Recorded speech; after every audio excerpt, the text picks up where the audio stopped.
subby wubby uwu. 3 whole years tofu.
Re subby wubby uwu.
All right.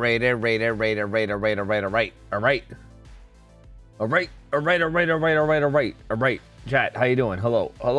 What up? How you guys doing? Happy Sunday. Hope you guys had a good weekend. How's it going? Let's get started. We should have some good games going today. I am pretty excited. Let me get booted up. Let's get things started. We're a little bit late, but like I feel like also at the same time, I feel like this has kind of become the schedule. You know what I mean? Like I'm late, but also like they don't expect me to be on time. I don't know. Hopefully not. Hopefully not. Hello. We're gonna start out today with a game that I'm pretty excited for because this is gonna be our first time ever seeing this team, Mentality Monsters. I think. Oh, which team is? I remember. Okay, so there's two teams that we're seeing for the first time today, and I think I recognize the players from some of them. And yeah, I think this team is one of them, and they're gonna be going up against Rats of RPD. So this is gonna be our first time seeing them, so I don't really know what to expect. But I guess we will see. We will see. Hi, 3-year Bessie. Hi, Crump. Yo, thank you for the resub. 3 years, man. Welcome back. Yo, welcome back. Appreciate the support. Thank you so much. And Arcadio, thanks for the 7 months as well. Appreciate you guys. Thank you. Appreciate the support. Thank you. Let me just get started.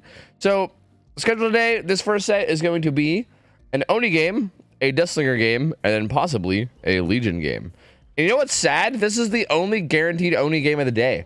I mean, I know that like on Friday we had like a gazillion Oni games, but like I literally could have an Oni game in every single set of every single scrim night ever, and I'd probably be happy. Like honestly, like that's probably something I'd be totally okay with. But yeah, we have Oni and Slinger, so these are going to be some pretty good matches, some pretty exciting matches, I think. For the first two, Legion will be interesting if we get there because like again, Legion very weird killer for scrims. No matter what, we're going to be seeing Legion in the Cynic versus Instant Dongs set, so that should be sick too. And then for Chats versus Empathy, we got Slinger, Billy, and then maybe Oni. Yeah, and also we have Legion, Billy, and maybe Pig for Cynic versus Instant Dongs. And I don't know if we're gonna get to Pig. And if we don't get to Pig in that set, then we're not gonna have seen Pig on the whole weekend, which is kind of a shame. But I guess it is what it is. So yeah, we're gonna be starting out with Rats of RPD versus Mentality Monsters. We're gonna be having the killer from Rats up against the survivors of Mentality Monsters to start. So we'll see who they are picking to be killer.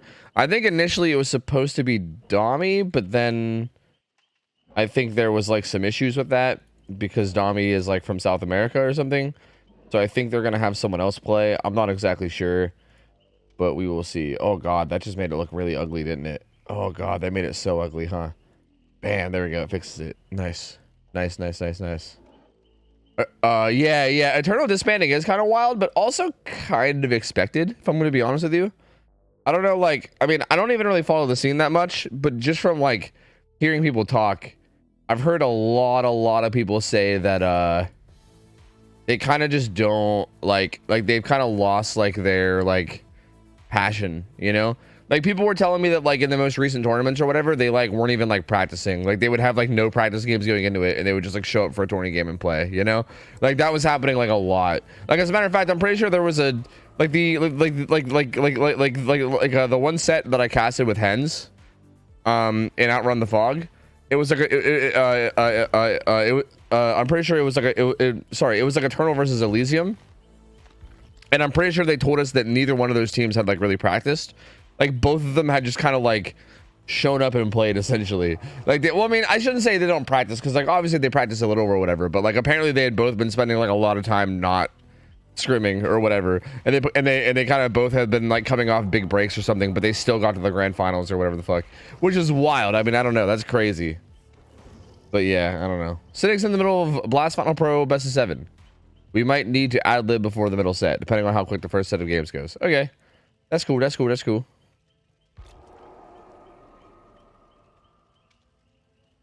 All right, sick. Everyone's already in, dude. I love this. I love when gamers just join up on their own and I don't have to invite people. Oh, dude, taking work off of me. Hell yeah. Life is good. No practice is more fun to watch? Really? I don't know if I agree with that. I don't know if I agree that no practice is more fun to watch. I think practice is fun to watch. I think having teams be at their best is probably the best for me. I don't know. Either way, I think it's smart like, to be honest with you, I think it's kind of smart for Nightlight to maybe like take a step back and like maybe focus more on content creation or whatever. I think that's kind of a smart move.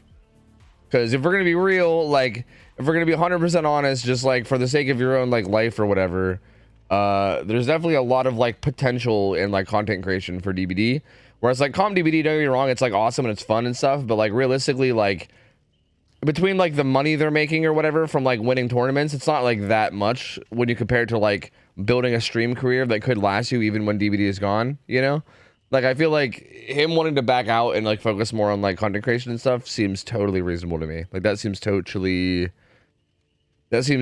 like, yeah, honestly, streaming is usually more, yeah, is actually better than competing, even in, like, really highly competitive games where prize pools are actually huge, right?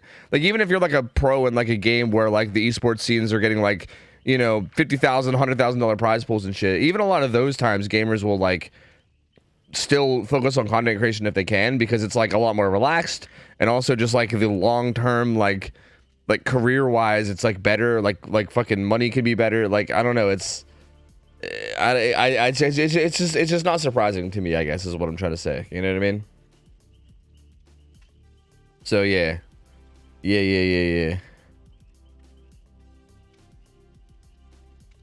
Yo, Kakarot, thanks for the 5 months. Welcome back. Cloud Fox, thanks for the 29 months. Appreciate you guys. Thank you. It says Scrim Night, by God. By God, they broke them in half. Also, yo, Poncho Capybara, thanks for the 5 months as well. Wait, 14? Wait, you said 14, but it was 5. I'm confused. 14, thank you. Welcome back in. Appreciate the support. Thank you. Hope we're doing well. Appreciate you, gamer. Thank you.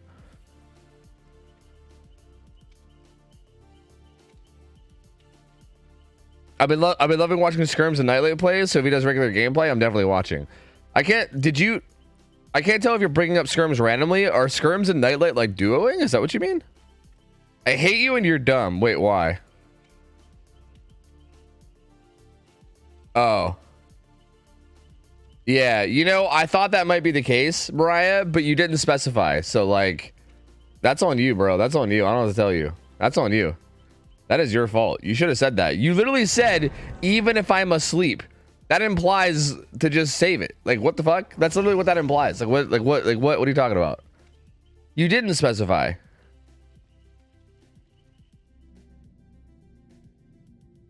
Nope, you didn't specify. Nope. Well, go microwave it. I don't want to tell you. Nope, not on me. Nope.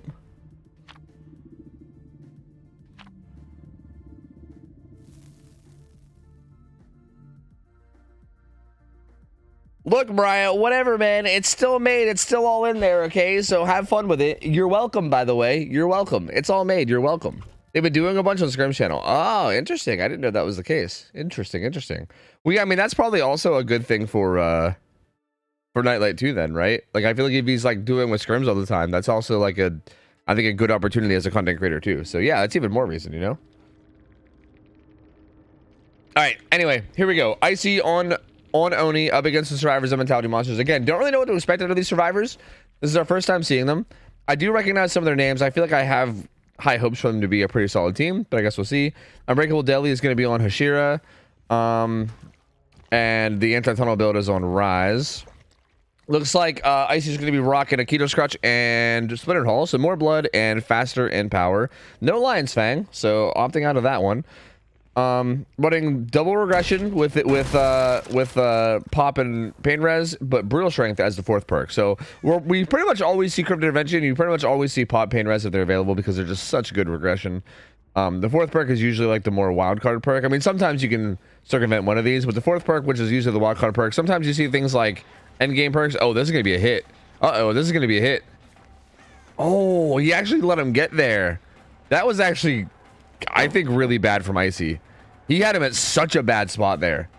I guess there was a pallet on both sides. I guess it wasn't as bad as I thought. Like, now that I'm really looking at it, I guess it looked a little bit worse than it was, because there was a pallet there and a pallet there, but it looked really bad. I still think he could have got a hit there if he would have just kind of like mind gamed it correctly, or not. Well, I shouldn't say mind game it correctly, because I don't think he did a bad job. I think the Survivor just read him really well. But now he's chasing Goober. He's gonna be trying to avoid his first hit for as long as possible. Because as soon as he gives his first hit, good fake there. Because as soon as he gives his first hit is when kind of the ball gets rolling. Ooh, finds as the gen is being doubled. So the killer runs by the gen that's being doubled, which is definitely not great from the survivor. And Quentin will definitely be eating a hit here. So there you go. Quentin needs the hit. Quentin does have the anti-tunnel build. But if anything, him getting hit first means that he probably won't be the first person going down, because most likely, even if Icy gets like orbs from him, he'll probably just use those orbs to go after a full health survivor, right? So this is kind of not great, I'd say. But we'll see. So collecting some orbs. That gen over there was almost done. That gen at like 3 o'clock. It was almost done anyway. And I think that's it popping just now. But power is in. And we'll see what they're doing. Deli was on a gen. Yeah, they're going to hop off as soon as they hear that roar. They're going to go pre-stealth. Icy popping power right away. Now, this is like a little bit risky. Like, I don't hate it, but I don't love it either, because we've seen a lot of situations where this happens. And then the survivor team will just stealth it out, right? Because, like, if you end up finding nobody, like, if you can't find anybody here and your power just ends, then you're kind of like right back at square one, right? Like, you just accomplished nothing, and then you're right back at square one being like M1 killer, and it can potentially be not good. Oh, he does find Quentin, though. This is the injured survivor. Probably not the target he wanted, but it's better than nothing. Oh, no. Quentin gives him the juice, and he's almost out of power, too. Oh, he's going to run out. He hopes that he'll double vault, but he doesn't. Oh, no. That was like the only opportunity he had to get it down. That's so unfortunate. Well. That's just too bad. That is just way too bad. Goes for a swing through the pallet, nowhere near Rise. He's kind of bing chilling.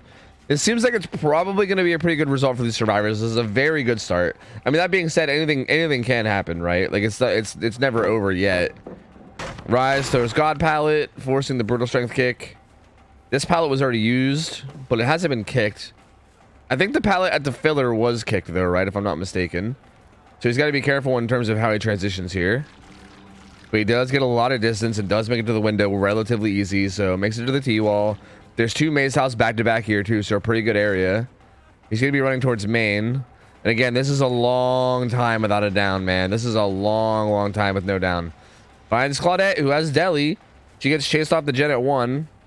But no power or anything. I mean, he does have bloodlust, but no power or anything. Claudette will use his pallet behind main on the on the car. But Icy gonna take his bloodlust and go somewhere else, and gets it down onto Quentin. He said, "You know what? I'm gonna take my bloodlust and I'm gonna get out of here. See ya. I'll see ya." Then he gets it down on Quentin. But gen number 2 pops at 1. This is the 11 o'clock gen that's getting almost done. The gen at main is almost done. Oh, there's just so much gen pressure right now. He might be able to get his power from this. Yes, he will be able to get his power from this, though. So the gen 11 is very close. The gen upstairs is pretty close, too. He might be able to get a pop off here as well on one of these. Yeah, he's looking. So you will be able to get the pop off on this gen over here. While he's doing that, though, Claudette goes ahead and grabs the unhook. She is Deli, too, so this chase is going to be a lot less important. I'm actually kind of surprised he didn't. Oh, never mind. He finds Zarina. I was gonna say, I'm a little bit surprised he didn't like swap off and go to that 11 gen that just popped, but he found someone anyway. Because ideally, you really probably don't want this Claudette. Oh, try to bait her, but can't quite do it. She does get away with just a pallet break. Oh, getting stuck on everything. Uh-oh. And Claudette's gonna be able to get away from this. She won't go down here, so that's pretty huge. Only 1 down taken on Zarina. The down from Zarina was definitely a little bit sloppy, because I feel like she was just kind of trying to slow vault in and be sneaky when she could have maybe just been getting the fuck out. I guess I didn't see exactly where she was, though. But only getting 1 down with that power is, especially with the entire power usage, that's pretty good from the survivor point of view. That's definitely not terrible. So they're not in a bad spot. Everyone else got healed as well now.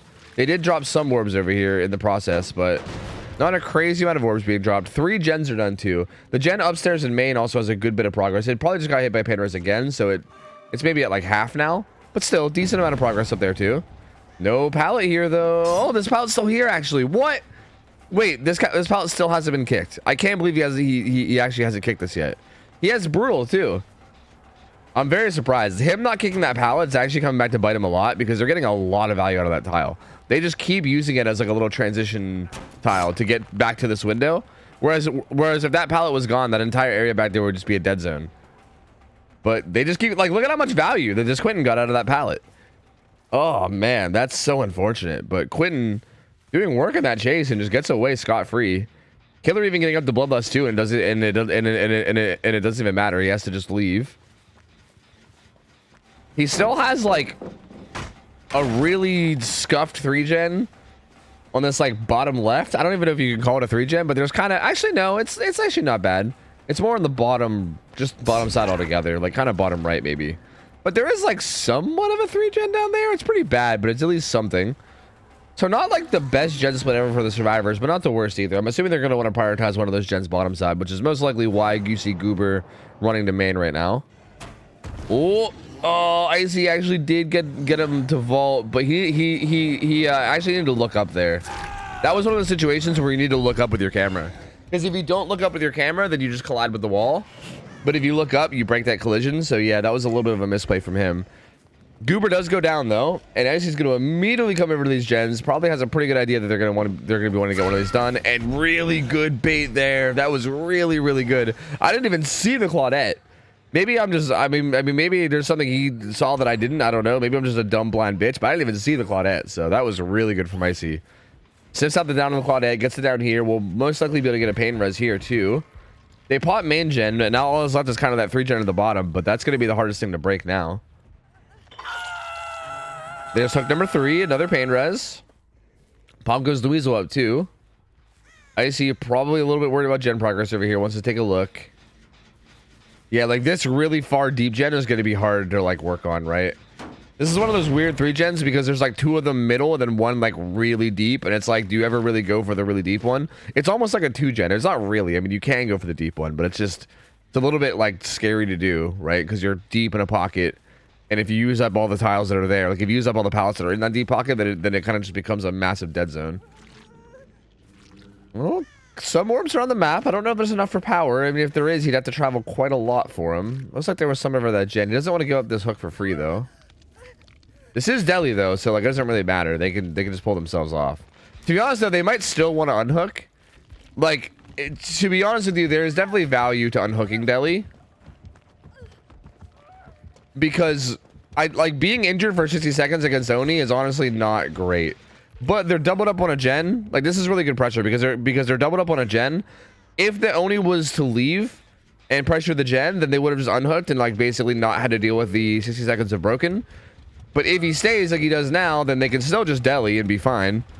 But also they get the gen done. So that was really well played from the survivors. I think that was really, really great. I think they handled that perfectly. Like, I think the way they handled that was like literally phenomenal. If they only did come over here, then they just unhook themselves manually, get the heal off. Ooh, does find the hit on the rise in that pallet though. And yeah, this is looking very not good. I mean, Gamer's already leaving. He might get hatched, dude. Ace is a little bit out of position for the exit gate, but if he can get out quickly, oh, he gets the dead hard. Ace is running. He's trying to survive for hatch. They're out. Oh, he does get the kick though.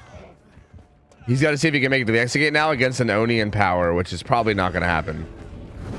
Yep, not going to happen. Good flick there from Icy, but still, that's only going to end up in 5 stages.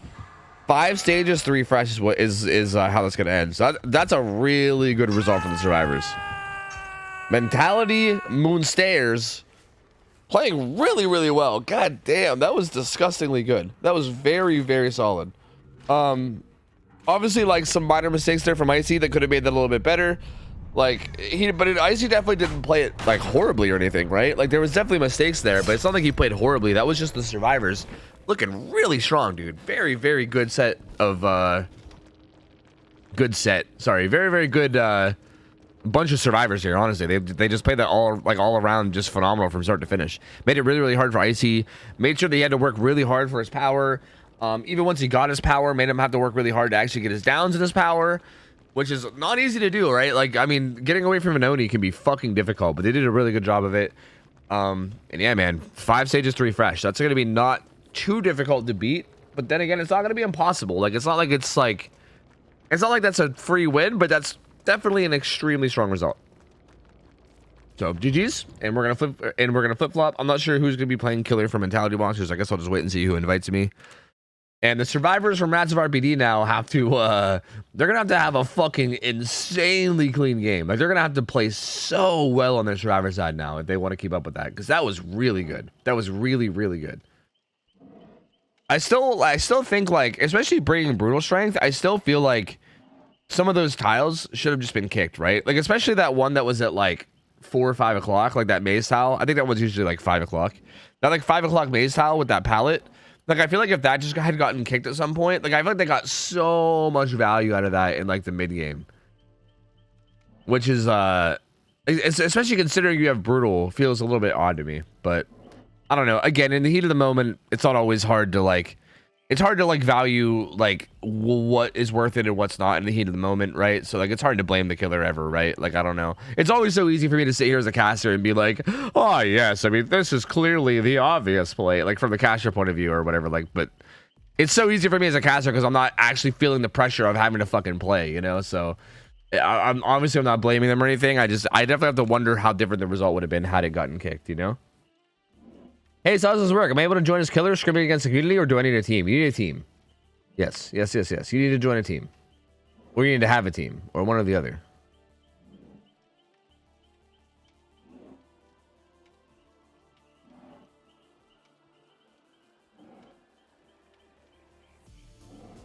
All right. Do we have the name?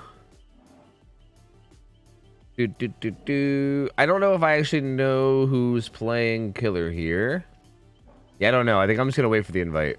I'm just gonna assume that whoever it is going to invite me, and then we'll just go from there. But yeah. All that's needed now is gonna be either 5 stages 4 fresh, which feels like a bit of a weird result. 5 stages 4 fresh, probably 6 stages. Like 6 stages wins or 5 stages 4 fresh. I mean, it feels like 6 stages is more like the win con. I feel like getting 5 stages 4 fresh feels like a really weird final result to get. Like that doesn't seem to be, I don't know if I've ever seen that happen. So 6 stages. We'll go ahead and just call it 6 stages is what's needed, which feels not too bad. Like I feel like especially if they get off to a decent early start, then that's going to be not too terribly hard to achieve. I think the important thing here is going to be the early game, right? Like, I mean, Oni especially, I think every killer the early game matters a lot, right? Like, early game is super, super important in every single matchup, no matter what, ever. But I feel like, especially against Oni, it can be, like, even more important than anyone else because of how snowbally Oni is. And if you let him get the ball rolling quickly, and even just give him a single hit early, sometimes that can really, really make shit a million times harder for you. So I mean, depending on how Rats plays this, I think is how it's gonna go. We want Gamba. I mean, is it fair to give you a Gamba now? I guess it is. It is fair, right? You don't have to Gamba for, like, we can't. It's not like you could always Gamba. Like, even though it looks like that was a really good result for mentality monsters, like, even if you think that Rats has like a very little chance of winning from here, then still, like, I mean, it's still fair. It's like no one's gonna force you to bet for anybody. So like, I guess, yeah, sure. You know what? Fine. Rats of RPD, mentality, monsters. All right, here you go. Here you go, gamers. There's your Gamba. There you go, gamer. There you go, gamers. There you go. Perfect. I sent a friend request on DVD. I'm assuming one of these is. Oh, I just declined that one. I just misclicked. Oh, fuck. That's not what I. Can you send another one? Is that possible? Wait, it was still there. Oh, my bad. I was just clicking, and that was the person too, of course. I was just clicking fast, dude. I was trying to speedrun that shit. Oh my god, I'm a dumb bitch. I'm a stupid dumb bitch. My bad. I'm the dumbest of bitches. Okay, I can't believe I just did that. That was so stupid. Okay, who am I inviting? Smokey. Yeah. Perfect. Feed my gambling nation. Yo, I got you. The day I don't put my points on Rats is the day I die. Oh, okay. Fuck yeah, man. Hell yeah.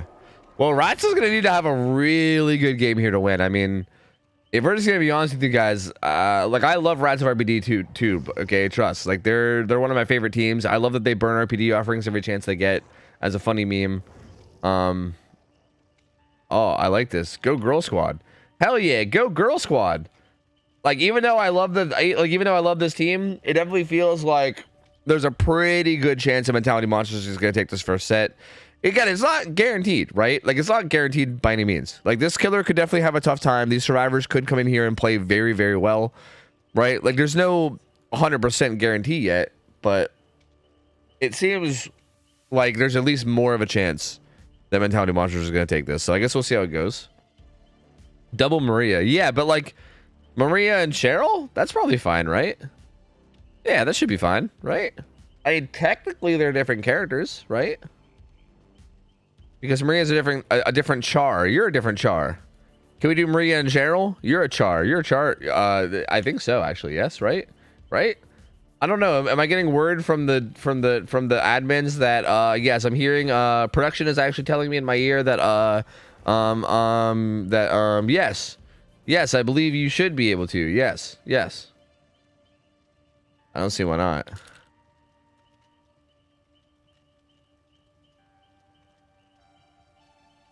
Oh yes, okay. Also, production is telling me okay, production's telling me that yes, this is allowed. And then also they're telling me that weebs are mutants? Weebs are all mutants? And Megmains should all uninstall DVD. Okay, yeah. I'm getting word from production. Yep, the Megmains need to just give up the game, uninstall the game. Yes, right now. Yep. Yep. Okay, perfect. All right. I mean, loud and clear. Loud and clear. You heard it here first. I mean, I don't tell you. I mean, this is going to be really hard, man. I mean, this is going to be really tough. So we'll see. We got E-Girl Gray as the only not girl character. Smokey, Contra, and Icy here on Survivor. So this is like pretty much the Ratchet RPD team that we've seen the past like few times we've seen them. These guys have gone through a lot of roster changes over the past like couple months, but I think they've settled on a pretty solid roster here. And last time we seen these guys, they played really well. So like, it's not like they're not capable. This is a very capable team. So we'll see. We'll see exactly what they can do. But again, they're gonna have to like be really, really on top of it, man. They're gonna have to play this so well if they want a chance here. But you can't uninstall the game since it's your job. So like, pipe down on the Meg slander. I'm not a Meg main though. I have Megacy, but that's a mistake. You guys know that. My account's bugged. My account is bugged, and I have Megacy on accident, and you guys all know that, okay? Please. Please. The Megacy main copes so hard, it's unreal. Dude, I'm not coping. It's just the facts of reality. Like, I don't know what to tell you, man. We have mutated from all the titty milk we have ingested. Well, I mean, have you guys seen that map? I think I posted to my Twitter one time a long time ago. There was like this map that showed like it was like two maps side by side. One of them was like the radiation spread from the fucking Chernobyl disaster in Ukraine, and like where it hit the country of Sweden the hardest. And then there was another map that showed like regions of Sweden and their highest like search for like porn or something.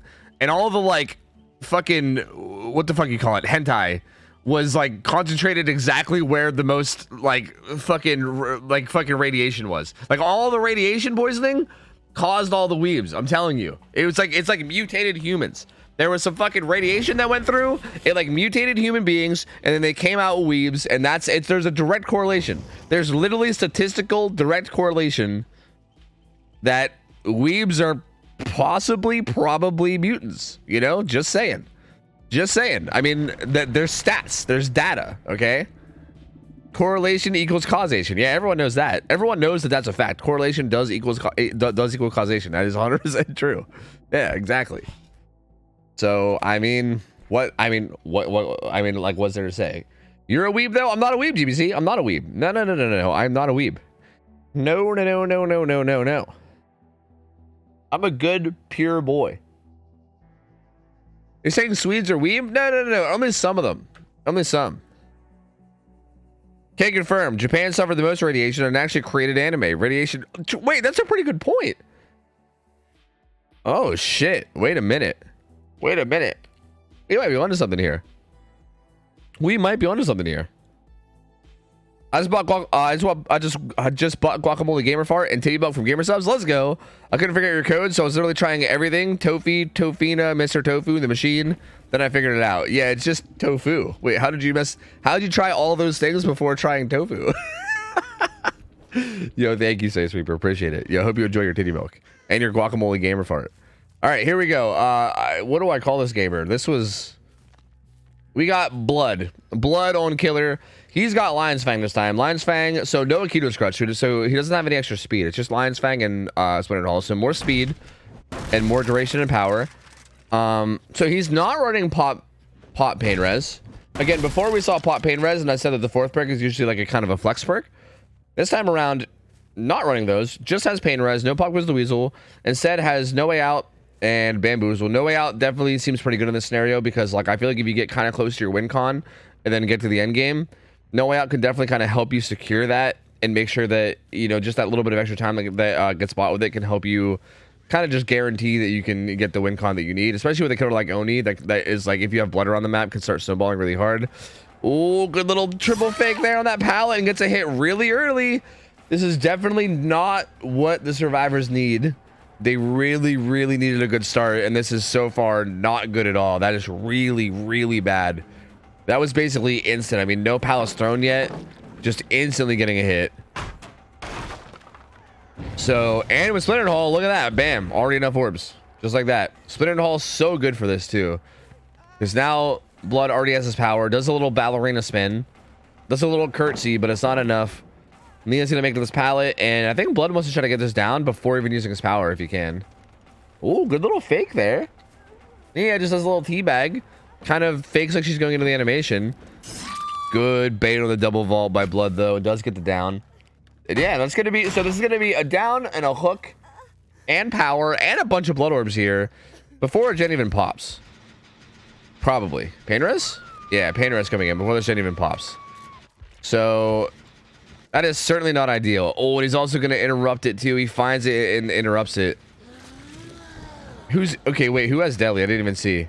Oh, this is Deli too. Oh, this is so bad, dude. Oh, this is so bad. Smokey kind of looping near the hook a little bit. Oh, good use of Locker there to buy a little bit more time, but will probably still die. Yep, and there it goes. Not only dies right next to the hook too, which is pretty unfortunate. This actually maybe could end up working out because ideally here, like from a killer point of view, you down someone next to the hook and typically you want to like slug them out, right? Like that's typically how you play that. Oh, big flick. Not big enough. Not enough gusto. Needed more gusto. But typically, yeah, like the way you play this is like when someone gets down next to the hook, you usually will just like slug them and then camp it out. And the fact that she has Unbreakable means that maybe you could do something like this. See, I think ideally you like pick yourself up and then get the unhook, but Blood actually did a really good job of denying that. Comes back to the hook, make sure that there's no funny business going on, because there was funny business afoot. There was some tomfoolery afoot. There was definitely some Smeckledorfing. But Blood wasn't going to fall for it. He comes back, makes sure that the unhook doesn't happen. And that's going to be stage 2 for Contra already. Stage 3 could be coming in semi-soon. There's really nothing on the build that helps either for this. Reassurance is banned. Kinship was on a different survivor. Sorry, not Kinship. Camaraderie was on a different survivor. And now Blood's in his power too, which is going to make this unhook even more impossible. I don't think they can unhook here. Yeah, he's just going to protect this. He's just going to pop his power and be like, yeah, I mean, go on, unhook. Go on, do it. Unhook. Go on, I dare you. Go on, I double dog dare you, motherfucker. Go on, unhook.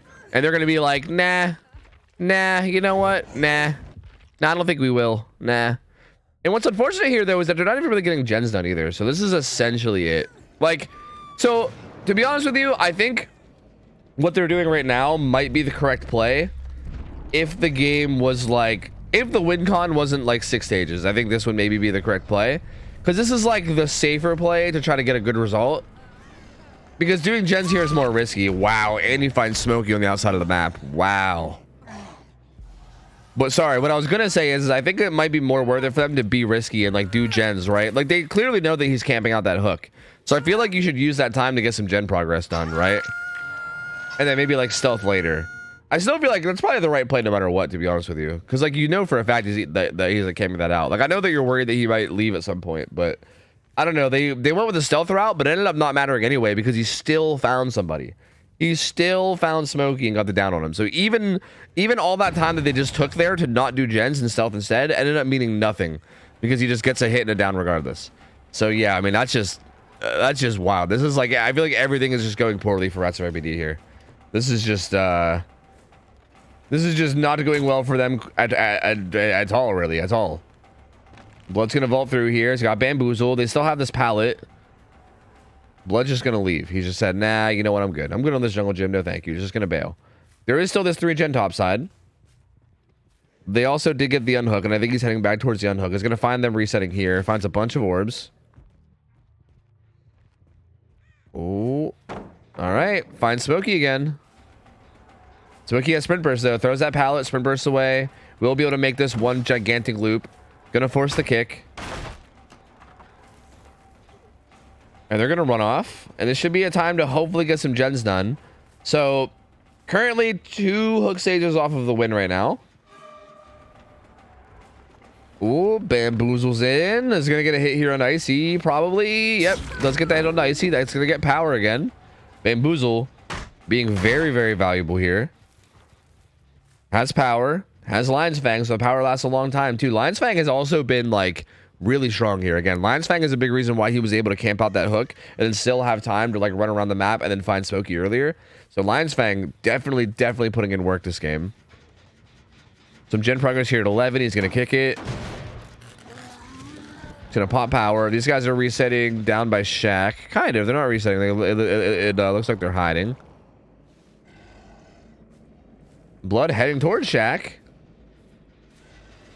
Saw a bunch of scratch marks in Shack. To be honest with you, those scratch marks were a little telling. I was honestly gonna say I wouldn't be terribly surprised if he checked basement. Those scratch marks were a little telling. They were like all over the top of basement stairs. But he doesn't go check. He's checking the gens. Oh man, 2 of them are down there too. And then the third one is what? In main? Blood comes back to Shack. Nothing on that gen. Decides to look edge map. Still sees nothing. I feel like he has a pretty good idea that they were on that gen, right? Like he knows that they were there. So he's very suspicious of that area, which I mean, rightfully so. I mean, he's not wrong. They are there. He's just not looking in the right place. But the survivors successfully stealth that out, so that's really good. That uses up an entire power. Everyone's healthy too now, so like no one's gonna be dropping orbs. All that he has are the orbs that's on the map until he gets a hit, so that's still pretty good. That was pretty good. Like that was definitely a very good net positive there for Rats. But again, they're still really far behind. They popped gen number 3. They still need to get 2 more gens done. Deal with no way out. Open an exit gate and leave without losing 2 more hook stages, which is just wild. Because also, like, Oni's the type of killer where, like, unhooking in late game is incredibly hard, right? Like, say they do all that, and then somebody gets hooked at the last second right before they leave. Even forcing that unhook is, like, next to impossible. Because you give the Oni blood, and then he gets his power, and then, like, it's so hard to get a clean unhook, like, late game against Oni without losing anybody. Especially 3v1, right? Like, 4v1, maybe? And even then, it's still hard. Like, it's just very, very difficult. So, like, they're doing well, and I hope that they keep it up. But this is still... They're still a far way away. Like, they're still not out of the woods, like, by any means. Like, they are still pretty deep in the woods, actually. Like, they are deep, deep in the woods. They are lost in the woods. They need some help. Smokey going to be looping around here and make the window. It's probably going to get bamboozled. With Bloodlust 2, I don't know if Smokey will be able to make this pallet. Oh, with that little bit of a mistake in pathing, I think they will, actually. But Bloodlust 2 kicking in. Uh-oh. Gets it on the Smokey there. So there you go. Hit comes in. Oh, beautiful little moonwalk there, too. And gets the down as well without even having to use power. So there you go. This is going to be hook stage number 2 for Smokey. This is not pain res. So the gen progress that they're doing right now should be untouched. Gray currently working on the General 11 at the moment, trying to get as much progress as he can done. But the hook comes in, kind of right beside it. Power pumps immediately too. Blood wants to investigate. Oh, I think he heard that gen progress right as he was like about to leave, and he was like, "Wait a minute, what the fuck was that?" And heard the gen progress. Doesn't find anything though. Does not find anything just yet. Nancy still nothing around. Ace still nothing around. Oh, Blood is like he's got the right idea, just in the wrong area. Break comes in on the pallet, and again, I don't know how long does Oni's power last on Lion's Fang. Is it 60 seconds? Is it like at least 60 seconds? It kind of feels like it's close, right? Because like Smokey's getting pretty low on hook, and Blood is just kind of like, yeah, I mean, this next hook stage wins the game, so like, try me, you know? This is definitely the correct play to win at this point. Like, rather than dealing with them stealthing, right? Like, rather than dealing with them stealthing and having to deal with like, yeah, he's just gonna be like, yeah, go ahead, go on, try to unhook, go on, try to unhook, see what happens. Yeah, there he goes. There you go. He secures the kill into Smokey. That's gonna be stage number 6, which is enough for the win. And Mentality Monsters is going to take the Oni set, which is, in my opinion, kind of a big deal, especially because Oni is the killer that Rats of RBD picked. So this was this was Rats' pick. This was the killer that they were comfortable on and had confidence in. And Mentality Monsters kind of took this set pretty convincingly. Yeah, that is true though. To be fair, that is actually true. To be fair, the Oni from Rats couldn't actually play. Like the actual Oni they had, Dami couldn't play. Which is something that we Brownie has asked that we like kind of sort that out, so maybe that's something we'll look into later. But yeah, Dami couldn't play, which is, yeah, that is something worth noting. But still, regardless, I still think it's a really good start for Mentality Monsters to win this set, and then be going into the set of the killer that they chose already up 1-0. It's still a really, really good spot to be in for them. And at this point, I think Icy and Gray might try to just see what they can do here in terms of getting a result, right? Like, this is still good practice because, like, there might be situations in the future where, like, say this was first game, right? Like, say this was the very first match of the set. Like, there's a big difference between getting 4K1 and 4K2'd. And if you ever find yourself in a spot like this where there's only 2 people alive and you're trying to just squeeze out one more gen before you die or whatever, this is still good practice. So I kind of like that they're still playing this out and still trying. Gray is stealthing to your top side. And it looks like Nancy is working on the gen bottom side. She's going to pre-stealth. Gray still has a terror radius. She's probably going to call that out. And then Nancy will most likely hop back on the gen. So what's happening here is the survivors are just going to be calming where the killer is. And they're going to be trying to work these gens as good as they can. Ace has balance, but he actually doesn't get spotted there somehow. But yeah, Gray is just going to be trying their best to basically call out where the Oni is and keep Nancy on the down low. Oh, balance landing gone. But hey, that gen does pop though. That gen does pop. Blood just kind of is just kind of controlling this 3-gen top side right now.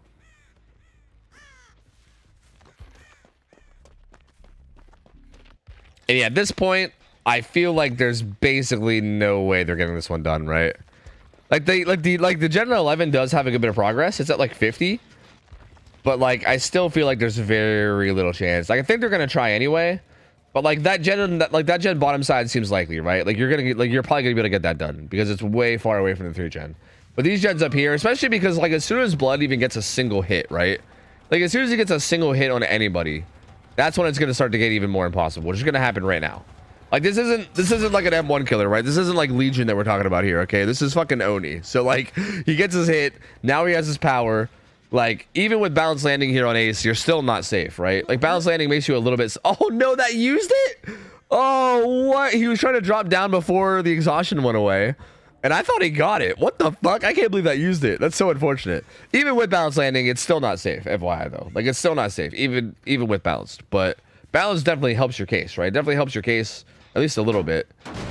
And now Blood's just gonna patrol the gens with power and be like, all right, next time I see somebody now, I got power to kill a motherfucker, and you know, I mean, best of luck with that shit, you know? So, I guess we'll see.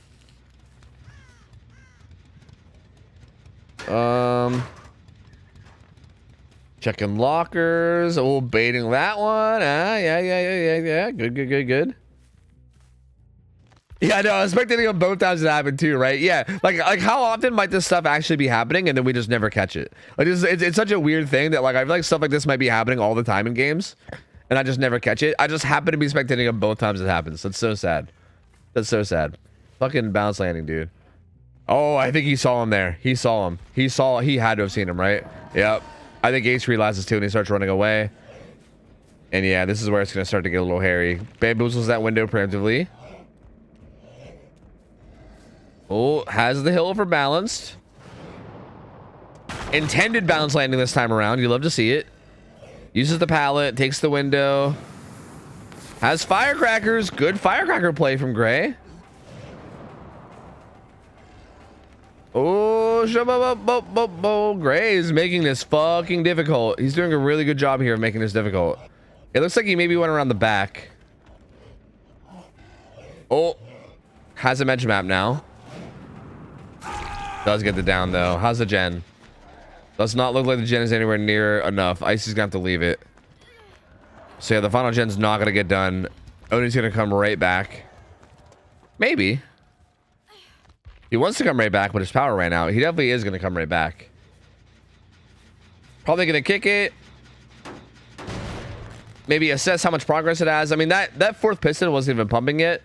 So you definitely have time to go back and hook, right? Like if you wanted to, he can definitely go back and just hook here. But he sees Nancy going for the pickup, so he actually sees this. The recovery is not that high. Pass the torch. The relay race continues. No, they're giving up. Nope, that's it. So there you go. It's gonna be a 4K1. 4K1 for the killer for Mentality Monsters. So there you go. Pretty dominant set here on Oni. 5 stages versus 4K1. Pretty big difference. I think a big part of this is the early game for both sides. I mean, I think it goes without saying. I know I sound like a broken record. I mean, again, early game matters so much for every killer, right? Every single killer of the early game matters. Like, it doesn't matter who you're playing. If you get hit and down early game, it's going to be a problem. But again, Oni especially, because I feel like early game is Oni, like, it's not even like taking it down in a hook. It's like even just getting hit. Even just getting tagged a single time against Oni is like a bad early game, right?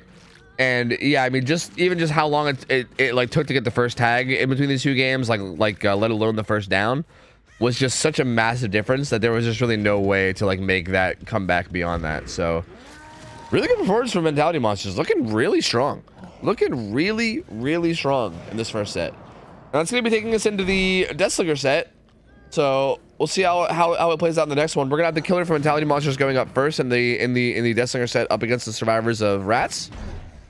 And Rats will need to take that set if they want to stay in this. If they don't take that set, it's gonna be over. It's gonna be 2-0 over.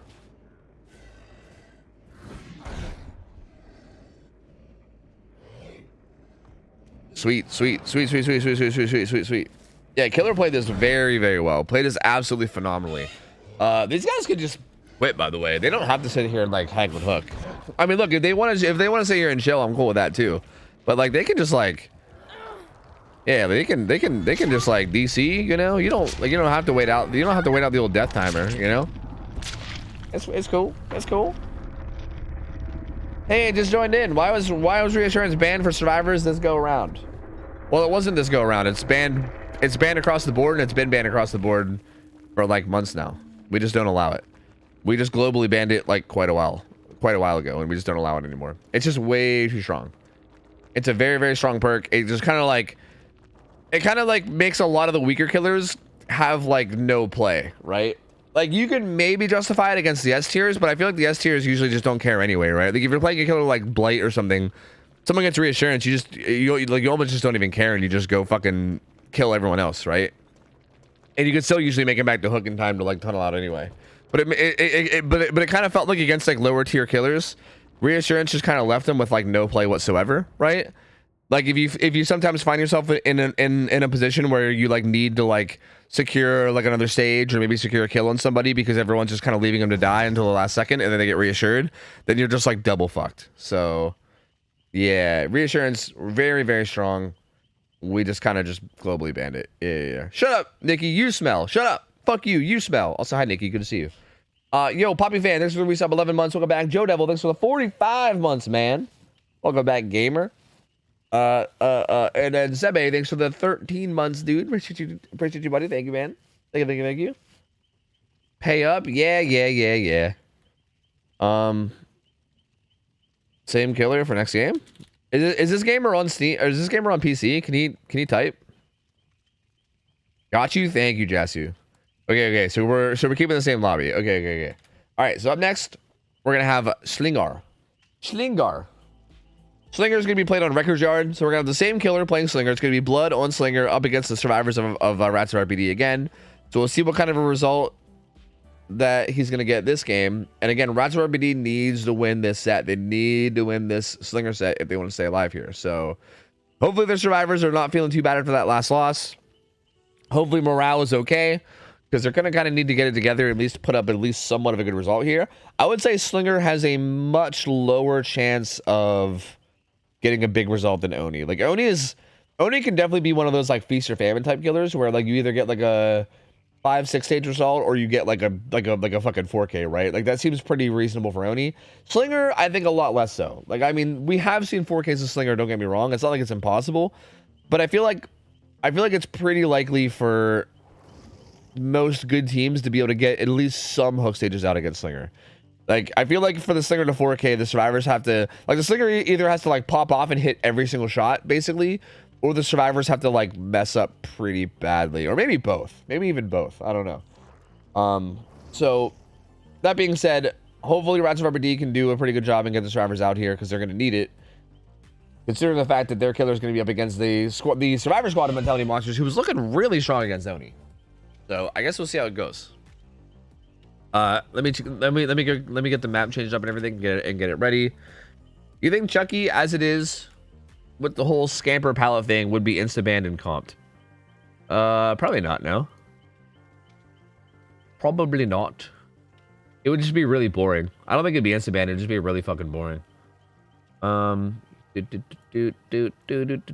Records Yard, perfect. Hi Nina, how's it going? Hello. Tofu, it's been 2 weeks. Can I come back now? I fucking wish, Nikki. I wish you could just come by and stay, dude, but I don't know. Unfortunately, fucking money and school and governments and stuff, it's fucking stupid, huh? Dumb as shit. You know, they programmed all of the survivors running knees high for dramaturgy. It's a goddamn shame they didn't program everyone giving a thumbs up for reassurance. True, dude. Reassurance would be would honestly be such a more fun perk if you actually made like a visual thumbs up, right? That'd be so sick. That would be so sick. It was gave like a quick like, yeah, you're doing great, buddy. You're doing great. Keep up the good work. You're doing great. Ban scampering? Yeah, you couldn't like ban scampering. Like that shit was gonna happen on accident. Plus you could scamper windows.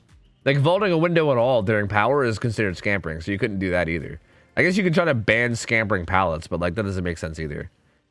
I just think you would allow scampering and then the games would just be super boring, so I don't know.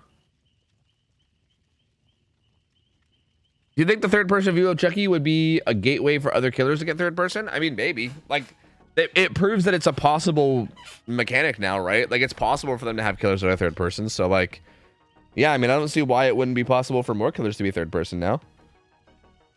I mean, I feel like they probably only did it with Chucky because they probably felt like they had to. Like, I feel like doing first person from Chucky probably felt fucking terrible because of how tiny he is. So like, I feel like they probably only did it because they had to. I feel like they probably wouldn't prefer that. If I had to guess, like if I had to guess, I feel like they would want people to be first person. So I wouldn't like expect that. I wouldn't be like, oh boy, I can't wait for all the killers to turn into third person killers now or whatever. Like I feel like that's probably not going to be the case. But I mean, yeah, I mean, it is possible. I don't know. Howdy, Bestie. Here to let chat know about our Bestie, the solo queue forum. True. Wow, chat. Do scrims look fun to you? Comp DVD look exciting, but you don't have either friends to play with or, well, I should say you don't have people to play with or friends that are interested in comp. Well, boy, do I have the thing for you. The solo queue form. Wow. Fill out the solo queue form today. Exclamation point solo queue. We will hook you up with other likewise like-minded gamers who want to give comp a try, but don't have people to play with. And you can maybe get started yourself, get your foot in the door, get some experience doing scrims. And hell, who knows? You can go anywhere from there. Fill out the solo queue form today. Wow, at an OhTofu stream near you. Check it out. No, but really, actually though, feel free to. Shay is currently taking a bunch of applications. You basically just give like your region and everything, and then like it's gonna take a while, right? Don't be impatient about it. Shay's gonna like let the forms build up and make sure that she gets a lot of signups, and then after like a couple weeks, she's gonna like make a bunch of solo queue teams. Basically, she's just gonna team people up together, and then you guys can like practice. You guys can have a team for scrim nights. You guys can even scrim each other in scrim nights or whatever, right? Like it's not like we necessarily have to throw you into the deep end versus like really good experienced teams. Like you can go against each other even. Like we can have new teams versus new teams. You can kind of like help get your foot in the door, help you get started, give you some people to play with, to learn with. So yeah, feel free, man. Feel free. Go fill it out. Go fill it out if you want.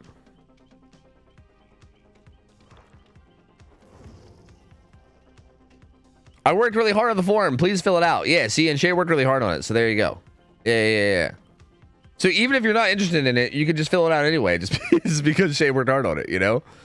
You can go fill it out and just say, hey, don't actually do this. Don't actually go fill out the form with troll answers. Never mind. I shouldn't promote that. Don't do that. Never mind. You know what? Never mind. You know what? I'm actually going to not promote that. You know what? No. For scrims, you need to do survivor, or can you just do killer? No, I think you can do just killer. Like there's plenty of people on teams that only play killer for their team and never play survivor. So yeah, I mean but okay, I will say for the solo queue form, if you only play survivor, I feel like if you only play killer, it's probably going to be more difficult to like get a team, if that makes sense. Like each team needs 4 survivors and then like, you know, like probably like multiple killers. But there's so many people that play killer out there, and like I don't know, you need 4 survivors on each team. So it's much more likely, I feel like, to get on a team if you're a survivor rather than killer. So I mean, yeah, you can join a team as just killer. I just feel like it's going to be a little bit harder, I guess, to actually find said team.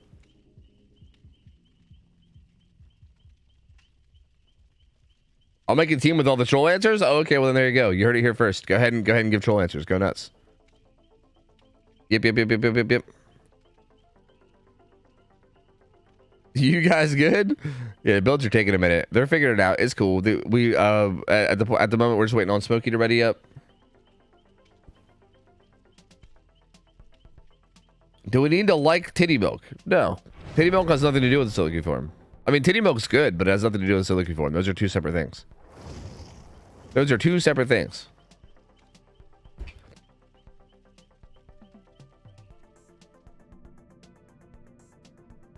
What's the skill level needed for it? None. You just camp and tunnel. Yeah, dude. Wow. Dude, Wallace got this figured out. I love it. Oh, that's great. I love this. Yeah, you're right. You just camp and tunnel. It's that easy. It's that easy. You don't need skill. Everyone knows that like comp players have no skill. You just camp and tunnel and you just pre-drop pallets. All they do is pre-drop pallets. They don't even loop, and then they just fucking camp and tunnel. Fucking comp gamers, no skill. True, fucking true, dude. Y'all talked to titty milk so much, and I thought it was gonna be like the nectar of the gods. Yeah, I don't want to over talk. I mean, it's good, but it's not like amazing. You know what I mean?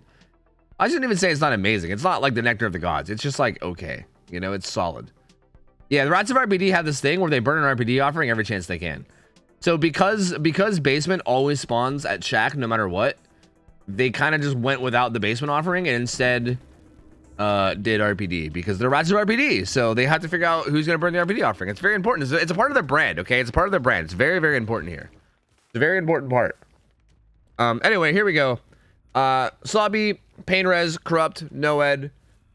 He's got keys and cigar, so pretty much the add-ons that you would expect. Faster reload and then faster stun duration breakout. Pretty solid overall build. So again, circumventing pop, like just like last game. Oh, finds gray really quickly too on those cars. Kind of looks for a shot there, but doesn't take it. Actually decides to leave this. Wants to go interrupt the people that are doing gens. Ooh, finds Renato here, aiming up a shot through back shack, but doesn't go for it. Renato is in range here, but it's kind of a far shot, so maybe he doesn't want to risk it. Maybe he wants to get a little bit closer and get a more guaranteed shot. Might take one here. Zones it, zones it, zones it, zones it, zones it, zones it. Doesn't take it, though. Ooh, misses that shot. Icy getting away from that one, at least temporarily. Gonna quickly cycle through their builds. Healing build. This is for other people. Kind of a mixed bag, but kind of like seems like they wanted to get hooked build. Oh, Deadly Unbreakable and Contra just gets found just now. Oh, does avoid that shot though. And then the final build was a bit of a mixed bag as well. I saw Camaraderie, I saw Prove Thyself, but it seems like a little bit of a mixed bag. Does get that shot on the pallet. Wants to let her break free, but she's not doing it. She's just nodding. But actually, this ends up working out for Blood a little bit because he drags her the whole way into the corner and then lets her break out there, which means she gets less distance and she might not make it anywhere. No, she still makes this. All right, so that's up being pretty good for Contra. Blood basically tried to just take her as far away as possible from all the loops and then have her break out there with the extra speed from Cigar and get value out of it, but didn't quite get the value that he wanted. But Contra does go, and that was strange. Contra like tried to leave the tile instead of just staying there, and then kind of just goes down from being zoned. So first down still comes in relatively quickly. Pain res comes in too. A little sloppy there from Contra though.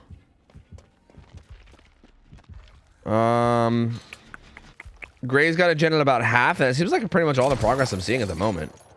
Still at 5 gens. Smokey gonna really quickly grab this on hook though. Takes a hit there.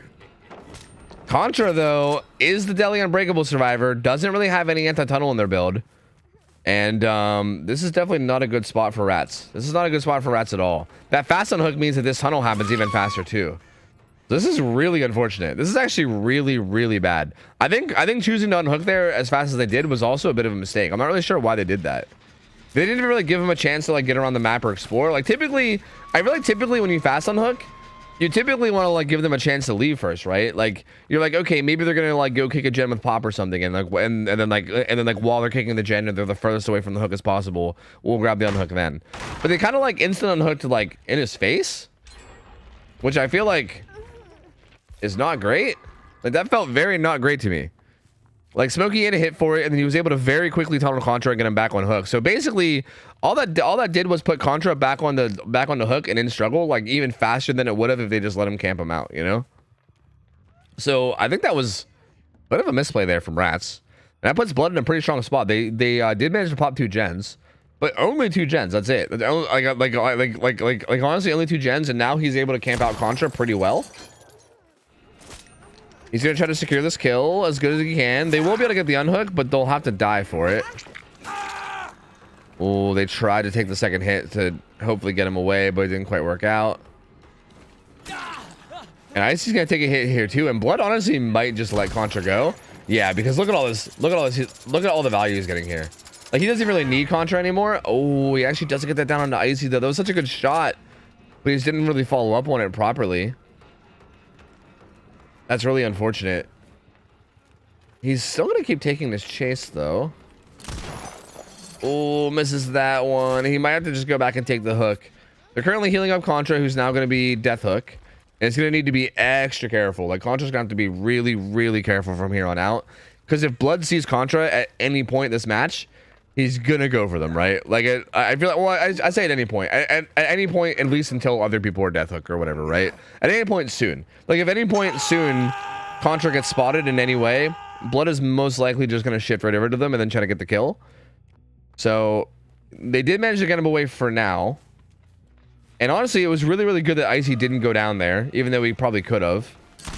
Because that could have also been huge. Smokey will be able to make this pallet, I believe. So there you go. No hit coming in there. And Rats have somewhat stabilized. They've managed to stabilize at least a little bit. Icy's going to go grab his unhook while injured, which is not ideal, but they kind of have to. They can't really send Contra for it. So going to go grab that unhook. Oh, he gets ace with it. I think he maybe wanted the Renato instead. I don't think he's going to be able to wait out the... Yeah, I was going to say, I don't think he's going to be able to wait out the bar time. There's no way. Gets the follow-up hit onto Gray, who's now going to be deep wounds. Renato's here as well. Renato's a potential pain res. Oh, just aggressively swings at that bitch. Doesn't quite work, though. Goes for a pretty aggressive shot that also doesn't work. Pretty amphibious. We'll be able to get that shot though after the pallet throw and gets that down pretty easily. So there you go. Yeah, these edge map filler pallets are pretty hard to play. They're pretty nightmarish, to be honest with you. But I usually buying as much time as you can, but he does eventually go down. This could be another Scourge hook. They're gonna pop this gen before though. Okay, so that gen pops. Pain res does come in on this gen that Contra's doing though, but it's still at about half. So gen progress looking not bad. Still sitting at 4 stages. Oh. Finds these guys after the reset. Oh, somehow doesn't hit either one of them. God damn. Splitting the Red Sea of survivors here. Jesus. Finds Smokey though. Gets an opening hit. Smokey, I believe, is the last fresh hook, right? So Smokey is the last possible pain res. So Smokey goes down and gets hooked here. Gets a shot. I don't think they're gonna be able to follow this up with damage though. That's just gonna be a breakout. Oh, good use of the pallet window combo from Smokey. This bust tile is so strong.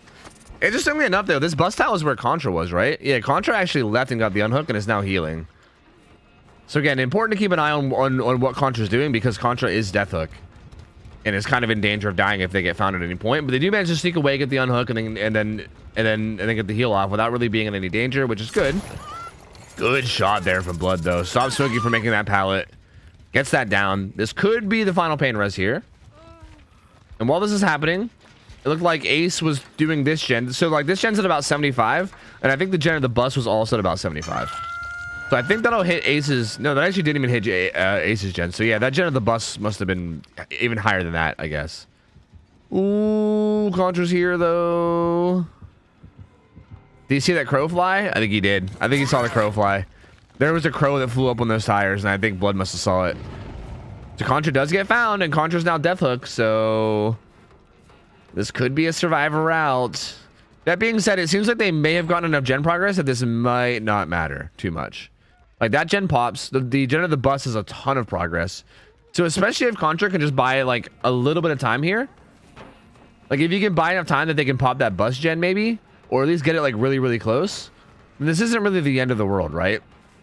Because if you can get to like end game, activate Noed with all the gens done and a death hook survivor being chased, that's actually more ideal than a non-death hook survivor. And so far, Contra's doing a really good job. This palette is really weak, and Contra's been playing it really well. Blood is like, you're going to drop it eventually, right? Like, you're eventually going to drop this, right? And then does get the downs. There you go. Contra goes down. That's going to be Contra's death hook. Renato is currently... Okay, Renato and Zarina are currently both doing this gen. And I think they'll be able to get this done. The problem here is that they're going to get it done, and then no one's going to be active. The slinger has no head right there behind the bus. Right behind the wall is a no head slinger. And Ice is about to find this out the hard way. So there you go. He goes down. Smokey's like, oh, fuck me, dude. God damn it, man. Smokey hiding. Doesn't want anything to do with this. Ace is opening a gate. And I imagine if Smokey can sneak their way around to the gate, they might just do that. And just take the outs. Oh. Well. That wasn't very sneaky. That was not very sneaky. Okay, but here's the thing. If the killer really hard commits to this, they can just kind of run edge map. They honestly should have just ran further edge map, I think. They can just run far edge map. Oh, they found Noed. Yeah, I think they actually should have ran further edge map rather than this. Because they kind of like kept him sort of in the middle, which means that they might be able to go back to that hook and make it there and make it there in time. Like, I think Smokey should have literally just went edge map and ran as far into the corner as possible. And made the slinger commit as far away from the hook as possible. But them stopping to loop that dumpster, like again, it's a no-head killer, so they have extra speed. You're not really gonna be able to loop an object like that very fast. And now Blood is trying to greed for more, but needs to be careful not to be too greedy. The ideal target here would probably be Gray. Ice is only worth 1 hook stage. But does find Icy. There's Gray. Knows that Smokey was off to the right too, near Noed. It's kind of just keeping an eye on both of them. Gray looks like he's trying to make a move for this gate. Ooh, Blood seems like he's not sure what to do. He's like, do I go for Ace? Do I go for Renato? He's trying to like zone them both out of the gate. But like, I feel like Icy can make a move for the down survivor, can he?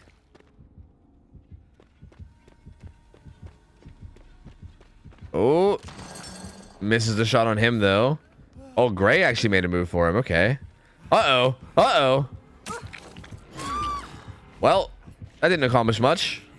Just kind of staggered Smokey and reset his down timer. Oh, and Gray's gonna go down here too. Uh-oh. Uh-oh. At least forces the locker pool for the people coming in. So Icy gonna at least get Smokey up here, but oh god, oh gee, oh no, oh god, oh geez, oh god, oh geez, good stun. Does he have a shot in his gun? I'm surprised he didn't take a shot of that sooner and try to deny it.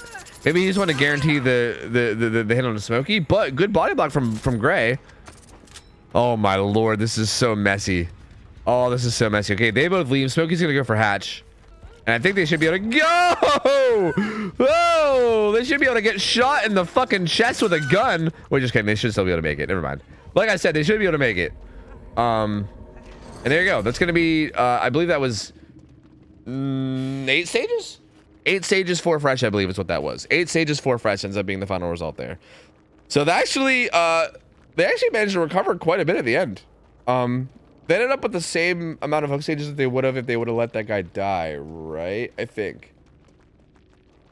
Yeah, they ended up with 8 stages for fresh, which is, I would say, is a pretty solid result from Slinger, but not like amazing, right? Like this is like a good, solid, very, very like above average result for Blood, and I feel like their team probably, I would assume their team feels pretty good about it, because this feels like the kind of result where like if your survivors play like, I don't know, borderline perfectly or whatever the fuck, you should be able to beat that, right? Like you're definitely putting the ball in your team's hands and basically saying, hey, if you guys don't fuck up, you win.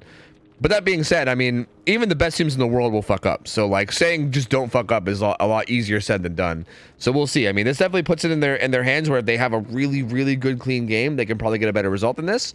But it's not unbeatable by any means. Rats can still definitely beat this if they have a really, really strong Slinger game. So we'll just have to see how it goes. But GG's, that was a really solid close game, honestly. That was really, really solid and close. I think Rats definitely managed to stabilize a bit from the positions they were in that game. There was multiple times where it kind of seemed like it was almost completely over. But yeah, I mean, managed to recover quite a bit, but Blood still gets a really, really good result. So we'll see how it goes from here. We will see how it goes from here. Yes, yes, yes, yes, yes.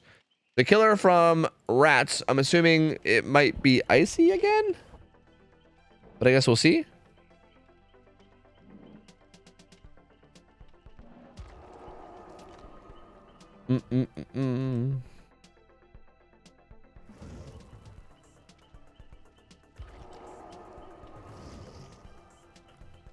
Dude.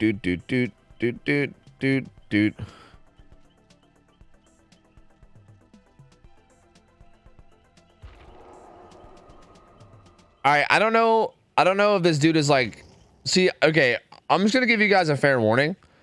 I know that like a lot of people in the comp scene are like friends with each other, and like a lot of times people will like come in and like shit talk each other's, like they'll like come into streams and like shit talk their friends. But you gotta keep in mind that like me and all my mods don't know who's friends and who's not. So like this person I just banned, I don't know, they might just be some random, or they might be like friends with people. But I'm just gonna warn you guys, like you might want to like let us know that shit is banter before you do it, because I'm just gonna ban motherfuckers. If I see anyone being a dick in chat ever, I'm just gonna ban them. So just a heads up, you know. If your friends are coming in to fuck with you, or if you're fucking with like your friends, at least just let us know, you know. Otherwise, I'm just banning motherfuckers, because I have no idea, dude. I don't know how to tell. I don't know how to tell who's being legit and who's not, you know. I have no idea. Sorry, I missed that one. No, you're fine. You're fine.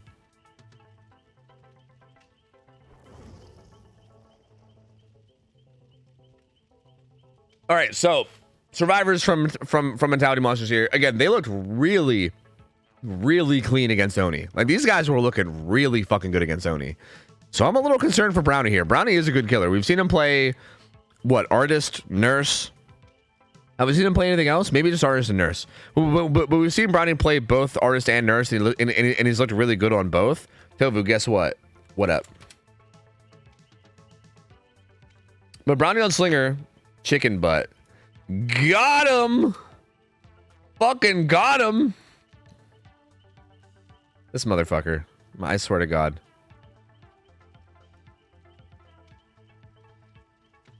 Read the message from Shay. I'm begging you. Whoever signed up for solo queue as Ralph said they were level 69 and playing on a Glade. Is this supposed to be Glad? Air freshener? They are now my favorite person in chat. Nice. Nice. The old P69, or sorry, Devotion 69 Ralph. Nice. Nice, nice, nice.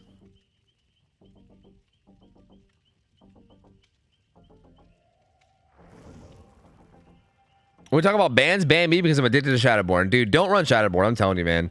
I'm telling you, dude. Fucking gamers out here, like you'll watch streamers like fucking like Ray or like Lilith or whoever, and they're like, oh yeah, man, Shadowborn. Oh yeah, all the time. But you better believe I'm running Shadowborn all the time, and everyone's like, ooh, Shadowborn looks fun. I swear, it's just like drugs. It's just like it's like cigarettes. You know how everyone starts cigarettes because everyone just wants to be cool and fit in. They're like, oh. Cool guy Tom smokes cigarettes, so I want to be just like Tom. I want to be just like Tom. Someone smokes cigarettes, and maybe I can be cool too. It's just like Shadowborn, bro. I'm telling you. You see your favorite streamers running Shadowborn, and you're like, ooh, I should run Shadowborn too. Don't do it, man. Don't do it. They're addicted. They hate it. I'm telling you. They might not tell you that they hate it, but they hate it. Okay. It's just like smokers. Like smokers always try to get other people to smoke for some reason. At least at least when they're young. But secretly, they all hate it. They all wish that they weren't smokers. It just is, you know? I'm telling you, man, just don't do it. Don't try Shadowborn. Not even once. It's not worth. Whatever you say, titty milk drinker. Hey, fuck you, man. Titty milk has nothing to do with this. Stop bringing up my love of titty milk. That has nothing to do with any of this. Stop it. I'm really scared for what's going to happen to cracked killer mans like Lilith when Shadowborn gets base kit and they get a whole new perk slot. Oh yeah, that's true too. You know what? I guess actually, yeah, because they announced that like that like baseline FOV changes are coming, right?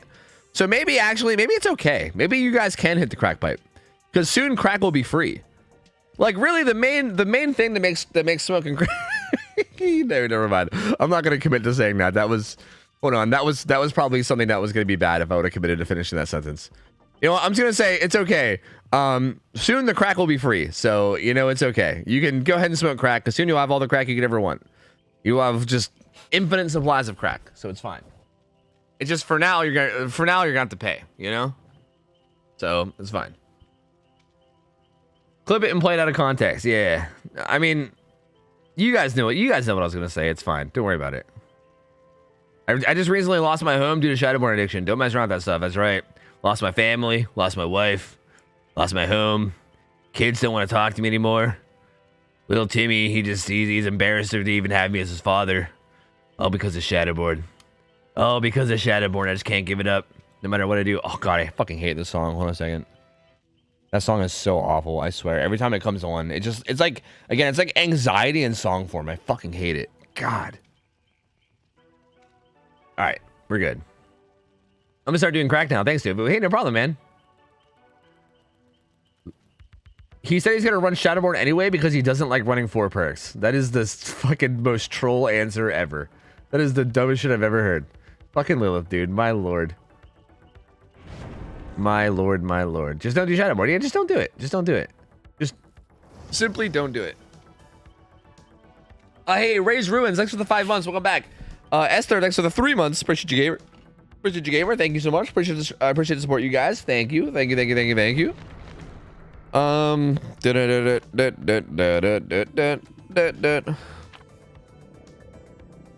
All right. So the early game of this game is going to matter a lot. Again, we say this all the time, but I think especially because the killer needs a pretty big result here, right? Like I would say 8 stages, 4 freshest slinger, pretty good result. Like again, not unbeatable, but pretty fucking good result. So the survivors, so the killer here on this side now needs a pretty big showing here. Like they need to really go ham and go ham early. So if they don't, like for instance, if they don't manage to get it down, like I would say if they don't manage to get it down before at least 1 gen pops, they're going to be at least somewhat in trouble, I would say. Like I wouldn't say it's over from there, but like they're going to be in a lot of trouble. Like they're already going to be behind pace, I think. So Brownie already looking around. He's got Pop. He's got Pain Res. He's got Noed. Same add-ons as always. DS is on Claudette. Bit of a mixed bag here, but a lot of objective. But honestly, just very mixed builds on most gamers. Deli Unbreakable here on Blood though, so he's gonna be trying to stay away and stay hidden. And Brownie can't quite find anybody. Looks like the corrupt split was a little bit funky in terms of where the corrupt split was. Like there's not really like a perfect 3-gen that's locked down. It's kind of split. Is there one way over there in the other pocket? I think so. Sees a crow landing here. Oh, that crow just flew. So he's got a pretty good idea. There's someone behind us here, rock. But maybe not. Is it bugged? Was that a bugged crow? Dude, I'm telling you, I think I like this fucking crow shit. I thought I was going crazy. I'm glad it's not just me. Because Brownie saw that shit too, dude. I'm telling you, crows are bugged. I don't know what's going on, but those motherfuckers will just fly for no reason. It was Claudette? Was it? I don't think it was. Because, like, how did you get away? I'm pretty sure crows are bugged or something. I don't know what's going on. Unless it was Claudette, and I'm just dumb. It's definitely possible. It's definitely possible that I'm dumb and it was Claudette and she just stealthed away. But I didn't see anybody. Like, I thought when I switched to Claudette, I thought she was decently far away already. Either way, Brian doesn't find anybody. Does find these two doubled up on this hill gen. Is going to be taking this chase with, well, not sure. I'm not sure if he knows either. He seems to be not sure where this person went. I don't know if they stealthed over here. Oh, no. Oh, no. Loses track of them. That's not good. Again, like I said, he needs a really fast start. Claudette has like half a gen done already. And he found two people and then ended up chasing neither one of them. And that's definitely not ideal. Finds a survivor here. I think this is Zarina, yes? Oh, a little bit late on that shot, though. Doesn't quite get it. Zarina will be able to make it around Back Shack now. Although you got to be careful, because going inside here, you can get shot through the thing, but uses the gen as cover. That was really smart. Oh, what is that hitbox? Barely gets a shot there. I was about to say, I was about to say a little late on this shot, but then it lands anyway. Oh, hits the reload. So gets the reload, tries to hit the follow-up shot quickly, but doesn't get it. I mean, that's like a risky shot to take, but again, at the same time, it kind of makes sense, right? Like you need to get a fast start, like really, really quickly. So going for a shot like that kind of does make sense. First gen pops though, in the down is still not in. So like I said earlier, I think this puts him overall behind. The down does come in now though, so honestly, not bad down timing, right? Like that chase ended pretty quickly from when it started. It just felt like the chase took a long time to even start. So down does come in. That's pain res. Pop goes the weasel up now as well. The pain res does hit rise. Sorry, it does hit the gen that rises on. But Brownie not finding it. Ooh, does find this gen that has some progress. He's gonna go ahead and kick it with Pop. Not able to find anything though. Blood's gonna want to be the one to get this unhook since he's got Deli Unbreakable. So Blood's gonna be trying to get in position for it. Needs to be careful though. Is pretty far away from it. Going past the gen that was kicked. Looks like Quentin's gonna finish that gen over at the crane. So gen number 2 pops. Blood is getting closer to this unhook. He's gonna go ahead and grab it. Brownie shooting nothing, hitting the survivor's hitbox that was on hook, which does nothing. And is he really gonna commit to? Really?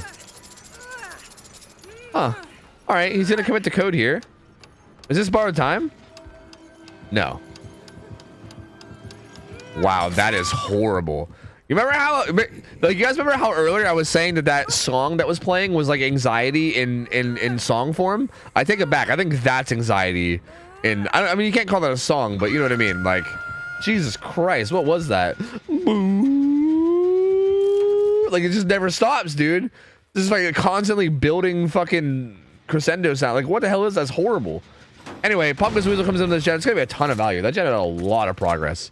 So pretty much like maximum pop value there. That's gonna regress by probably like a full 30%, close to, if you count the 2.5. But they're gonna get right back on it. Quentin also doing this gen down the other way too. And I'm a little surprised to see Brownie committing to this tunnel out, considering like that, like it took him maybe like an entire gen / 2 gens maybe to get the first down. Like it could still work in his favor, but I don't know. It's risky. This is definitely very risky. Because like here's the thing, like if you tunnel this guy out, that's all good and fine. Actually, did he have kinship? Oh, he did. He has camaraderie. I called it kinship, but it's camaraderie now. Sorry. He's got camaraderie, which makes this even more impossible. And I feel like Brownie probably realizes that now. Like, I feel like typically if you don't get the first down really, really quickly, typically it's not the best idea to tunnel them. Because by the time you get them tunneled out, they're probably going to have all the gens done, right? Which I still think that holds true here. Ooh, that would have been a sick shot if he got it, but didn't quite get it in time. Claudette does make it into Shack.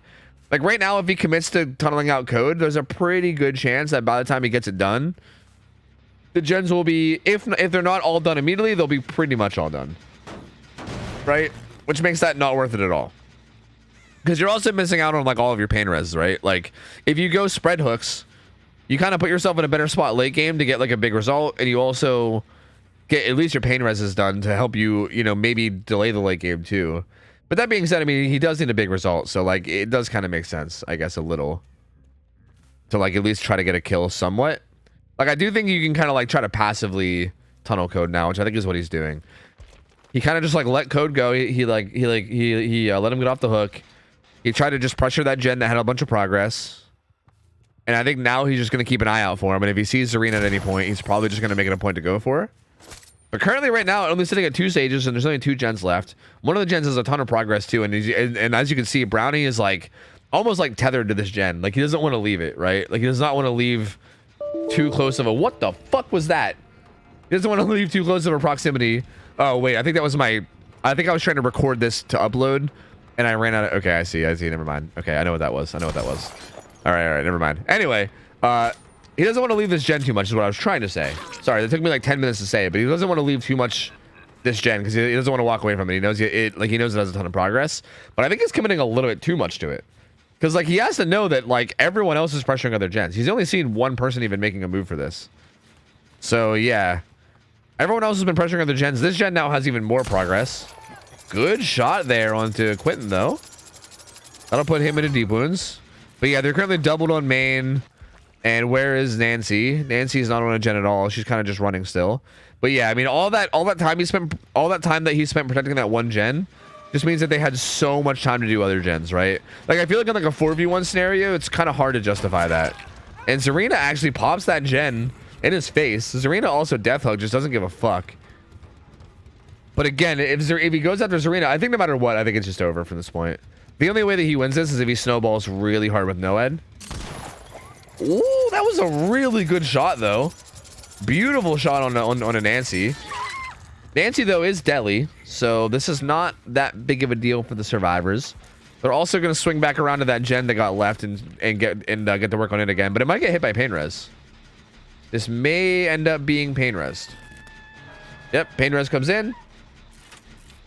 So there you go. And Pop's coming too, but it just depends on what gen. Wait, the gen they were doing was the one off to the right, right? Yeah, it was not that one. It was the one way after this. He's checking all the wrong gens. Okay, no, just kidding. It was actually that one. I'm dumb. Never mind. I'm a dumbass. It was actually that one. So he does check the right gen. Goes for a really amphibious shot there. But doesn't get it. And she'll be making her way out of here. Doesn't quite get hit by that one either. Caught it being real slippery. Being real slippery. She'll get away from that one too. And that Claudette has been real slippery this entire match. Like, this entire game, dude. It's been like if also at the very beginning that was her stealthing behind the rock too. That's even like more so. She's just been very slippery. Been a very big thorn in fucking Brownie's side this whole match. And yeah, he doesn't really have much of anything now. They're currently doubled on this gen. They're gonna pre-leave it. But the gen split is looking phenomenal for Mentality Monsters. Like, it's very split. This one down here is extremely isolated from the rest, and it now has a bunch of progress. Which means, again, Brownie's going to not really want to leave this, but he doesn't really have much of a choice because the gen on the other side has progress too. He basically needs to find somebody here. They're going to pop it. Yeah, they're already going to pop it. Are they just sitting on it? 99? Yeah, they are. They're sitting on it 99. I think they're going to go find gates. Yep, they're going to find the gates first. So Jen gets popped. This is also an injured survivor with Unbreakable. He's gonna get this down and get this hook real quick, but yeah, I mean, there's no way. This is hook stage number 4. He needs 5 more after this. He needs 5 more stages, and they're currently opening both gates. Like, Quentin can actually just die here. Like if they really wanted to, Quentin could literally. Oh, they broke Noed too. So yeah, it's like double fucked. Quentin broke Noed too, or sorry, they broke Noed. But even if they didn't break Noed, Quentin could have just died there. Even like even if Quentin just stood there and died, and then the other gamers just got out the other gate, they would have still won. But they could have just sacrificed Quentin, even being a fresh stage, and it would have been totally cool. But the Unit comes in, and Quentin's getting chased, and this should most likely end up, it'll either be a 4 stage or like a 7 stage probably if this Quentin can get out. I feel like he should be able to get out though. He's got 2 healthy survivors to body block for him. Again, no one-shot downs available because Noah's gone. Gonna break free. Oh, he got kind of stuck. Does he have overcome? It kind of seems like he had overcome. Oh, the body block though. Good body block from Claudette. I'm telling you, this fucking Claudette, bro. She's a menace. She's a fucking menace, dude. She's a goddamn menace. And then there you go. The survivors all get out. It's going to be 4 stages for Brownie. Not enough to get the win. Mentality Monster is going to take that 2-0 pretty decisively. Looking really strong. Looking really strong as a team, these guys. This is our first time seeing them. Again, I do think I recognize some of their names just from seeing them around. So I had a pretty good feeling that this team was going to be a strong team.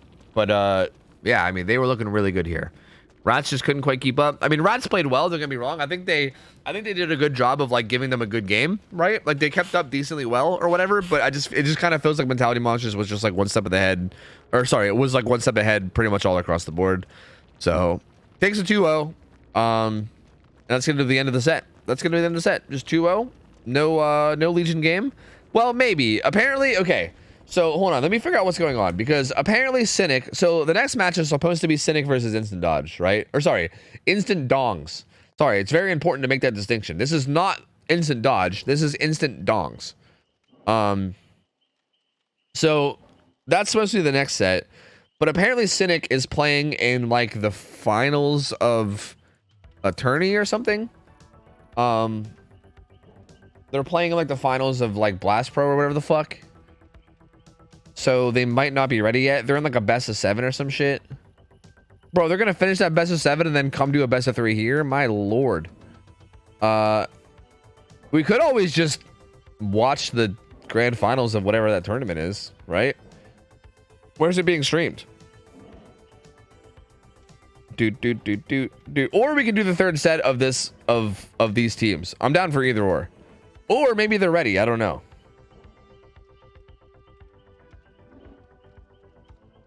It's gonna take a while, yeah. That's not good. Yeah,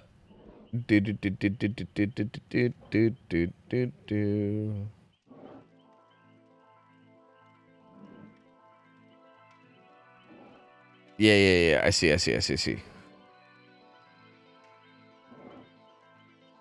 Wow. I kind of just want to see what the progress is right now.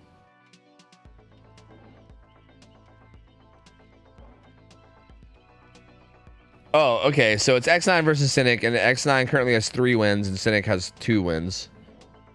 And it's first to 4 wins because it's a best of 7. And they're currently playing Nurse. So if X9 wins this game, then it's Ogre. Okay.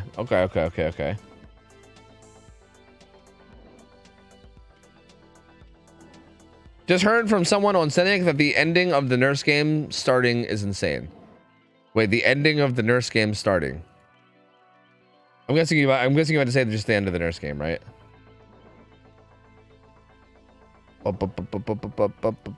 Yeah, I mean, it's up to you guys. I'm down for whatever. We can cast Legion games with Rats versus Mentality Monsters, maybe. Or we can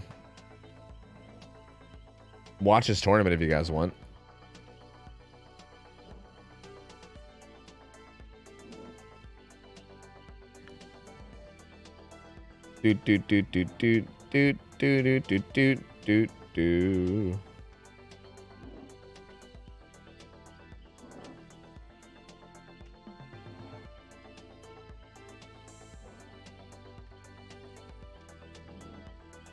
Legion? Yeah. You guys want to see the Legion set? Is Mentality Monsters also down for the Legion set? Are they also down for that too? Is that also a thing?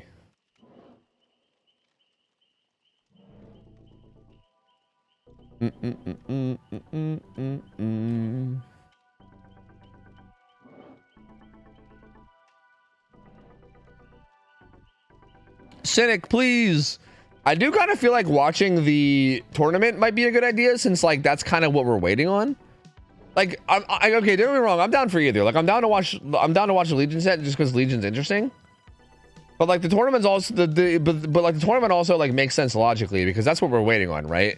Like the second the tournament's over is when we're able to continue our schedule.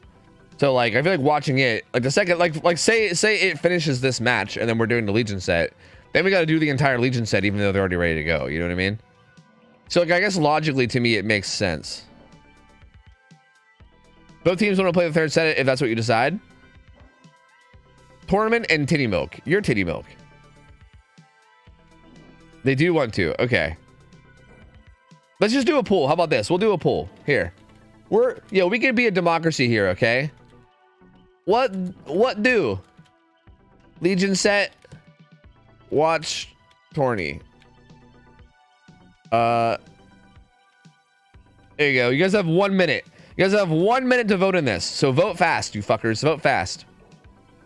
A pool. That's right, a pool. You vote in the pool. Go take a swimming. Go take a dive in the swimming pool, and take a vote in the pool. Yes. A vote in the pool. Yeah, go ahead and vote. I'm down for either one. Either one sounds like a good option to me. Like I'm down for either or. So go ahead, vote. Let your voice be heard. Yada yada yada. Something democracy. Something republic. Something. Okay, watching the tournament is like winning by a lot. That's winning by quite a bit.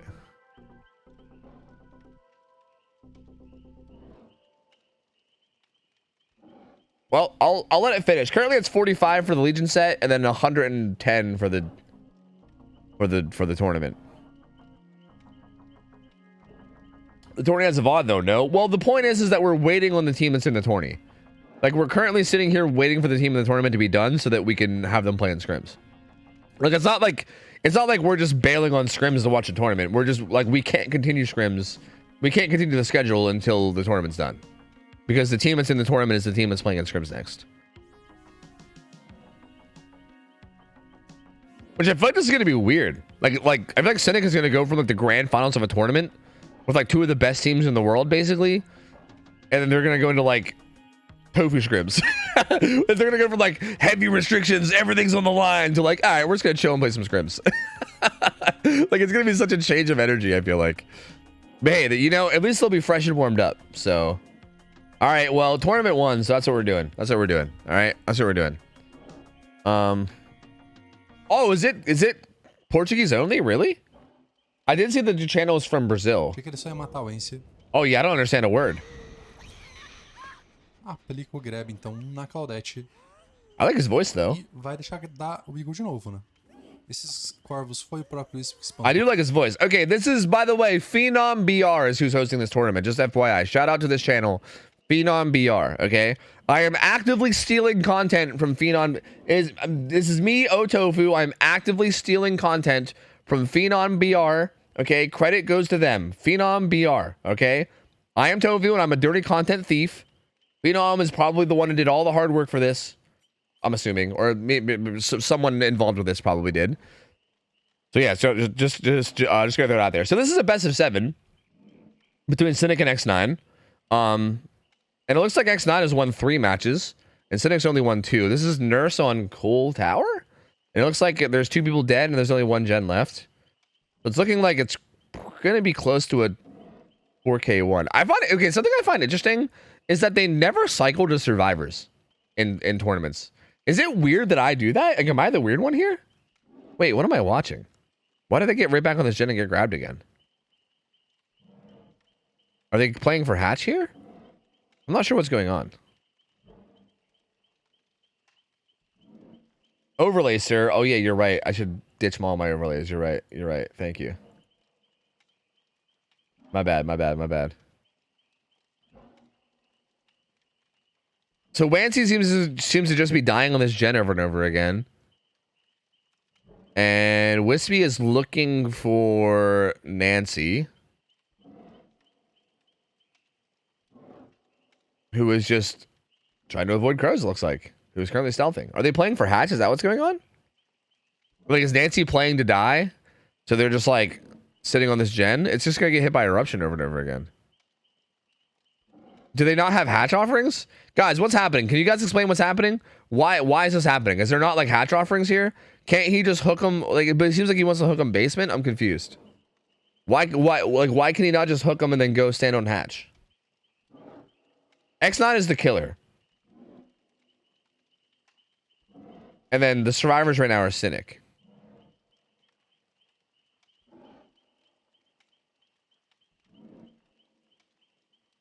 Bad gate split. Oh, I see.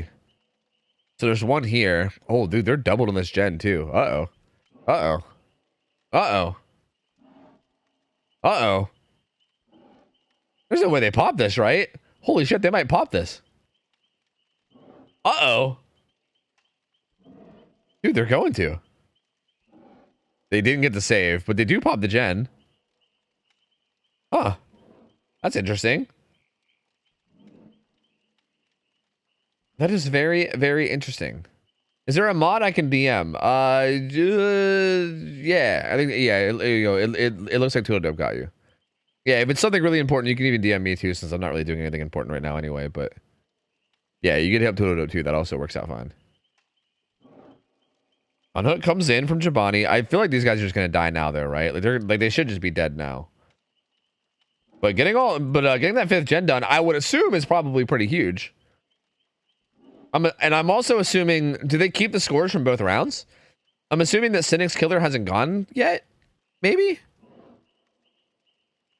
But that's wild. That's wild that they finished that final gen. So that means if Cynic gets a 4K1, they win the nurse set, and that would. Again, I'm pretty sure if these scores aren't carried, or if these scores are not carried over, I don't know. Maybe Cynic's killer's already gone. First game of the set. Okay. So yeah, that makes it so that that Cynic just needs to get a 4K1 with which like Nurse Cool Tower. I feel like that's kind of like isn't that expected? I'm pretty sure expected result is like around a 4K1, right? Maybe I'm wrong about that, but I think that's like usually expected result for like really good nurses on Cool Tower. But I'm not 100%. Did you see that the DVD comp team Eternal is disbanding? I did. Yeah. They said, bro, too easy, man. Too easy. We're out of here. No, but really, it kind of seems like they lost their passion, which is kind of fair. Dude, this overlay, look at this. This is some good shit.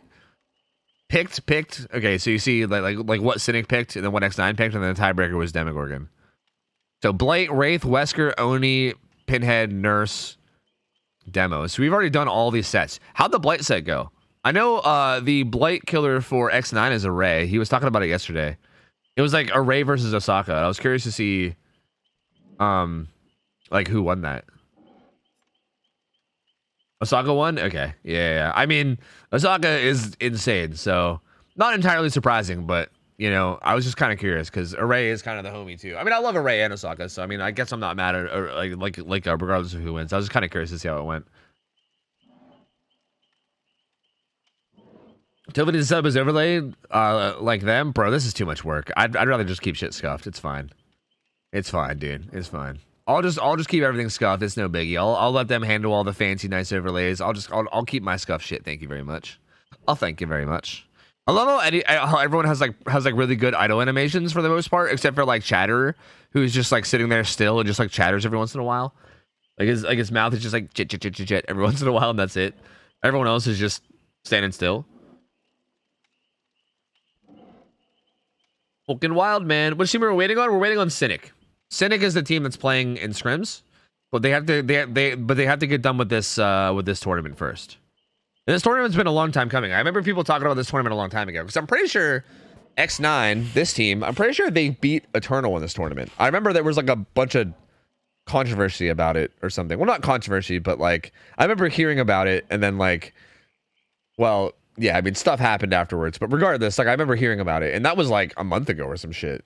So this is this tournament's been going on for a long time, and this is the grand finals of it. So yeah, this is much more important to Cynic than Tofu scrims. Like, if we're gonna be real, like I'm not gonna sit here and pretend like my scrims matter more than this. This is like a tournament these guys have been playing for like a fucking month now. So yeah. Yeah. If Cynic wins their set, they have to go to tiebreaker. Yeah. Which it seems like they can win, right? Because again, unless I'm dumb, I'm pretty sure. I mean, I don't know. I don't know 100%, but like Nurse Cool Tower is one of those like comp sets that people like. I know that's one of those things that has been played so much that people have it like all figured out, right? But like all figured out, what does that mean? Like, what is the expected result from that? Is it like a 4K1? I'm not 100%. Like, I know I've heard people say that like Cool Tower Nurse is pretty much like the definition of a set that's like completely figured out from comp because they've just done it so much. But I don't really know what that means in terms of results. X9 is pretty much Eternal without Momo. No, Petroleum without. Yeah. Yeah, it's just basically Team Petroleum. Yeah, exactly. Yeah. Can you do some quiet music so it's not just Oni snorting? Yeah, you know what? I should shut up. That's not even Oni, that's Trapper. You're right. Hold on. Let me do this. Let me do this. Perfect. That works. You're right. Yeah, I think having just hearing Trapper breathing in the background is probably not the play here. You're right. Thank you. I was streaming 3 of the 4 Cynic guys the other day, and they were rolling me on Cool Tower Nurse. Yeah, again, I'm pretty sure Cool Tower Nurse is like very figured out. So 4K1 because Agi Pop Eruption's allowed. Ah, I see. Especially for Agi Pop Eruption. Okay, makes sense. So with the rules of what they have, it should, like, 4K1 is kind of expected. So Cynic's in a good spot. So basically what you're saying is that Cynic is in a good spot. Also, I'm assuming that this stream is probably being played on a delay. So I'm assuming that, like, maybe we already know. Like, some people might already know the result. Or maybe not yet. I mean, it might be like, I don't know how much of a delay it is. But I'm assuming people are going to know who won or lost before we actually see it on the stream, I would assume. Especially if you're, like, friends with, like, the guys from Cynic or whatever. Like, people were already saying that, like, the end of the first Nurse match was going to be crazy or something.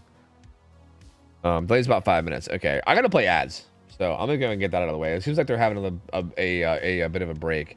I'm curious, are they just playing music here? Yeah, they are. Oh, it's some fucking hardcore music though. Let's go. Guys, I mean, look, man. Okay, so I'm gonna give them a compliment sandwich, okay? Because earlier I talked about how good this overlay looks, right, with these like animated killers and everything. I think this is like a really good setup here, and I like it. But I still feel like there's a pretty good chance, I still feel like one of the biggest downfalls I think of like most comp leagues and like their streams of like tournaments is how they handle the intermissions, man. I really wish leagues would not handle their intermissions like this. Like, I wish leagues would do a better job. I think this also like is a big reason why the comp scene stays so like isolated, right? Like, the comp scene of DBD is so isolated from like the general public. Like, I feel like there has been some breakthroughs, right? Like, I think, like, for instance, I think a good tournament that did a good job of this was like Best of the Best that Hexy hosted. But I think like a lot of times, have you heard of the copyright-free YouTube channel Aimed Ahead? No, I've not. You know what? I should wait to go on this rant because ads are playing. You know what? I'm gonna save this rant. I'm gonna save this rant for when ads are done. Because you know what? Hold on. Because you're right. Copyright, ads. Hold on. Give me a second. I'm gonna wait for this to be done. But I do think the intermissions are kind of a problem. Like, I don't know. They're playing the Dead by Daylight song. I mute it. It slaps. I'll be dead by sunrise. I'll be... Okay, anyway, so here we go. We got Angels on Nurse up against the survivors of X9, Haunt, Note, Wispy, and Light. So yeah, I mean that's literally just Petroleum, right? That's just Petroleum, all right. It's Petroleum, but like Wispy on Petroleum before? I don't think. Maybe though, I don't know. But I mean, yeah, that's a pretty nasty team. Gamer throws Shock Palette. Just goes edge map here. Looks like it's going to be Wispy. What just happened? There was like a blink. It kind of looked weird to me, but there was like a blink and then a fatigue and didn't with no hit, which is not great. There will be the opening hit. Wispy's going to run back to Shack just to die edge map back there, I'm sure. So this is just Wispy choosing to die edge map Shack. They're probably going to try to trade this for a lot of gen progress on top side, I would assume. Shame that the ads are still going because I didn't expect the game to pop. But yeah, Wispy just dies corner, top on bottom left. And this will buy time for them to get some gens done top side. Most likely. But again, assuming that the killer plays as well, you know, like with agitation too, right? I think Agi makes some more of these like center hooks a lot more viable. Oh, they do pop this hill gen though. That feels pretty massive getting that done before pop comes in. And I feel like again, like it might not seem like a big deal, but I feel like that first blink fatigue, whatever the fuck happened there, like if that didn't happen, then I think there's a pretty good chance they don't get that gen done. So like kind of a big deal. Note grabs the unhook. Dies for it though. Wispy gets hit immediately into deep wounds, and she's gonna be going. He is gonna be going top left.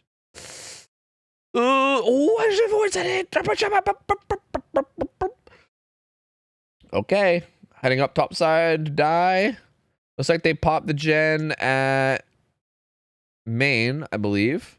Note gets picked up. This will be Wispy's second hook. All right. Gonna be carrying this mid-map too, thanks to good old agitation. So gen done mid-map, gen done main building. So there should be a 3 gen somewhat bottom side. Hey, they are cycling survivors. Nice, let's go. Okay, so they do cycle survivors sometimes. Yeah. Good. Wait, you know what? I think they cycled survivors last game too. So you know, never mind. I'm actually just crazy. But yeah, I'm assuming they're gonna try to get one of these gens done bottom side. I would assume, just to create like a good gen split. But we'll see. Eruption going down on that gen.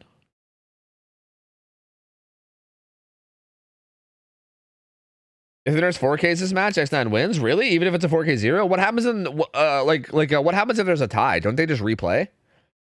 I thought most leagues like replay on tie. Like they have to get a 4K 1, don't they? Or is there some kind of tiebreaker that I don't know about?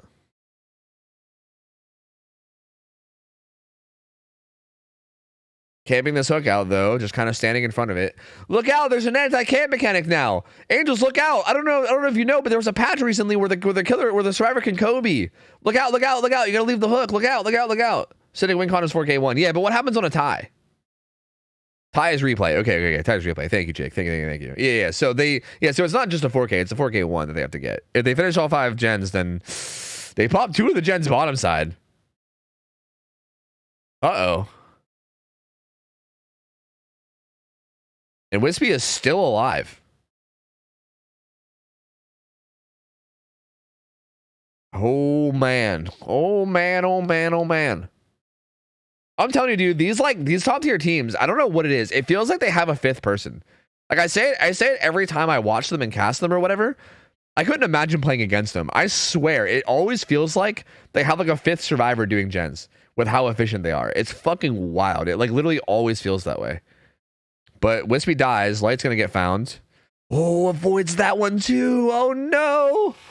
That's pretty massive. Again, I feel like in these nurse sets, again, with how figured out it is from all the teams, I feel like if you're missing any sets of double blinks like that, it's like super costly. You know what I mean? Down does come in though. Eruption comes in too. I think that might have given ore reading on both of them, right? Because of Eruption. So yeah, ore reading on both of them. Look at that. The ore reading from Eruption is crazy. So they both ran off, but Angels knows exactly where they went, at least temporarily. So this will be a stage on the light. Pop Goes the Weasel is going to be up too. Eruption will be back up semi soon. But I think Angels wants to get a tag onto Ace at least real quick. Won't be able to find the tag with that first blink. Oh yeah, they also wait, is Fragile Wheeze allowed in like oh dude, I forgot this add-on's awesome. Is Fragile Wheeze allowed in most leagues? Fragile Wheeze feels very strong. But that's a really strong add-on. I actually didn't think they'd allow that in most leagues. Maybe I'm wrong though. I don't know. I don't know what they allow for most leagues. I don't know. It is interesting. Pretty much always allowed. Really? That's interesting. I don't think it would be. It feels like a lot of free value for a nurse add-on. But then again, I don't know. Yeah, lights on hook. Pop eruption goes down on that gen, but the other gens are pretty deep topside, right? It looks like Angels wants to find whoever is stealthing for the unhook. Because pretty much what's always going to happen from the survivor team here is that one person's going to be pressuring a gen topside, and then one person will be stealthing probably where Angels looked. Like somewhere down here, someone will be stealthing. So that way, if the nurse commits away from the hook, there's someone in position to get the unhook, which is what Haunt was doing. And Haunt did a really good job of stealthing that. But Angel still forced to struggle before leaving. It's going to come down and interrupt note on this gen. We'll kick it to put eruption down. But the unhook comes in and they can pressure the gen that was mid-map now. Sprint burst from note. Does he to hit there? I feel like eruption is just so huge here though, right? Because like bam, eruption. Like does that buy enough time? I think it does. Like look at that. That should buy enough time for this hook to come in and then for Angels to make it back down to that gen again and kick it with pop again.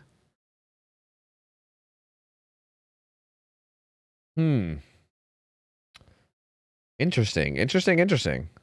There you go. Note put on hook. Fresh hook there. Light is death hook now too. So kind of a scary, definitely a scary position there. Deli. I actually didn't know if they allowed Deli.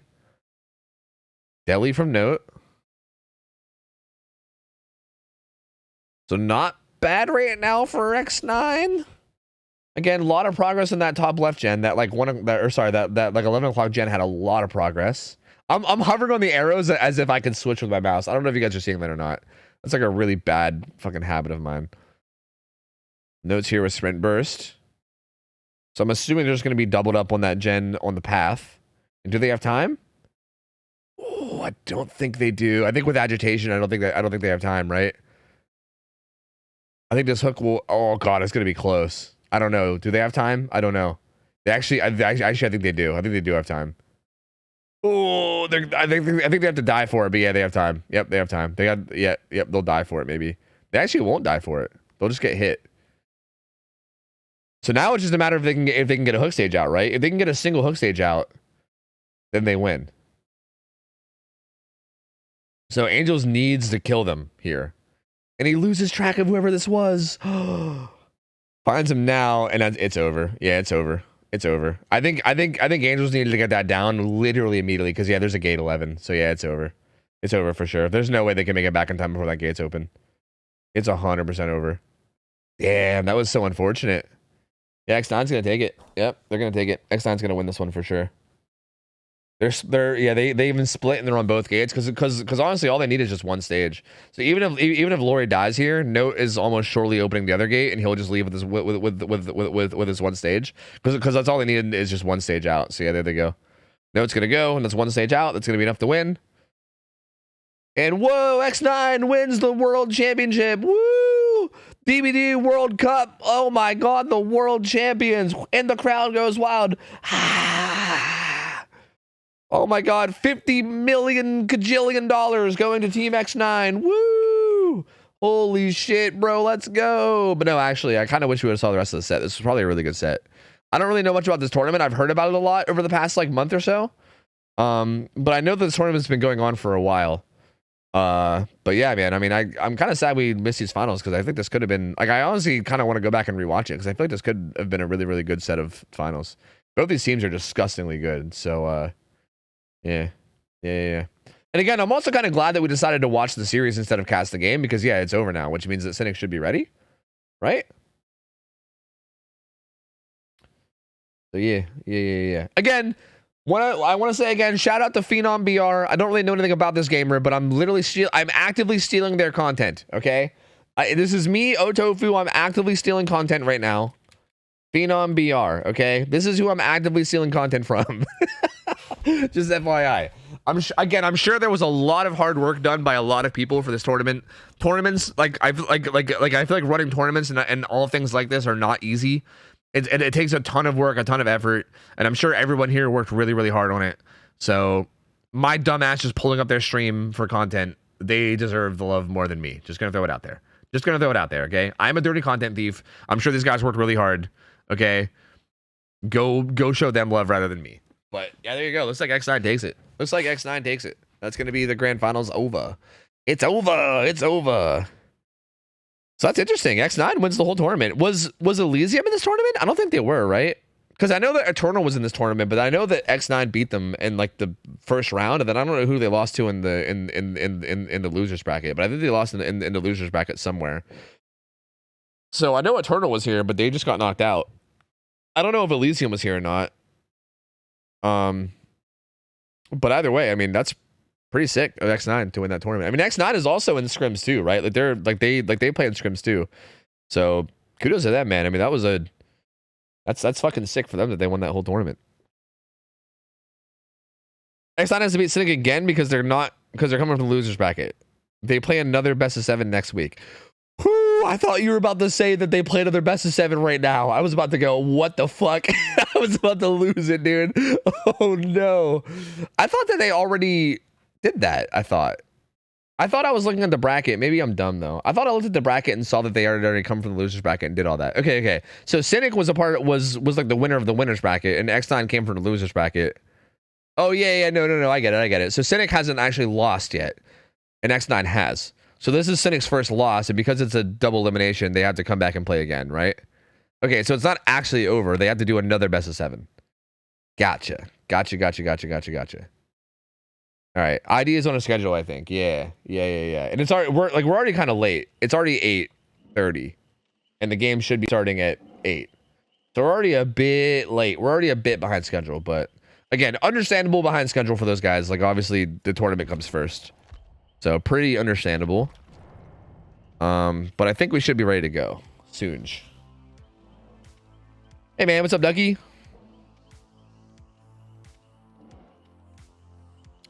Yeah, that's interesting though. I wonder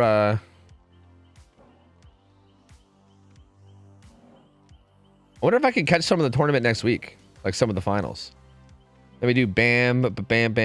Yes. Perfect. All right, cool. Everything's back up. Yes, perfect. I'm doing good, Ducky. Hope you're doing well, gamer. Good to see you, buddy. They played in winners finals and Cynic beat X9, sent them to losers bracket. Yeah. Yeah, so interesting. So basically the winners bracket finals was Cynic versus X9, and Cynic beat X9, sent X9 to the losers bracket, and then X9 won the losers bracket, came back, and now it was Cynic versus X9 again. So there's like 3 different matches between Cynic and X9. So far, they're 1-1. Like, Cynic won 1, X9 won that one. So now there's going to be the third best of 3. Or sorry, the third best of 3. There's going to be the third best of... It's going to be a best of 7, I'm assuming. But the third match between the two. So it's going to be like a best of 3 of best of 7s almost. Except the first one, it might have been a best of 5 or something. But still. Yeah. Thank you for my 6 years of putting up with you. 72 months from Marsh Alpaca. That said 6 years of being one nerd amongst many. True. But honestly, you're the nerdiest nerd of them all. Like, I feel like you shine brighter than every other nerd. Like, in a sea of nerds, somehow we can point you out and be like, holy fuck, that guy is so nerdy. Holy shit, that is a giga nerd. So congratulations on being the nerdiest of them all. You are quite the nerd, Crafty. Thank you so much. Appreciate the 72 months, man. 6 years. And Fink, thanks for the resub. 18 months, year and a half, gamer. Thank you. Thank you. Welcome back in. Appreciate the support. How you doing, Fink? Ian Taco, thanks for the 19 months as well. Appreciate it. Thank you. Okay. Ultra is here for Cynic. We need the survivors from Instant Dongs. Where are the dongs? Man. Dongs? Isn't Socks on dongs? I think Socks is on dongs. Dude, I don't know if Ray's playing killer or playing survivor for dongs. John?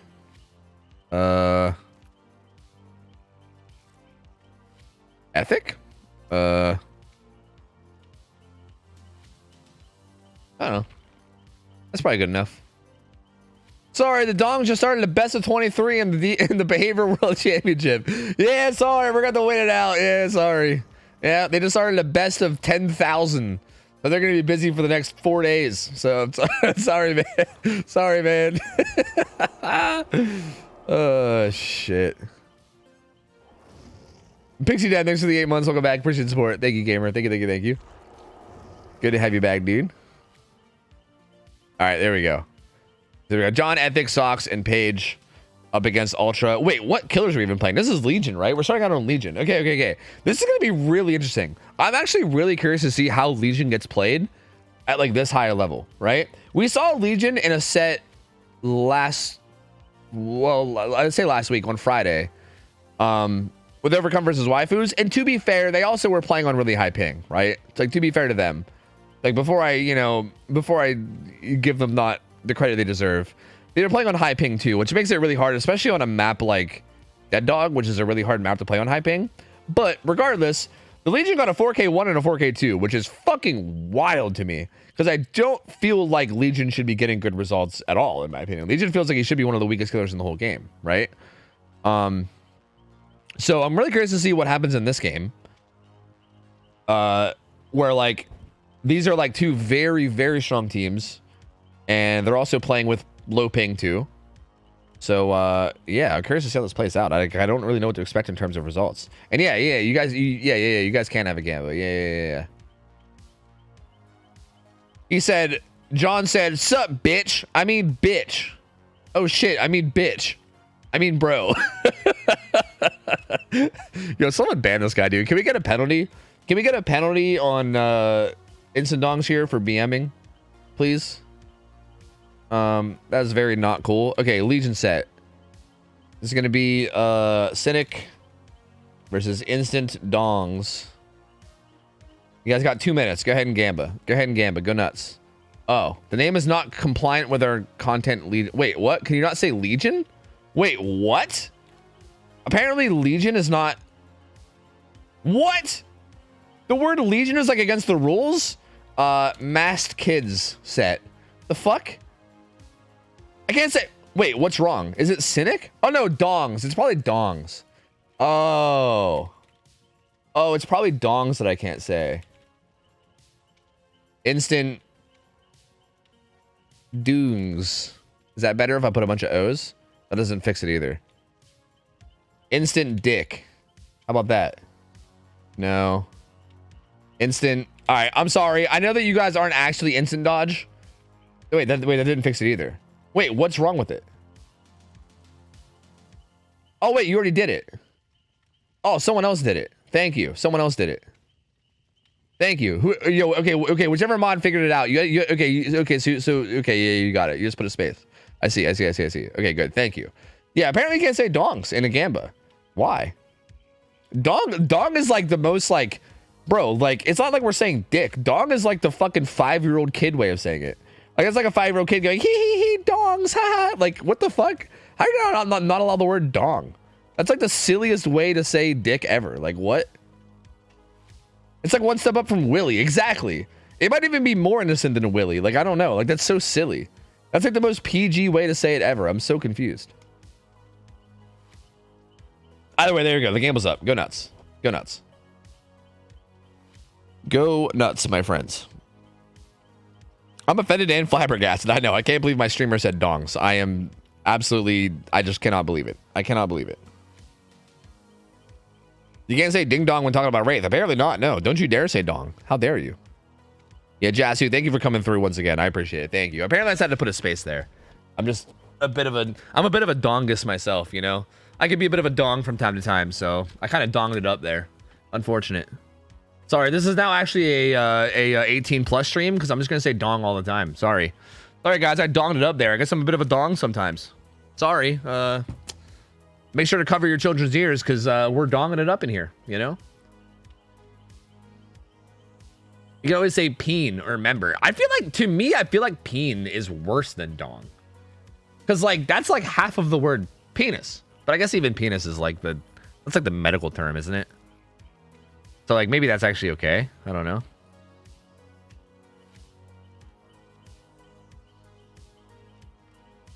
Dude. What the fuck? These guys. Where's Water Tower? Is Water Tower 5? Oh god, dude. Oh god. Oh no. Oh god. Schlong is probably the worst one. That one's the worst. Instant Johnson. That's right, Johnson. Power staff? Who the fuck is calling it a power staff? Come on now, dude. Is that like the fucking RP, like LARPer way of doing it. I cast my power staff. Haha. Like, what is that? No one's calling it a power staff. I've never played a comp Legion game. I actually, yeah, this is really interesting because I've never like the scrims we saw on Friday was the first ever scrim I've seen of Legion, I think. Outside of like the kind of scuffed King of the Hill stuff we did. But I don't know. I'm really curious to see how this plays. Like, I don't know what to expect here.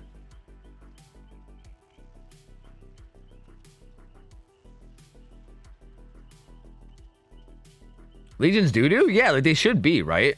But in like a weird way, I almost feel like they might be like, there's certain scenarios where like they can cause injuries for free a lot of the time, right? That which could make unhooks maybe harder. Like, no, but still, it's still Legion. So like, I don't know. I guess I'm just curious. I guess we'll just see.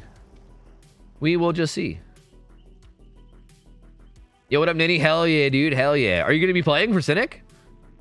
Because fuck yeah, dude. I'm excited too. I am pumped. I'm excited to see it all.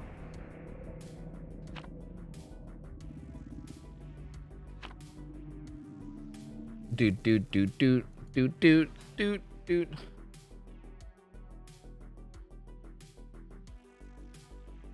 Legion needs good team plays so they can cause a mistake. Yeah, that's interesting. On a map like Dead Dog 2, where I feel like you can get a lot of free hits, it's definitely very interesting. It's definitely very, very interesting. Because I do feel like in a weird way, even though the killer is like super weak, it feels like it could still be pretty punishable. Like if you fuck up, it feels like you could get punished pretty hard for it, which is interesting. So here's Ultra. He's got, oh fuck, what mixtape is this? Is that like Julie's mixtape? You guys have to remind me of what this does. I'm fucking stupid. And he's got Eerie Button as well, which is the one that breaks pallets whenever he vaults. He's got Enduring is interesting. I mean, Enduring plus Eerie Button kind of makes sense, right? You just eat stuns and then vault them to insta break them.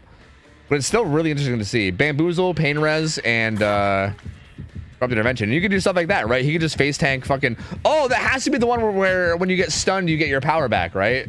Yeah, based on the build, that has to be it. Which is why he's just face tanking these. And he can do shit like that. Holy fuck. Yep, it all makes sense now. Yep, you know what? The build's making sense. I gotta say, the build is definitely making sense now. Yep, you know, it's all coming together. Jesus Christ, Ultra. I bet Ethic is probably swearing about West Ping right now or something, maybe. I don't know, because I know Ultra's a West gamer. But that was a very, very fast down. I mean, dude, Legion? Like, again, a killer like Legion, dude, that was a crazy fast down. Like, I'm sorry, but Ethic just got shit on, okay? With love, Ethic just got fucking shit on, okay? That was crazy. Ultra now coming across the map, finds Renato here. Still keeping track of him in power. Then again, he can just kind of face tank these pallets because he doesn't really care, right? Like, if he gets stunned, who gives a fuck? He can just insta-vault him again. He's going to see some Killer Instinct here. Just walking right by Socks. Is going to come out of power. They do get the unhook, though. I didn't really get to check builds. Deadly Unbreakable's on page. You didn't grab the unhook. Renato had a pretty good anti-tunnel build. That's all we're going to check on for now, because I don't want to miss too much of the action. Nancy going to be getting chased. She does have Shaq with the breakable wall still there, so this window is extremely good. Should not be getting hit here at all. Bamboozle, though, will block it, which will force Pallet. Pallet can be broken pretty quickly with Eerie Button, too. But John should be able to be okay here. He should make it somewhere else. Looks like he was kind of running towards main. Renato's going to get found back in this corner again.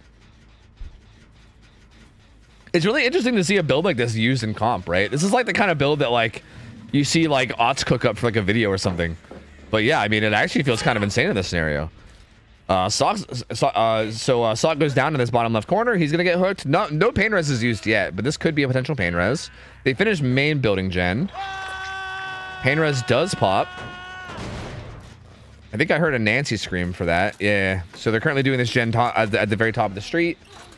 It's being Doublade. And I'm curious to see, like, how they handle healing. Because, like, Paige stayed healthy, which feels good, right? Because Paige is the Deli player, so she's going to want to go get the unhook. So her being healthy makes sense. And it feels like the others, yeah, they could just stay injured, right? Like, I feel like the only person you really need to save is whoever your designated unhooker is? Maybe? But what if they get found? If you're just, like say hypothetically Paige gets found here. Oh, good mind game on that pallet, and John goes down. I feel like then you just panic heal somebody or something, maybe? I don't know. They do heal Socks on unhook, though. This is Second pain res coming in. Another third fresh hook. So far, Ethic, Socks, and John have all been hooked once. Paige is not. She's got Deli up too. Oh, Ultra trying to bait this drop down. Socks being patient. Oh, I think Ultra was trying to get the hit while getting stunned again. He was trying to do it to him again, but not falling for it the second time. But does get the hit on the Page. Everybody's injured now. Killer, the killer is quite literally throwing by not running Thanatophobia. Oh wait, just kidding. John got healed. Never mind. Never mind. I actually take it back. Kit comes in. Sock is kind of isolated back in this bottom left corner, and this is, he's starting to run out of pallets. Like, this pallet is somewhat isolated. There will probably be another pallet up here that he can use that'll be really dog shit, but he's pretty much running out of pallets, so he might just go to the corner to die. This pallet actually never got broken, but it's a pretty bad pallet. I love the way he played it though. I love that. Was so sick from Sock. I love his palette because of that. It's such a coolly designed palette. Coolly? That's a really stupid word. It's a really well designed palette. Like, I love that he looped around the object that didn't have anything to do with the palette and then used the palette afterwards. That's so fucking cool. That's such cool palette design, man. And I love that he played it that way. Buys a little bit more time there, but he'll eventually get hooked again. This will be his second hook. He actually didn't get pain resed, so like a pain rest is still available for him, but it didn't get used there. They popped gen number 2. Only gen number 2 though.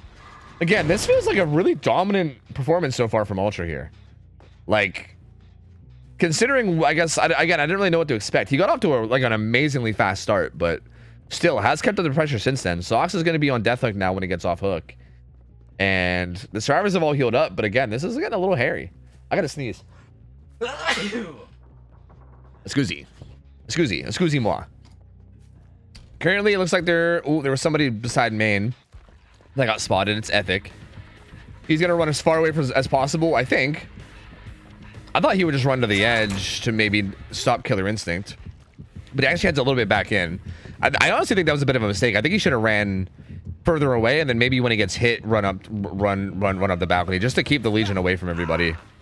But still fine though. He gets hit and put in deep boots, and he goes up to main. And now Sox though is gonna die, which I think is not great. Like, I feel like, I don't know, man. Am I wrong about this? I'm always, okay, I'm gonna be real with you guys. I'm just gonna keep it 100 right now, okay? I'm always skeptical on, oh, he DS'd, but he's okay for now. I'm always skeptical about critiquing players that are better than me, okay? Because I know that everyone on this survivor team is better than me, okay? I'm just gonna be real with you. They're all way better than me. So I'm always hesitant to critique them because, like, I'm not 100% sure that I'm right, but I'm pretty sure here, right? And maybe I'm wrong, but I'm pretty sure that it would have been the better play for Ethic to, like, just run away, like, just run as far away from the hook as possible with the Legion on him. Because I'm pretty sure if he gets hit with Frenzy, he should be able to use that speed boost to make it up top and then have bounce landing and be safe no matter what. But I think him kind of running up to the balcony and getting hit on the balcony, like right there close to the hook, kind of allowed the killer to get back to Socks faster and just and kind of secure that kill better, which in my opinion is a mistake. But who fucking knows if my opinion matters? Who knows? But I think it was a mistake. And Socks is gonna die, but they do pop 2 more gens for it, so not a bad spot to be in. Ethic tried to take a hit there in Frenzy, but Ultra managed to get around it, and he's gonna be able to find, won't be able to get this hit onto Paige. She has Sprint Burst. So gets 2 injuries. Paige is full health though, and she's getting chased. She's got Deli too. Oh, someone else is here. Oh, uh-oh. Looks like John was here too, but he's gonna be able to get away.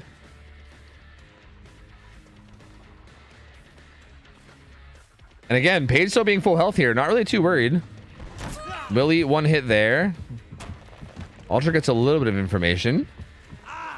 This is kind of an okay spot for the survivors though, because this is Deli, so they can kind of just do gens now, right? Like they can basically they can either split gens or try to double or do whatever they want, because they don't really have to worry about saving Paige. Like, the worst thing that's going to happen here is probably pain res when Paige eventually goes down, which looks like it should be right now. So yeah, I mean, the worst thing that really will happen here is pain res, but they don't really have too much progress. I think had about 30-40% on that gen on the street. Oh wait, it wasn't on the street. I'm dumb. It was actually at like 6. They're both here. The gen pops from pain res. Sorry, Ethic wasn't even on the gen. Holy shit, I'm in shambles. John was on the gen. Ethic was sneaking up to it, but he's gonna leave now. Whoa, whoa, whoa! What the hell am I looking at? My hands. Deli comes in from Paige. And I think it's going to take this chase back to the back here. All that's here is this pallet, and that's it. And this pallet's pretty weak. I think, though, managing to get some good value out of this. This pallet being pretty dog shit. Like, you're definitely on a limited timer here, right? Like, you're going to die. I think is playing this so well, though. Like, again, it doesn't seem like much, but even him just buying an extra, like, 10 seconds there, like 10, 15 seconds is pretty massive. That pallet is really bad. And he managed to, like, use it at least a few times. Like, he got the better out of Ultra and quite a few 50-50s there. So, very well played by Ethic. Ultra going to leave him on the ground, though. I think he was a little bit worried about this gen mid. It doesn't have that much progress, though. He probably is looking at it now and being like, shit, I probably could have just hooked. Fuck. Paige going to take the vault up top, though. The pickup also comes in. So he knows right now that John and Ethic are both out here. Knows that Paige is at main. Has pretty good information on where everybody is. And I think he would rather pressure the duo than the solo, especially since the solo's at main. So he's going to head back towards bottom side, pressure these guys. He's going to find John. Oh, probably. Oh, was that live? We'll probably be able to hit him. I don't know. No, actually doesn't be able to put him into deep wounds and doesn't get the tracking information out of it either. And John will die here. He's going to pull it out of locker. Paige is currently healing up. Ethic is doing the Gen 6. Paige doesn't even manage to get the heal, though, which is unfortunate. Paige is going to have to hide and try to and try to stay in position for this unhook. Because now basically what it is like the killer is most likely going to check on this Gen bottom side. But you don't know, right? You don't know for sure. So Paige has to hide in case he does. And then if he does, she can go unhook, which is what she's doing. So good positioning there. Then Ethic is hanging out down here. He's going to get chased. He's got balance, though. So he can kind of just chill. Or he can just bounce landing away right away. Which is what he's doing. He's going to bail. He's going to head to the top window. And again, this building is so strong. Like, even with Bamboozle, he can run to the front here and then vault down this front window. And kind of just tie these loops together. If Legion vaults that unblocks the other window. But Legion's just going to take that hit, get some killer instinct tracking, head for the others. Finds them all. Okay. Finds Paige, finds John. Does he hit John in deep wounds? I mean, like, you might as well, right? Well, I don't know. Actually, yeah, no. He's kind of out in the middle of an open field, so I think he's just... Okay, that's interesting. If you swing up into the sky, but also if you're close enough to hit a survivor, does it miss them? Was that him trying to end Frenzy as close as possible? Does that work? That's so interesting. Huh. He gets down onto John, though. This won't be pain res, but it will be a hook. A death hook, actually. Wait a minute. John was death hook. God damn. Okay, so that's actually kind of a huge deal. They're gonna be able to pop this gen, though, but they might even be able to get somebody out. They do pop the final gen for it, though, so John dying does get them the last gen at least.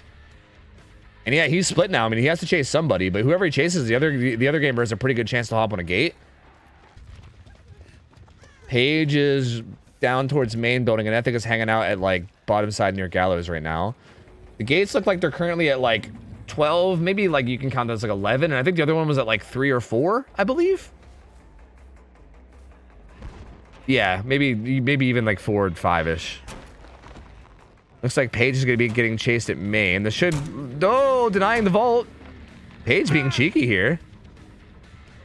I like that. I like that play from Paige. That was really, really good.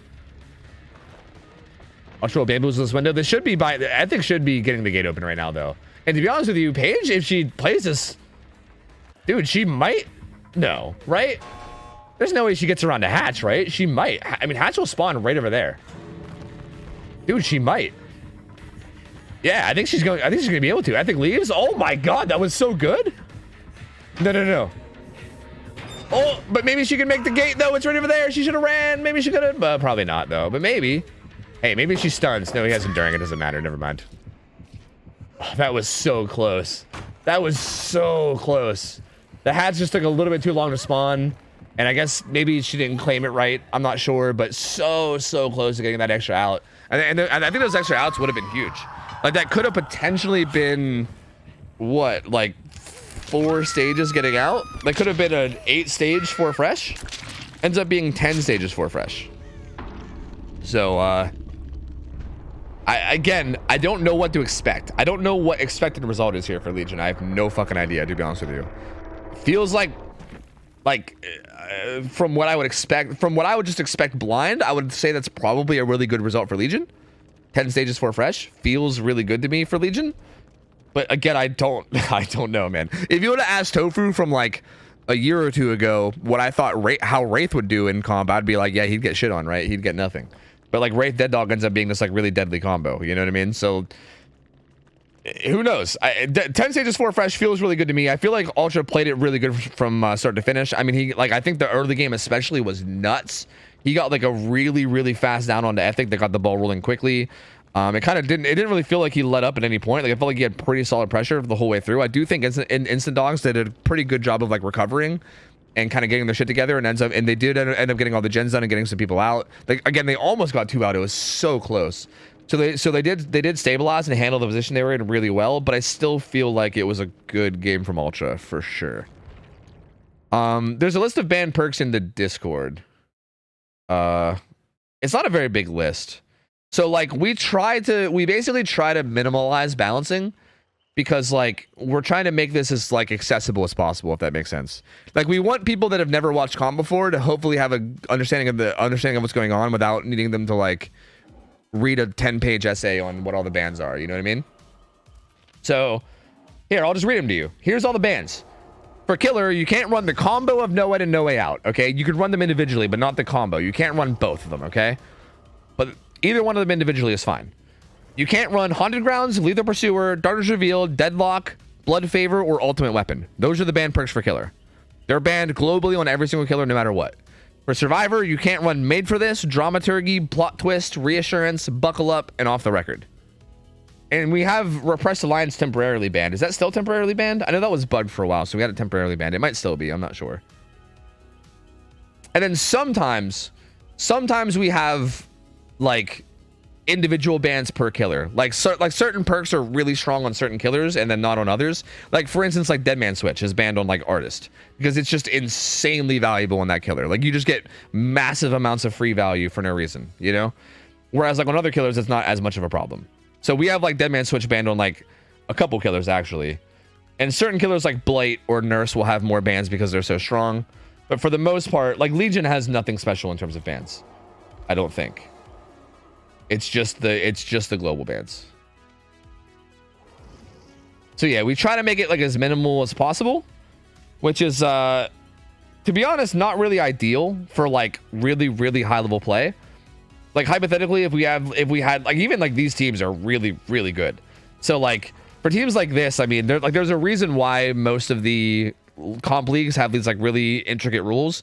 It's because you kind of need to in order for the games to be more like interesting and balanced. But we're kind of going the more like viewer accessibility route rather than like the perfect balance route, if that makes sense. Plus, we're also balancing. I feel like if anything, we're probably balancing this around not the highest level, right? Like I feel like there's plenty of leagues out there. There's plenty of like tournaments and leagues out there where things are balanced for the people at the highest level. I think the point of these scrims is to be more like grassrootsy, right? It's for people that are like getting into comp, right? And like to learn. Like I still think having like again like this team, like we just watched. I mean, it wasn't this exact squad of 4 or whatever, but like these are like some of the best survivors in like all of NA basically, right? I mean, we just watched like this team again. It wasn't the exact same 4, but like it was still sitting. We watched them in the grand finals of a tournament just now before this started, right? These are really good players. So even though the rules aren't really built for these guys in terms of like their level, it's still good to have them play just so teams can see like what proper play even is, right? Like what like borderline quote unquote perfect play is almost. But yeah, I mean, for the most part though, it's all balanced around like the newer teams, I guess, and to try to like help them learn, if that makes sense. We ignored the 2 dab that happened to me, okay? Dude, that was rough, Ethic. That was rough. Ethic, are you East Coast? Because hey, we can just chalk it up to ping, man. We can just chalk it up to ping. It's all good. It's all good, man. Ping diff, it happens. Jess wants to go AFK for a bit, so no gambas. Yeah, I'll handle him after this one. I'll do all the other ones. NA East. Yeah, hey, ping diff, man. Ping diff. Happens, man. Look, hey, if Ultra was in NA East, would have never happened. Would have never happened. It's all good, dude. All good. I seen it. I saw it. There was lag. Why plot twist banned? Plot twist is banned because it was bugged. It might still be. It was bugged for a long time where basically if you plot twisted and then had a teammate heal you, you would have like no sounds like ever. Like you would be like permanent old Iron Will basically. Like you'd have just no sounds coming from you ever. It might still be bugged that way. I'm not sure. I can't remember. I don't know. To be honest with you, I feel like even if we unban it, I still feel like there's a pretty low chance we see it. Plot twist is pretty risky. Like I don't actually think it's that good of a perk. Like if you get found plot twisting, you're basically throwing the whole game, you know? So I don't know about that. I mean, maybe it actually could be pretty clutch for you to just use it in the killer's face in certain scenarios. I don't know. Anyway, Angels has Deli Unbreakable. Ultra running a bit of a mixed bag. Lussie's got DS. Nini rocking Dead Hard. The old Dead Hard against Legion. So honestly could end up working. Looks like same build actually from John. John's running the exact same thing. Finds a quick opening hit onto Ultra. Actually just ends power and is going to go after him immediately. He is back on this bottom left corner where these pallets are like pretty exceptionally bad. John's going to break that with the Eerie button and power, but Ultra will be able to make this next pallet. Okay. Yeah, we'll be able to get this down. There you go. Good little mind game there from John. Gets the down. This will be first hook on Ultra. Again, pretty good. Just kidding. Not first down, actually. Nini runs up and grabs the save, so Ultra stays alive a little bit longer. I was going to say doing a good job of keeping up pace with the previous match, but Cynic had other plans. John actually, okay, wasn't sure. Ends up taking that hit, though. Is going to go for more. There's a driver down here at this 1 o'clock gen. Oh, I don't think he even is able to catch up to him, though. We actually won't be able to get this hit. Lusty gets away. Ultra's here, though. So the chase on Ultra is still here, but Ultra's in a significantly stronger spot now. I wouldn't say significantly. Yeah, no. I would say this is definitely a stronger spot than that bottom left corner. Does go down, though, with the pallet throw. And A West, baby! Doesn't mean, oh, he's hunk. Let's go. So that's going to be the first hook. Still pretty decent pacing. Might get a pain res on this gen down here on Lusty. That's the like. Oh, he actually was going to. I think he would have wiggled if he took a hit, right? He was being carried for a while. Maybe not. They probably know better than I do. I'm sure they would have called it if so. But first hook comes in. It's going to be a pain res. John immediately finds Lusty. The firecrackers don't get the blind. All right, Lusty denying the vault. But then John just takes it anyway. Oh, is he going to swing around him? Yeah. Oh, beautifully played by John. Swings around him, blocks the pallet, keeps him on kind of the weak side. And yeah, because he's playing the weak side, that means he can get away with stuff like that, right? He basically claimed the pallet, and then Lusty had to play the weak side in order to not die. And once you have him on the weak side, you kind of get to that 50-50, where if you can predict the pallet throw correctly, you get the kill. So that was just beautifully played by John. That was so good. And down goes Lusty. That'll be second pain res coming in. And yeah, John honestly doing a pretty good job of keeping up pace here. Still 5 gens left. I mean, I'd say 5 gens, but they do have a good bit of gen progress, right? Like there's 1 popping. The gen at 1 probably has a good bit of progress too. But still, 2 pain reses coming in, 2 hooks, 4 gens up. Angels playing this pallet out front of main, but they're going to make their way across the street. Did manage to win that 50-50 on that pallet throw. Second gen pops. Ooh, Nini was here with the unhook.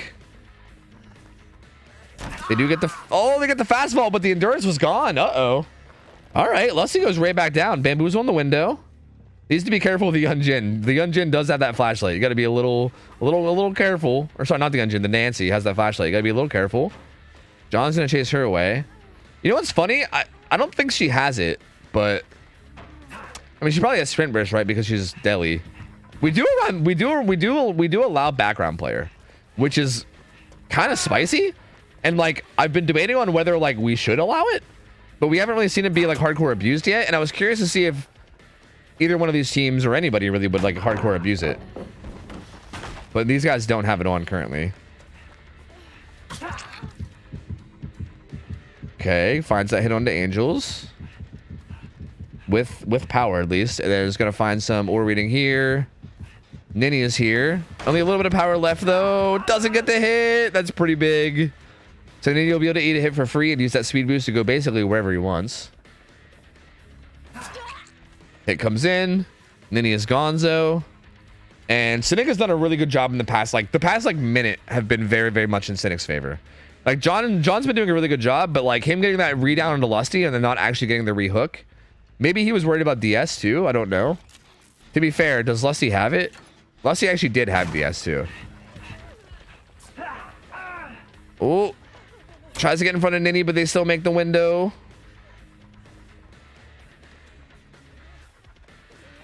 Yeah, makes the window again. It's not bamboozled. It's going to be bamboozled by Nini now. Gonna get the old entity blocker. And he's going to be able to make his way over to Shaq. And yeah, this chase on Nini is not going too well thus far. Bloodlust 1 kicking in. Bamboozle will kick in now too. Nini now has nothing. I don't think he'll be able to make this because of Bloodlust. I don't know though. Maybe? Bloodlust 2. Yeah, no, he won't be able to make that. Down he goes. This will be a potential another pain res, but there's only 2 gens left. No, fucking shut the fuck up. Shut your fucking mouth. God damn it.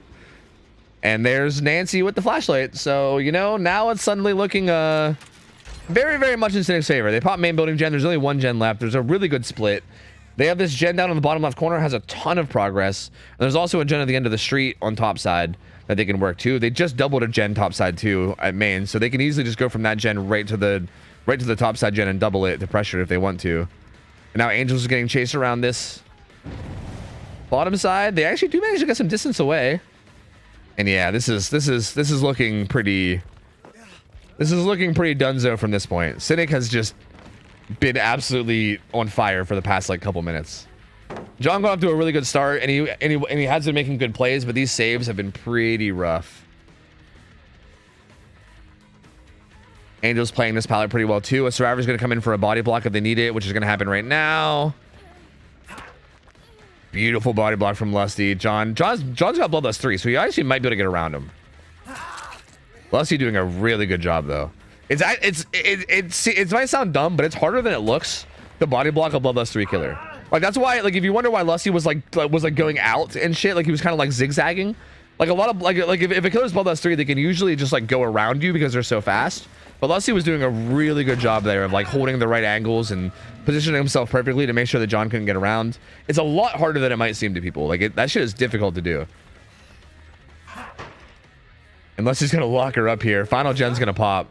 And Lusty's already been hooked once, so this is gonna be second stage for him. And that means if they just get the gates and leave here, it's gonna be not very many stages. Deli is up for Angels too if they happen to get hooked, so that's why they're playing aggressively, I think. Nini is currently moonwalking. Nini is moonwalking. John's back on Angel. Oh, who's that water tower? They do such a good job of just keeping distance, man. He's gonna end power here, maybe get this down. And this will be a fresh hook, but again, it's Deli. That's if John takes it. This will be a fresh hook, but it's Deli. So they can even just let Angels Deli and then let them maybe either get hatch. Like they could all leave and then let Angels get hatch, or maybe take hits and have them get out through a gate. I think taking hits and have them getting out through a gate feels like the more safe option, maybe. But then again, it's Legion. But still, probably the safe option. I don't know. What's the safe option here? I don't know. Actually, am I too dumb to know? I don't know. Because they can Deli, but then what if the killer pops Frenzy? He can literally just hit everybody. And then get it down. Well, I guess you'd only have to send 2 and not 3. I guess sending 2 full health people to body block would probably be the play. But not all 3, because then someone dies. Maybe. Unless the people that get frenzied body block for the last person. Yeah. Which is what's going to happen, I think. Oh, wait a minute. Wait a minute. Someone's dying. Wait, just kidding. No one's dying. Wait a minute. Someone went back into the map. No, they're all there. Nope, Nini went back into the map. To continue moonwalking. To moonwalk the whole way to the gate. So, yes. All right, there you go. I mean, that was smart. I think that was smart to have whoever the back player was bail last minute. Because, yeah, I mean, John was looking for somebody. John was trying to find whoever was in the back to kill them. But Nini wisely just bailed and went to the other gate. And there you go. That's going to be 4 stages, 3 fresh. Ends up being the final result for John and Instant Dong. So not enough. Cynic going to be able to win that Legion set pretty decisively. I mean, that's a pretty nasty looking survivor team right there. And again, I think John actually did play that really well. I think there was there 2 flashlight saves that game? Or no, there was a pallet save. There was a pallet save and then a flashlight save. And those hurt a lot. Like that first down getting pallet saved was definitely a big, what's the word? It was a big hit to the momentum that he had early game. Then he did manage to follow it up and get the down relatively quickly afterwards, all things considered. But still, that was a pretty big hit to the overall like momentum and tempo of the game. And also that flashlight save that came in from Angels 2 was pretty huge as well.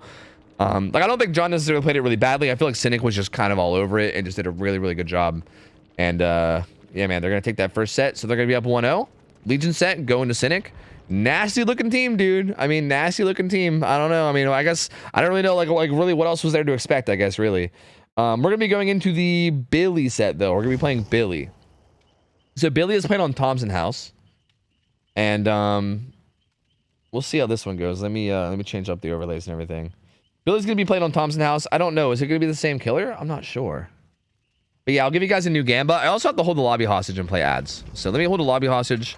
Let me play some ads. I'll give you guys a Gamba. Hold on. I got you. There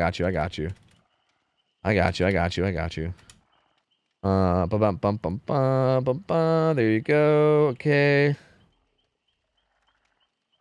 Oh, you gambled on the last one. Okay. Wait, can you set up gambas and then also gamba on them, and then you just have to have somebody else pick the result? Because if you want to keep gambaing, I'm down to set them up. I just don't know I don't know if you setting them up cucks you or not. I don't mind paying them. I don't mind doing it. It's not that big of a deal. So I can just handle it. You're good. I'm playing ads anyway, so it's not like we're doing much of anything. All right. There you go. Gambit up. Go nuts. You got the Billy Gamba now. So Billy is played on Thompson House. Billy's kind of a weird killer in comp, because I feel like everybody gets all excited about Billy usually because everyone loves Billy. But from what I've seen, I feel like usually like Billy's played exceptionally like, I don't know, hook campy. Like I feel like there's a lot of like securing stages with Billy because he's so strong. Like again, Billy is like pretty loopable, right? Like I know that like, you know, Billies can go in pub games and get like curves on everyone left and right and make them look kind of insane at times. But like against teams that know what they're doing, Billy is pretty loopable and it's not exactly easy to get downs with. But what he does excel at is securing stages, right? Like unhooking against the Billy with a chainsaw is like impossible. Like that's like his major strength. Whereas like looping is not his major strength. So because of that, again, in like a comp game where you're trying to play the killer as efficiently as possible, you will see a lot of stuff like, you know, controlling hooks and trying to, you know, like camp out like next stages or camp out kills or whatever when needed. So sometimes Billy games get a little they can get a little campy sometimes is how it goes. So we'll see how it goes. If I'm not mistaken, I think usually what ends up happening with Billy games is like usually either between like 4 or 5 stages or like 6, 7 stages is typically like somewhere between like 4 and 6. I don't know. Like 4 to 5 is like a pretty rough bad game, and then 6 to 7 is like a good game for Billy, I think, if I'm not mistaken. But we'll see. We will see. Yo, Korka, happy birthday. Yo, huge fan, by the way. Huge fan. Happy birthday. Hope you're doing well, gamer. Good to see you. Yo, Dankalicious, thanks for the 13 months. Welcome back, buddy. Appreciate it. Yo, Alien Nation, thanks for the raid. Appreciate it, dude. Mushmallow, thanks for the raid as well. Appreciate you guys, man. Thank you. Thank you. What's up, Loris? I disagree, Shay. I respectfully disagree. No. Absolutely not.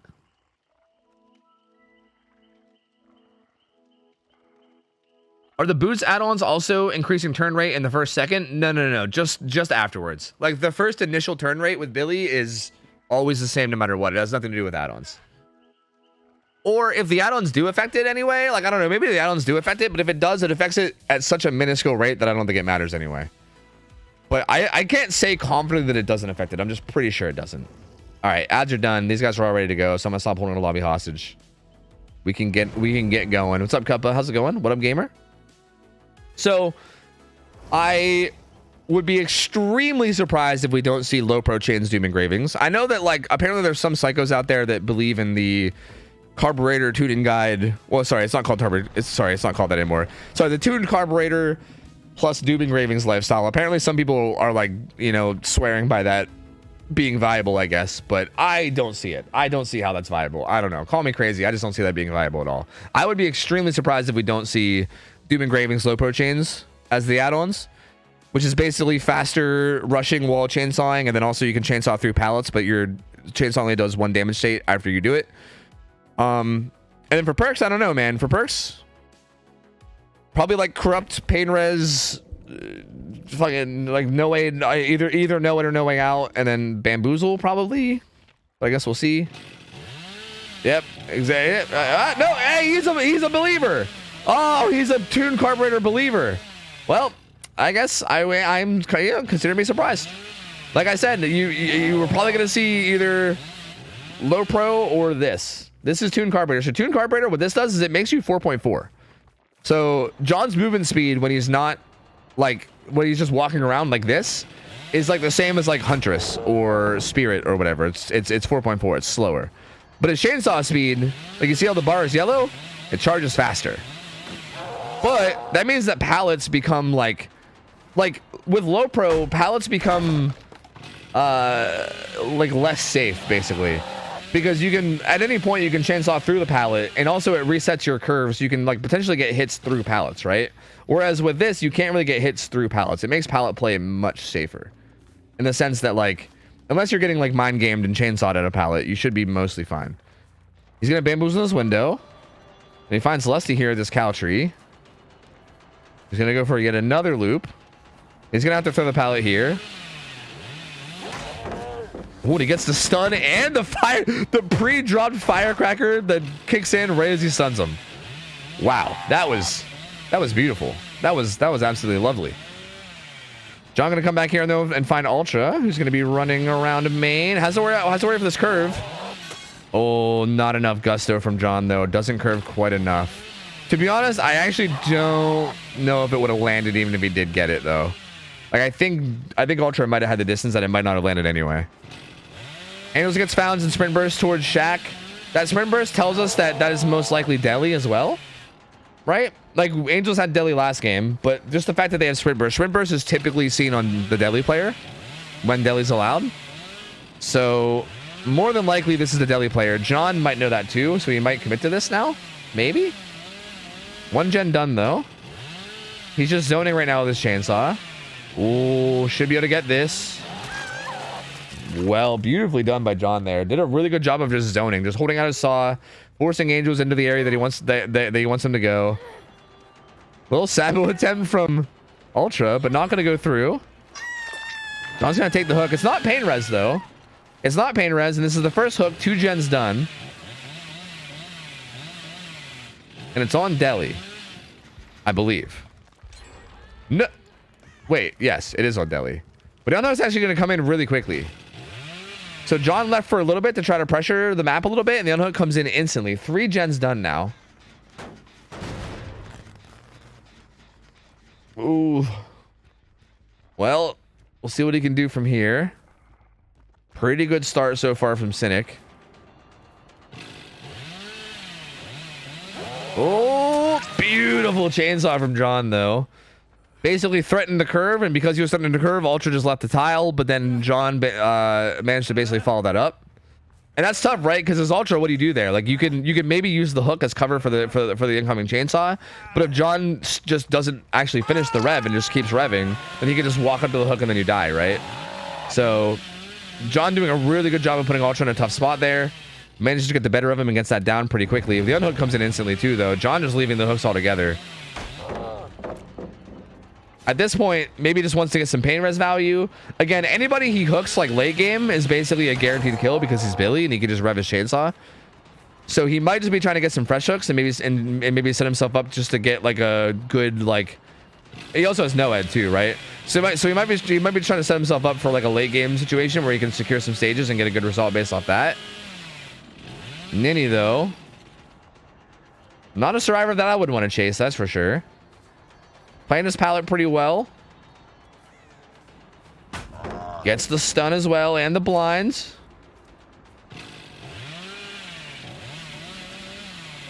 Oh no, John accidentally hits the hay bales. And he'll just kick it. He'll do the old foot kick of shame instead of chainsawing it. And yeah, I think Ninny managed to just bail. And there's both the final 2 gens done now too. Ninny's still here. Noed's active. He probably saw it. I would assume Ninny saw that totem. So they know where Noed is. Chemical trap. Oh no, chemical trap. Oh no, he's so slow. He actually does manage to get into this pallet though. Ninny has to leave it. Does not have this pallet here, but he should be able to make this window without getting hit. Unless he gets mind games. Makes it back to the pallet though. Pretty shit pallet. Ooh, just leaves it. Still getting so much value out of it though, is Ninny. Does such a good job. Makes it back to this jungle gym.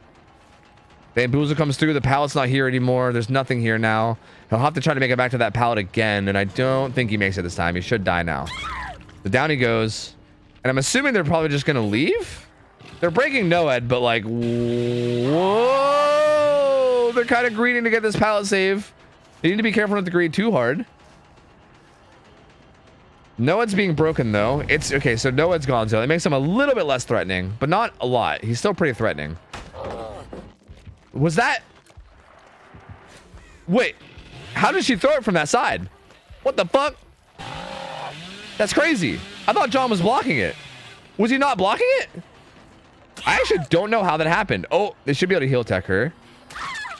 Yep, they're gonna heal tech her and she's gonna get out and they're gonna be all out. That's gonna be 2 stages. 2 stages too fresh for John. So that's wild. I'm gonna be perfectly real with you guys. I really don't know. I don't know how she got the save.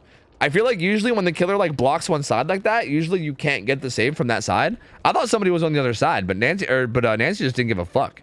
She just decided to become a wraith temporarily and just stop existing and entered like the ethereal realm to go through the killer and then drop the pallet, I guess is what happened. I don't know. That was crazy.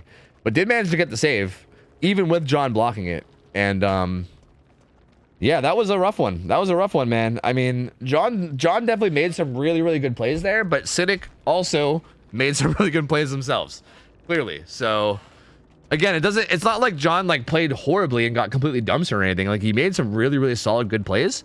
And if he would have got that hook at the end, he would have been able to get a 5-stage 3 fresh, which is really not terrible, right? Like that feels like a pretty like average result for Billy. But instead he ends up not getting the final kill and he ends up getting only 2 stages, which is definitely not ideal. Definitely not ideal. Because that is a win con that should be relatively easy to beat for Cynic now on their side. So let me see. Oh, that's not what I meant to do. Oh, whoopsie. Look, I hit the wrong button. I was trying to back out of the lobby, but I was already out of the lobby. I was reading chat. I don't want to talk about it. Don't worry, I'm booting back up. Sorry, guys, my game crashed. Sorry, game crashed. Give me a second. Sorry, game crashed. One sec. Hold on. Yo, Pajama Mouse, thanks for 28 months. Welcome back, gamer. Appreciate it, buddy. Thank you. Yeah, that's my kitty. Yeah, that's my kitty. You like my kitty? Yeah, that's Toluca. Yeah. Sorry, let me boot back up. Hold on a second. All right, so now on the killer side for Cynic, Ultra is only going to need to basically just get 3 stages. That's it. 3 stages of any kind is going to win. 3, like he could literally, if he wanted to, hypothetically, just down a survivor and then just stand in front of the hook with his chainsaw out and then win. Because you literally cannot save against that without going down yourself. You're guaranteed at least 3 stages with that, right? Like hypothetically, if this was a tournament, like I feel like Ultra might not do that because that's like probably the most boring way to get the win, right? But hypothetically, if this was like a tournament and there was like a bunch of money on the line or whatever, that's probably what you would do. Is just get it down and then just stand in front of the hook with your chainsaw out and just be like, I win. I feel like we might not see that because again, it just kind of feels like the not most fun way to go about it, but we'll see. Did getting a dog make you more of a dog person than a cat person? I've always been more of a dog person. I mean, it's not like I've never had a dog my whole life. I've had dogs growing up and stuff. I've definitely always been more of a dog person than a cat person already. It's just that dogs are more work. The reason why I haven't had a dog until recently is because they're way more work. Like right now, dude, Miro sucks up so much of our time. Like it's literally like having a fucking child, bro. Like it takes up so much of our time. Like it's so hard to like get things done and like I don't know. It's tough. Like again, like a big reason why I can't do the unlimited subathon thing that I wanted to do is because of Miro, right? And like don't get me wrong. I love that dog to death and I would rather have the dog than, you know, whatever. Like it's worth it to me, but like it is majorly time consuming, you know? Whereas like a cat, I could just whatever. The cats, you just give them food, clean their litter, and who cares? They just do their own thing. They don't really give a shit, you know? So yeah, I've always been more of a dog person. It's just, I don't know, man, tough. Dogs are just tough to take care of. They take tons of work. What breed of cat is that? That was a Sphinx cat. Toluca is a Sphinx cat. She's a hairless Sphinx cat. Is your dog still a puppy? Technically, yeah. I don't know. When does a dog stop technically being a puppy? He's 9 months old. So I think he's still technically a puppy, yeah? But he's fucking huge, bro. He's massive. That dog is fucking large and in charge, dude. He is huge. 1 to 2 years. Yeah. Okay. So then he's still a puppy, yeah. But like, he doesn't look like it. Like if you saw him, he wouldn't look like a puppy. He's fucking big. That makes sure Toluca's so cute, such a good cat. Yeah, I know. I miss her so much, dude. I miss that cat so fucking much, honestly. Is he a huge fan though? I think so. Maybe. Probably. I give him treats a lot, so probably. But who knows? Maybe he hates me. It's honestly hard to say. Who knows? Real answer is never. That's right. That's right. That's right. Puppy forever. Puppy forever. True. True. But yeah, I don't know if you guys have seen, like Mariah's been posting pictures of him. She posted one semi-recently in Discord. Here, I'll go pull it up. He's big, dude. Like, again, I sometimes I look at him and I'm like, oh my God, you're a puppy? Like, this is a puppy I'm looking at? Like, you're a full-size ass dog right now. Wait, where is it? Am I dumb? Did I scroll up too much? Oh yeah, I scrolled up too much. I'm an idiot. Like, look at this fucker, dude. This, this is literally showing my arm for scale, all right?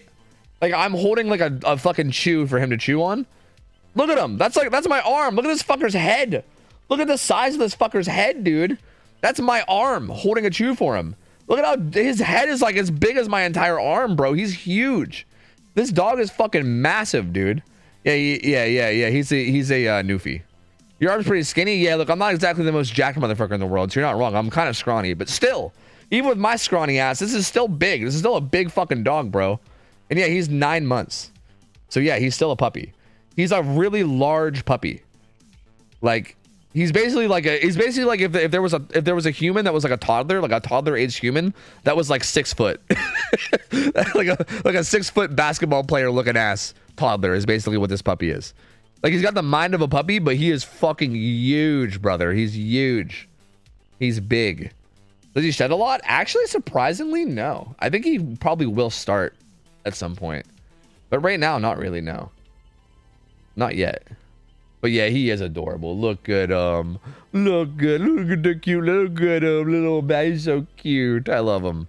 We gave him this pillow and he fucking destroyed it, dude. We gave him this pillow for a day because he like wouldn't stop like chewing it and kind of humping it or whatever. And eventually we were just like, fine, take the fucking pillow. And he literally just like, he humped it and then fucking destroyed it. Like, this poor pillow, dude. This poor fucking pillow. May that pillow forever rest in peace. But yeah, he's huge. That's a big dog. He's a big dog, dude. He's a real big boy. He's cute though. He's a sweet dog. Yeah, he's gonna be a bear. We actually weighed him like 2 days ago. He's 83. He's 83 pounds right now. 83 pounds at 9 months. So yeah, he's big. He'll be 100 pounds probably in the next like month or so. I would assume. Wait, what am I reading? Please don't run during it. Thanks. Please run N for Q. Paige really wants us to play pig. I'm never voluntarily playing a pig set. Oh Lord.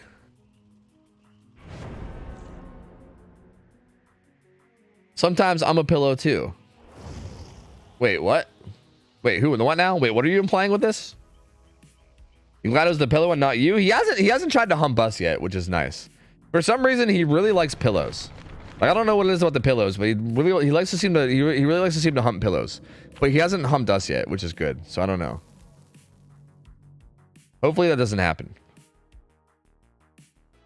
So somebody told me, do dogs continue to hump even after they're fixed? Because we can't get him fixed until he's like somewhere between like a year and a half and 2 years. Because he's like a large breed dog. If you get him fixed early, it can like fuck up his like growth. It can like permanently damage him. So you have to wait like a while to get him fixed. But yeah, do they still hump? That's interesting.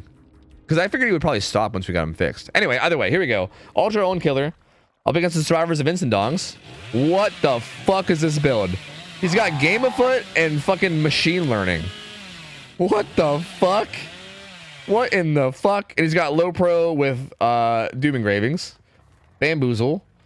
So I mean, hey, bamboozle seems pretty standard. Hey, game afoot value, dude. He's about to get haste.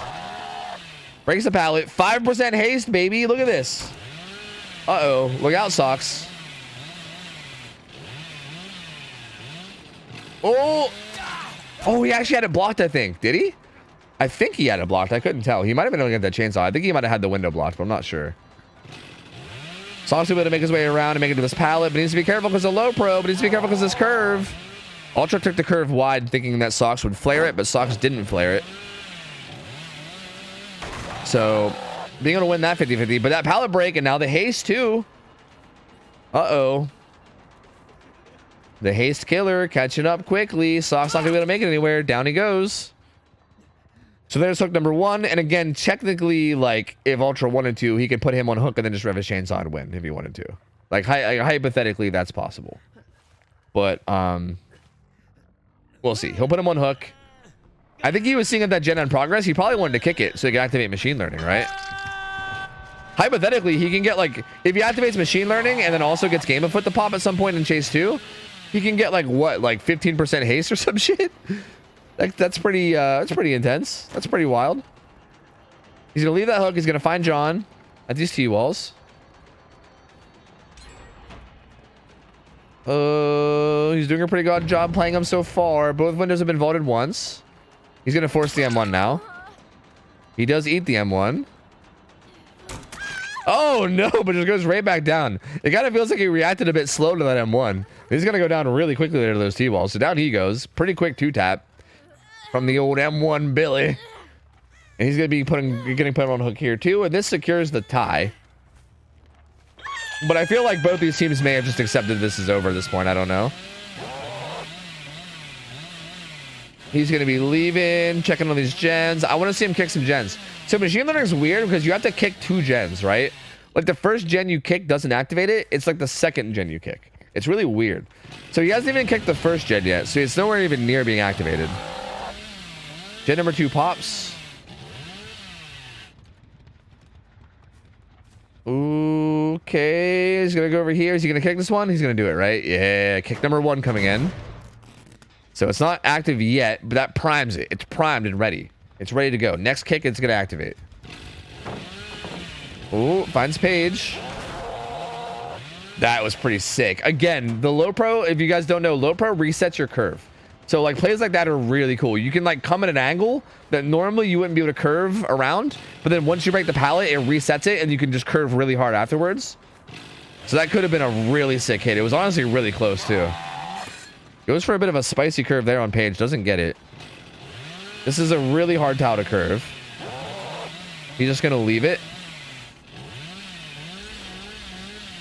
That gen pops. Nothing here. I think he was looking for a gen to kick for machine learning, but nothing here. Come on, man. We want to see you learn from machines. All right, does find this one. Kick it. Yeah, kick it. He's going to kick it. Okay. Machine learning. Bam.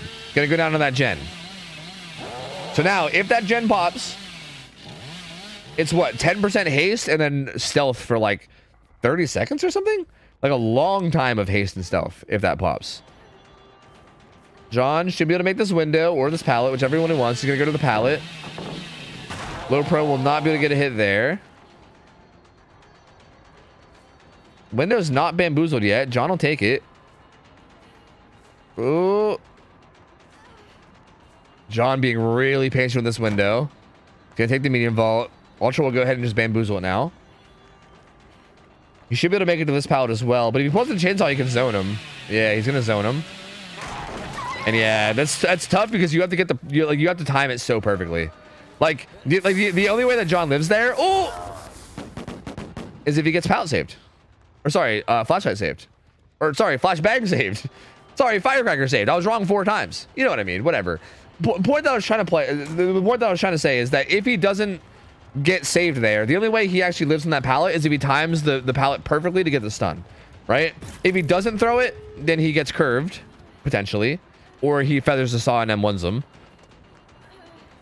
If he does throw it, he gets low pro chained. The only way he gets out of that alive is if he gets the perfect hit or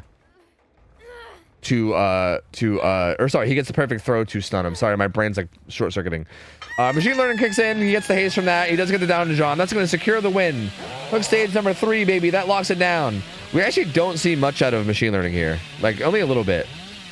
Like, I feel like that down was going to happen regardless of machine learning. So I'm a little bit sad. We didn't really see the crazy value that I was hoping to see out of it, you know?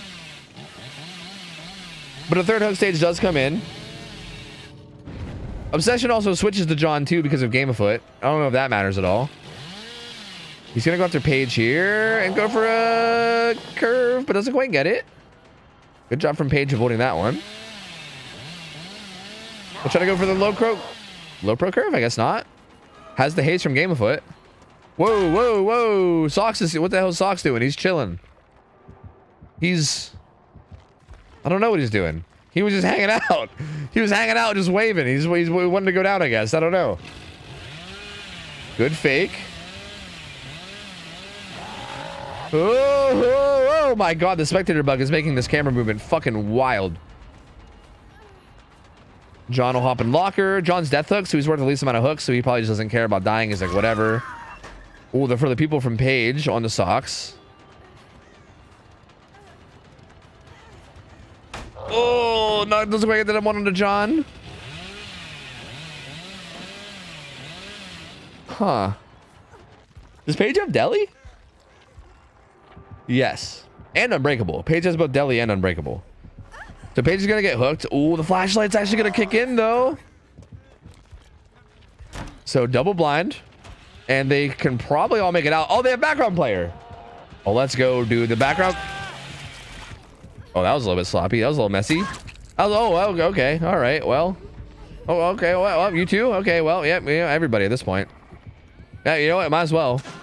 Are they trying to organize a slug race here? Is that what's going on? Yep. Why not? Why not end it this way? Why not? Yeah, why not? This feels like the proper way to do it, right? And go! Oh, I think I saw a little bit of a head start from Nancy. Claudette's definitely losing this one. Paige, I'm sorry, but you definitely lost this one for sure. I think Nancy's winning this, right? I believe Nancy. No, maybe Jonathan? Maybe Nancy? Oh god, I don't know. Okay, Paige definitely lost. I couldn't see who won. Paige definitely lost for sure. There you go. Hey, 3 stages. Just enough to win. Just barely squeezing out the win. The slug race was intense and just barely gets the win as Cynic. Well played though. That was good. I mean, you can tell these guys are just having fun. These guys are all very familiar with each other, and I think they're just kind of having a good time in playing. But that was a good game. Ultra went for some really sick Billy plays there. Those low pro curves were fucking nasty. Like that one he had on that seawall tile was almost, or no, it was actually it was actually a jungle gym. Was almost so sick. But regardless, good set. Cynic's gonna win 2-0. So good try from Vincent Dong. Cynic though, again, like one of the better teams in the world, really. I mean, they're a fucking nasty good team. So Vincent Dong's definitely had a really tough matchup here. They did put up a really good fight. They played really well, but Cynic just a little bit ahead. They take the 2-0, and oh, Ethic won. Apparently, Ethic is claiming he's apparently claiming the win in the slug race. So Ethic confirmed best slug in the world, and yeah, we might just not have scoreboard for our set. Is all staff gone for now? Yeah, that's fine. That's honestly totally fine because we can just like I can just keep track of it myself, really. Like I kind of just remember what it is for the most part. Me and Dino are both playing. Yeah, that's fair. That's fair. That is totally fair. That is all good. All good, man. All good. So yeah, it's gonna be a 2-0 from Cynic, man. Hey, disgustingly good team. Again, Instant Dong's also looking good too. Like also a really good team. Cynic just a little bit better, a little bit further ahead. And those are some good solid games. Like the Legion games especially were really interesting. Again, seeing that Julie's mixtape enduring build in comp is actually really neat because again, it's one of those builds where like you play that kind of stuff in pubs, not really knowing if it's like one of those just like you fuck around type builds or if it's actually that effective. But they made it look really, really good. Ultra especially got insane value out of it in the first game. But anyway, moving on now, we're gonna be doing Chads versus Empathy as the final set of the night. And this is going to be Slinger, Billy, and then maybe Oni as a tiebreaker if we need it. So again, scoreboard is not going to be being updated this game because both of the people that are running the stuff behind the scenes right now are Dino and Kurt, and they're both on Team Chads. So I think everyone else was busy today. I don't think we have anybody on scoreboard, but that's honestly fine. It's pretty easy to keep track of the results. I feel like I'll just tell you guys what's going on and you guys can know. It's totally cool. It's totally cool. So yeah, we'll get this one started. It's going to be Slinger on Wrecker's Yard. Also, just want to say thank you to Team Cynic, by the way, because I know that they had just finished doing a really long best of 7. Like, I didn't realize that they were doing a fucking long ass best of 7 like grand final tournament before playing in scrims. So like the fact that they probably did that like super long, exhausting ass best of 7 and then still made time to come play in scrims, pretty sick, and I appreciate it because it was definitely a fun game to watch. Let me pull up the map. Let me change it. I think the first killer is going to be from Chad's, right? It's going to be Chad's Slinger versus the Survivors of Empathy. So that means that Chad's picked Slinger, yeah? And then Empathy picked Billy. All right. That's interesting. That's interesting. And I'm assuming Dino? I'm assuming the Slinger would be Dino or Kurt. Kurt or Dino? Who is it? Probably Kurt. Sorry, probably Dino. I feel like Slinger feels more like a Dino killer than a Kurt killer to me. But maybe I'm wrong. Who won the best of 7? X9 won the best of 7. It ended up being 4-2. Like, Cynic got 2 games and X9 won 4. But it's actually the tournament's not over yet. Because okay, it was the grand finals, but it's a double elimination bracket, okay? So Cynic had not lost yet. As a matter of fact, X9 lost to Cynic before, which took them to the losers bracket. And then they came out of the losers bracket and then beat them again. But because that was Cynic's first loss, that means that Cynic's not actually out, and they actually play another best of 7 next week. So X9 won, but they didn't win the whole tournament yet. There's one more best of 7 between the same 2 teams again next week. So Cynic still has a chance to come back and win it next week if they play well.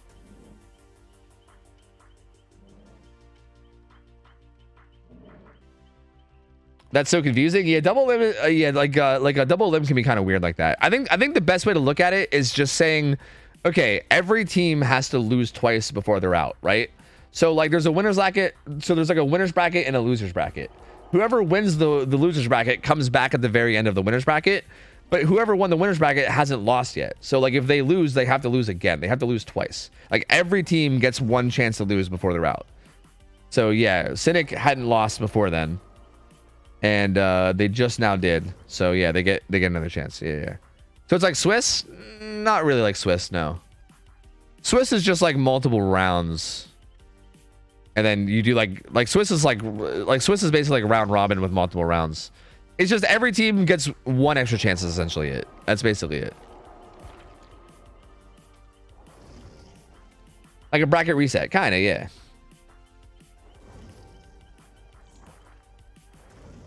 All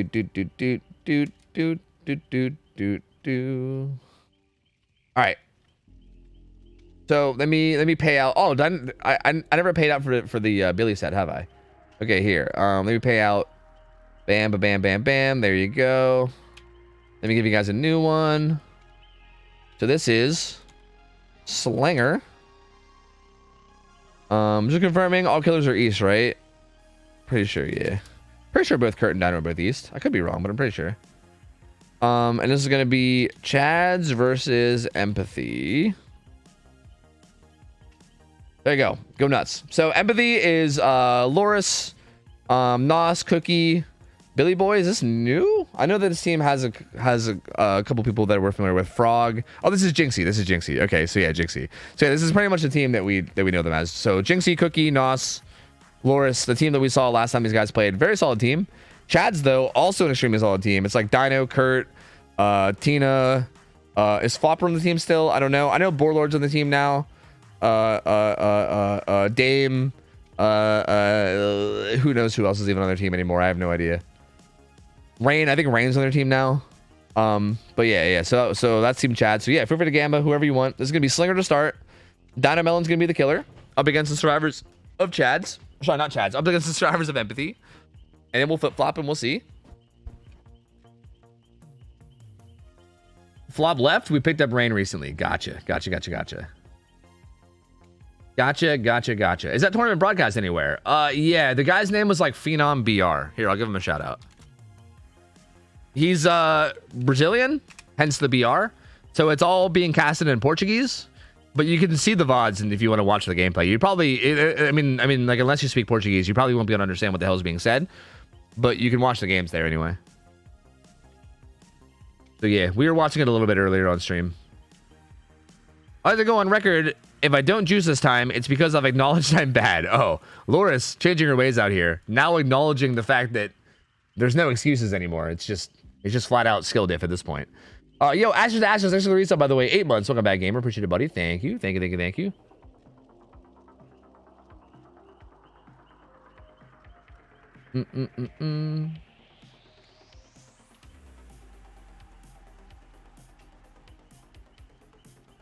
Don't watch my Blight set? Yeah, was it bad? I asked chat how it went, and they just said, all they said was Osaka won. That's all I heard. I didn't actually see how it went. Should I not watch it, Array? Are you ashamed? I mean, dude, look, I would not want to play Blight against Cynic. You know what I mean? Like, I wouldn't want to play my most comfortable killer, no matter who the fuck it is, against Cynic. I just wouldn't want to play against Cynic ever. So, like, you know, it's hard to blame me depending. I don't know how it went, but it's hard to blame me regardless, because I feel like that's a rough task for anybody. Wait, I had to leave my tunnel out because of WinCon. Oh, did Osaka go first? I see. Yeah, I mean, honestly, I'm probably gonna go back and watch it. If I'm gonna be real with you, I'm probably gonna go back and watch it. I'm kind of curious. I'm at least a little bit curious about it. I got Blade against Cynic on Tuesday. Wait, for what? Is that like the charity tournament or whatever that you were playing in?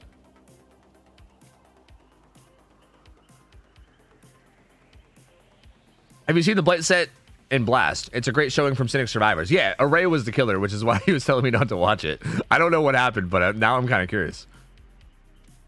Did you hear about Eternal disbanding? Yeah, I saw. Yeah. It's not that surprising. I honestly kind of figured that was... I'm kind of surprised it took this long. Like, it kind of seemed like that was coming for a while, right? Like, I don't even really follow comp extremely heavily. And even, like, the little bit that I follow it, I've heard a ton of times that, like, Eternal wasn't really, like, practicing much anymore. And they were, like they weren't, like I remember having tournaments being played where people were like, yeah, Eternal hasn't really practiced in, like, the past even, like, 2 weeks. They're kind of just coming in and playing and shit. Like, I think they were all, like, pretty... They seemed like they were pretty mentally over it for a while, to be honest with you. And to be honest with you, it's pretty impressive that even with them being so mentally over it, they were still playing so dominantly, right? Like, and still, like, doing so well. I mean, obviously, like, Blast Pro, they ended up losing this to X9 and maybe someone else, I don't know who. So, like, I mean, maybe we're kind of coming off to, like, the tail end of it, but, yeah. The Puppeteer tourney, got you. Okay, who's hosting that? Dude, I gotta see. Okay, somebody sent me a DM on Discord. I saw some, like, them plus Nos put together some Discord that apparently is like a central hub for, like, every, like, comp thing. I gotta go get in on that because I swear, like, there's, like, so many different tournaments going on in DBD. I never know, like, who is hosting what and where to watch what. It's like, goddamn. I could have had a fine result, but needed a really good result, so unlucky. But we're probably gonna run it back in 2 weeks, so watch that one instead. Yeah, that's fair. Yeah, that's fair. Yeah, if you needed, like, a crazy good result to the point where you had to play risky, then that's pretty... Yeah, that makes sense. So Eternal wasn't Eternal? Good one, man. Good one. All right. Here we go. Slinger, Dynamelon on Records Yard. We'll see how we can do up against the Survivors of Empathy. Painres, Pop, Sloppy. So opting out of Agitation, opting out of Eruption, opting out of Noed, opting out of a lot of options they could run as his fourth perk there. And it's going to go with Sloppy instead, which is a pretty good option. I mean, Sloppy is solid, right? Being able to get those M1 hits. But the thing with Sloppy is, like, I almost feel like Sloppy has, like, reverse synergy with Cigar, kind of, in a way. Because I see a lot of gamers will run Cigar and then let people break out for free because it's, like, almost like built-in Stabiffle. So almost opposite synergy there because you want to M1 them, right?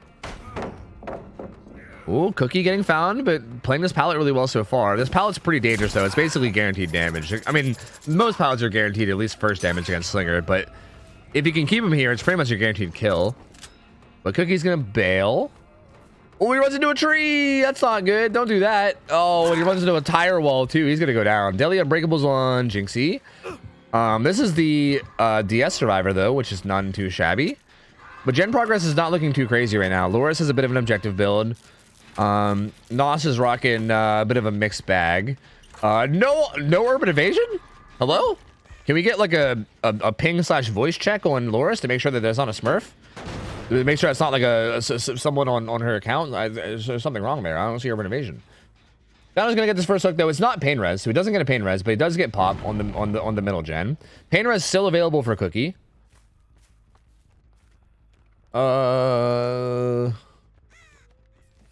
Does not sound like they're healing. It sounded like they were just kind of holding the position there and waiting to see what side that they should go on. Jinxie's there with Deli. Ooh! Dino gets a really good shot on her. I honestly thought that was going to miss. She might have juked into it. I don't know. He's going to put her into deep wounds. It seems like he maybe doesn't want to actually take that chase. He just wanted to injure her. But him getting that shot actually does give Cookie a lot of distance. But I mean, this map's not that big, so a lot of distance on record jar doesn't really mean much, right? He's right there, right? Like, he's literally right there. Good shot onto Nos here, too. Gets the M1. That's going to apply sloppy there. And he still sees Cookie. Again, this map is so tiny that, like, it's so hard to just, like, get a lot of distance, right? Like, he's managing to get a lot of, like, injuries and a lot of, like, pressure on other survivors while still sort of tunneling this guy passively. Oh, really good shot there. Gets the, like, barely pixel frame shot. And Cookie wasn't looking for it. Probably probably thought that he could just make the corner. But Dino gets a nasty shot there. And so far, Dino is playing this so well. That's going to be the first pain res. They did pop a gen, though. But pain res comes in on the Shack gen, which is pretty huge. That gen is obviously massively important. The gen at bus is done. He's going to get a pop down here, too. So tons of aggression coming in. And Cookie is getting close to... Good shot there on Dolores as well. Just finding shots left and right. Has Dino missed a shot yet? I don't know if he's even missed a shot yet. He might have 100% accuracy. And now with Nos being the only full health survivor, he's going to come back to the hook. But Nos is there to get the save a little early, luckily. Because if Nos wasn't there immediately, they would have been pretty fucked. Because her being the only full health survivor means that she's the only one that can even really get that save. But still, Dino with a really good spot. Oh my god, dude. He just doesn't miss. This motherfucker just does not miss. And Cookie goes back down again, and that's going to be... Well, he's got DS, doesn't he? I think he's got DS. It's not going to be a flat-out kill yet. It's going to be DS. He's got live, too, so he'll be able to DS.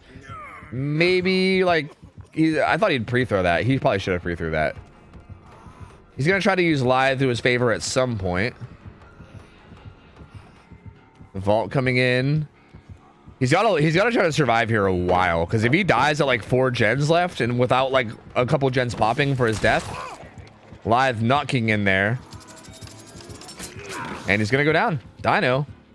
Just all over it, man. Just all over it. And these guys are going to start resetting. They're all injured, too. So they're all having to reset now. This gen has a good bit of progress. But, dude, this is going to be a kill at 4 gens. And he's going to have Pop Goes the Weasel, too. So he'll likely be able to come into this gen with Pop Goes the Weasel and kick it as well. They have Blast Mine down on the mid gen at the moment. Maybe the mid gen has a bunch of progress, too. Dino, though, wisely not going for mid-gen. Again, I think this is really smart of him to know that there's got to be a gen with more progress, right? Like with how long that took, you know there's a gen out there that has more, and he also finds all 3 of them resetting and interrupts it. This is awful for Team Empathy. This is looking really bad. Dino is just kind of going completely ham here. He's gonna find Nos in this corner, aims up the shot, zones a little bit, and just takes it down. Another potential pain res coming in. More Pop Goes the Weasel. Dude, this is going to be a big result. There's pain res. Pop is up now, too. This is going to end up being a huge result. Jinxie still has Deli. Dino finally misses a shot. His aimbot ended up breaking. His aimbot malfunctioned temporarily, and he did miss a shot on Dolores. So he is capable of missing. Okay, so we at least know that now. He is actually human, and he's not some kind of a harpoon-hitting fucking robot. Unhook comes in. I'm assuming that was Loris that gets it, yep. Oh. Nos takes a slow vault. And Dino gets it down right before she makes it to the pallet. And has Loris here, too. Would like to be able to get damage here before she gets away. Should be able to... balance landing. Good shot. Very patient from Dino. Takes the shot. Gets the M1 hit. Gonna put Sloppy down there as well. We'll be able to get this rehook onto Nos most likely as well. I don't think anyone's in position for this. Well, Billy's actually Gonna get hit. Dino was looking for it. Yep. Dino turned to look for it. Billy Boy was there, and yeah, he's gonna get hit too. Oh, shot through the window. Would have been fucking gross. God, that would have been gross. I respect him going for it, you know? That would have been hella gross if he got it. I respect him going for it. Oh, but they do get the pickup though, so he does get punished for that a little bit. He does commit pretty hard to that, and they do get the pickup, but they haven't really gotten a lot of gen progress, right? They've been spending pretty much all their resources doing everything that they're doing right now. Like, no, there's no fourth survivor because Cookie's dead, so everyone's been here doing this. And Loris is gonna go down. We know that Nos is still kind of back here somewhere. And Billy Boy's out on the map, but Dino's gonna go ahead and just take this hook. This will again be another pain res. So whatever progress is happening right here, say goodbye to it. There you go. That gen's going back down to basically 0. Pop up 2, although I don't think he really even has much use for this pop. There might be a little bit of gen progress down here somewhere, but barely any. Still 4 gens left. Both of them are injured. And I think both of them have also been hit with sloppy too. So I think they're both hit. They're both injured with mangled, I believe. So yeah, they are. And this is a really tough spot for empathy. This is really tough. I mean, what do you do here, man? Someone's got to, like, you can try to heal up, but if you get caught healing up, then you're both dead. Nos is going to be pressuring this gen, and then Billy Boy can maybe try to pressure the unhook with Deli Unbreakable, but if you get caught on your way to the hook, then you're basically throwing. But Dino seems to be committing to Nos here, which is going to give the signal to Jinxie to go get the unhook. Okay, little mind game there. Oh, we're just gonna see M1 though. Nos coming a little bit too far to one side of that pallet and does go down. And this is gonna be another hook and another Pop Goes the Weasel kick coming down on this gen right in front of him, most likely. These guys might be able to reset. They're not resetting. They're just gonna do gens. I think at this point, these guys probably just want to, like, at this point, these guys know they're 4K'd, right? Like, there's no shadow of the doubt that you're 4K'd right now. Like, you're definitely fucking dead. It's just like, try to get at least some more gens, right? Like, you don't want to get 4K forward. You know, you don't even want to get 4K 3'd. If you can get like a 4K 2, that would be pretty ideal. But like, something, right? Like, even, I think no matter what, this is a massive result. I mean, like, the fact that we're talking about best case scenario being a 4K 2 is fucking wild. Like, this has been a pretty just complete domination from Dino. There's really no other way to say it. Jinxie might literally just let people die and try to do this gen. Well, maybe he thought about it, but the hook was close, so now he can't even do that either. So yeah, just literally everything going in Dino's favor. Literally everything. Gets this hook next to the gen that they were trying to just slam out in exchange for everyone's lives. He's not gonna be able to get the Nos in time. Nos is gonna die. Oh my lord, dude. My lord. Just disgusting, honestly. Just so disgusting, this play from Dino. I mean, this early game was just nuts. He just won every chase so decisively. Again, he hit like 5 or 6 shots before missing a single one. And they weren't even like safe shots either. Like, he was going for he was going for shots. It's not like he was like waiting for them to throw pallets or vault windows. Like, he was taking like open field shots and hitting like all of them. Waiting for them to die so that Deli's not in play. And there you go. 4K4 from Dino. Jesus Christ. What the fuck are they feeding this man? Like, Jesus. This motherfucker absolutely going ham. I don't know what to say. Like, I just don't even know what to say. Just insane performance from Dino here.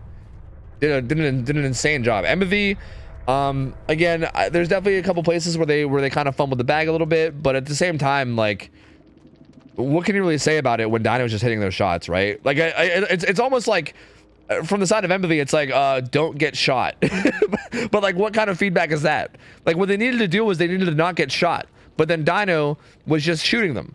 So what do you do when you need to not get shot, but then you're getting shot? You just, like, nothing. You just get shot. It sucks, you know?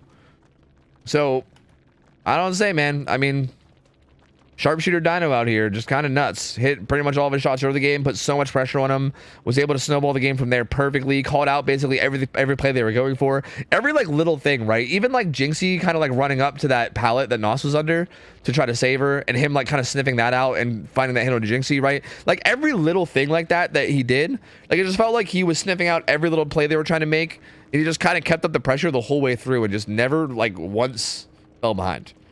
So I mean, I would say, man, 4K4 for Dino. That's going to be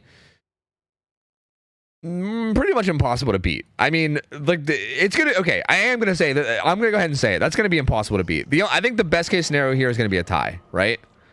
Like I think a tying is like, and even tying is like extremely unlikely, especially considering the fact that that the survivors know the win con, right? Like this is the kind of win con that like it's obviously it's not impossible to get a 4K4.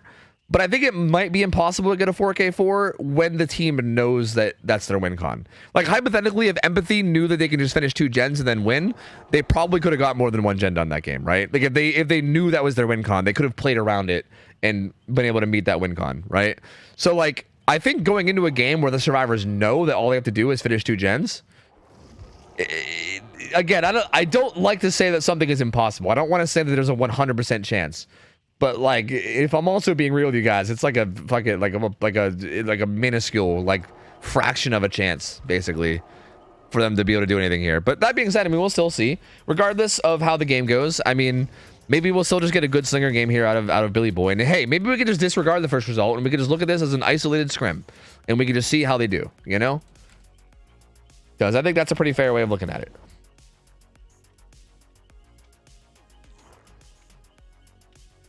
Tina joining me on the caster's desk, coming to spectator.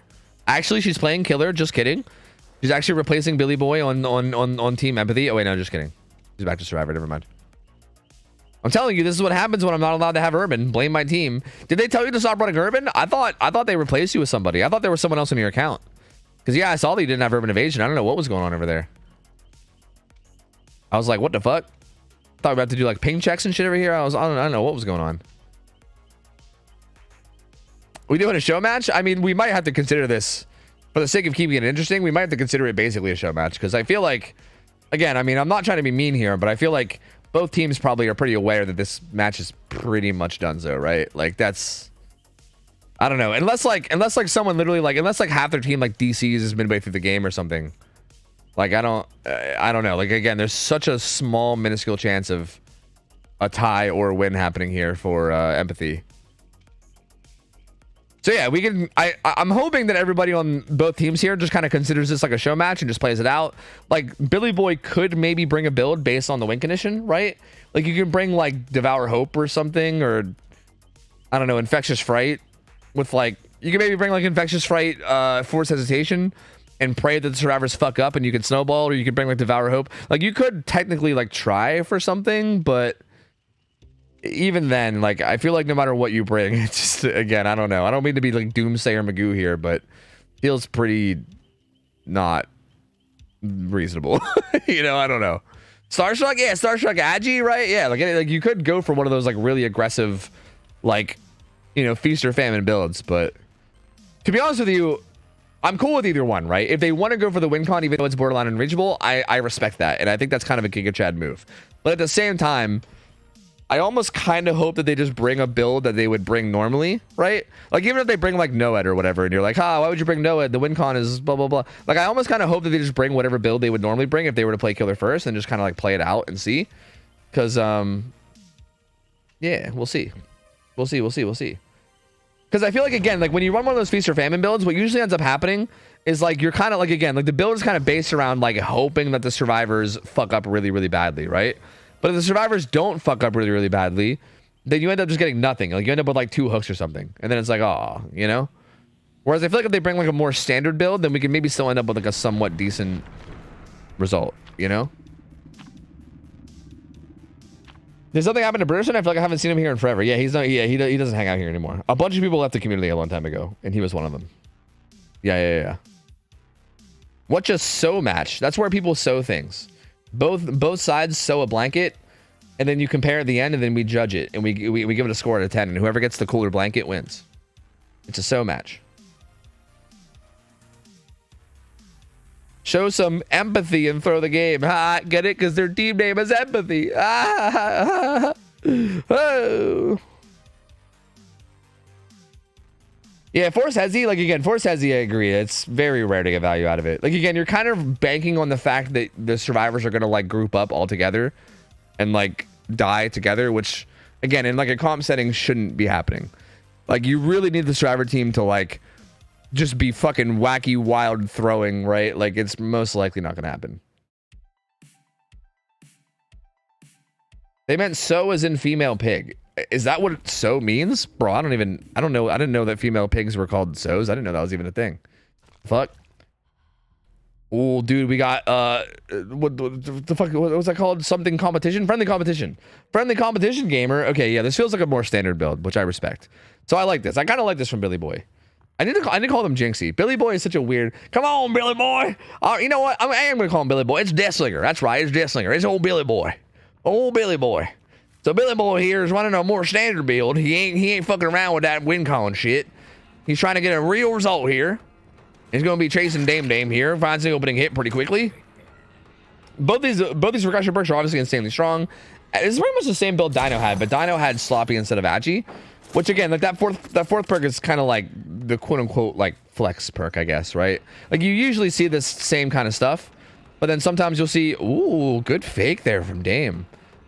But sometimes you'll see no end, sometimes you'll see Sloppy, Agitation, No Way Out. There's a lot of options you can see there, right? Some gamers get crazy and run stuff like Dissolution, which is really not too crazy.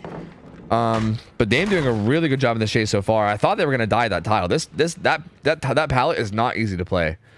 But Dame managed to get the better of Jinxie there and stays alive for quite a bit longer. Manages to throw that pallet over there. Beautiful shot from Jinxie though. But the rock! Dame staying alive longer, uses the rock.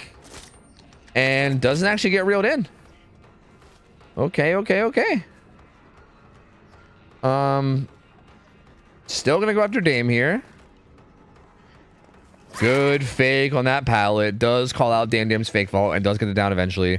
So it's gonna be a pain res incoming. Can they pop a gen before it's done though? They're probably doubling one of them. It's very close. Yeah, they get it. They get it. One gen gets done. The competition is indeed friendly. And Dino's going to be setting up for the sun hook since he is the Deli survivor. So one more gen is the win con.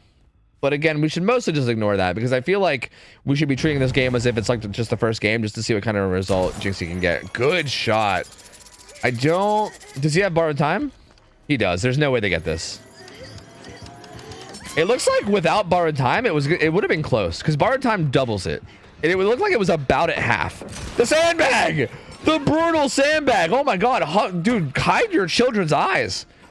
Dame. Brutally sandbagging Dino Melon. Oh my god. Poor Dino.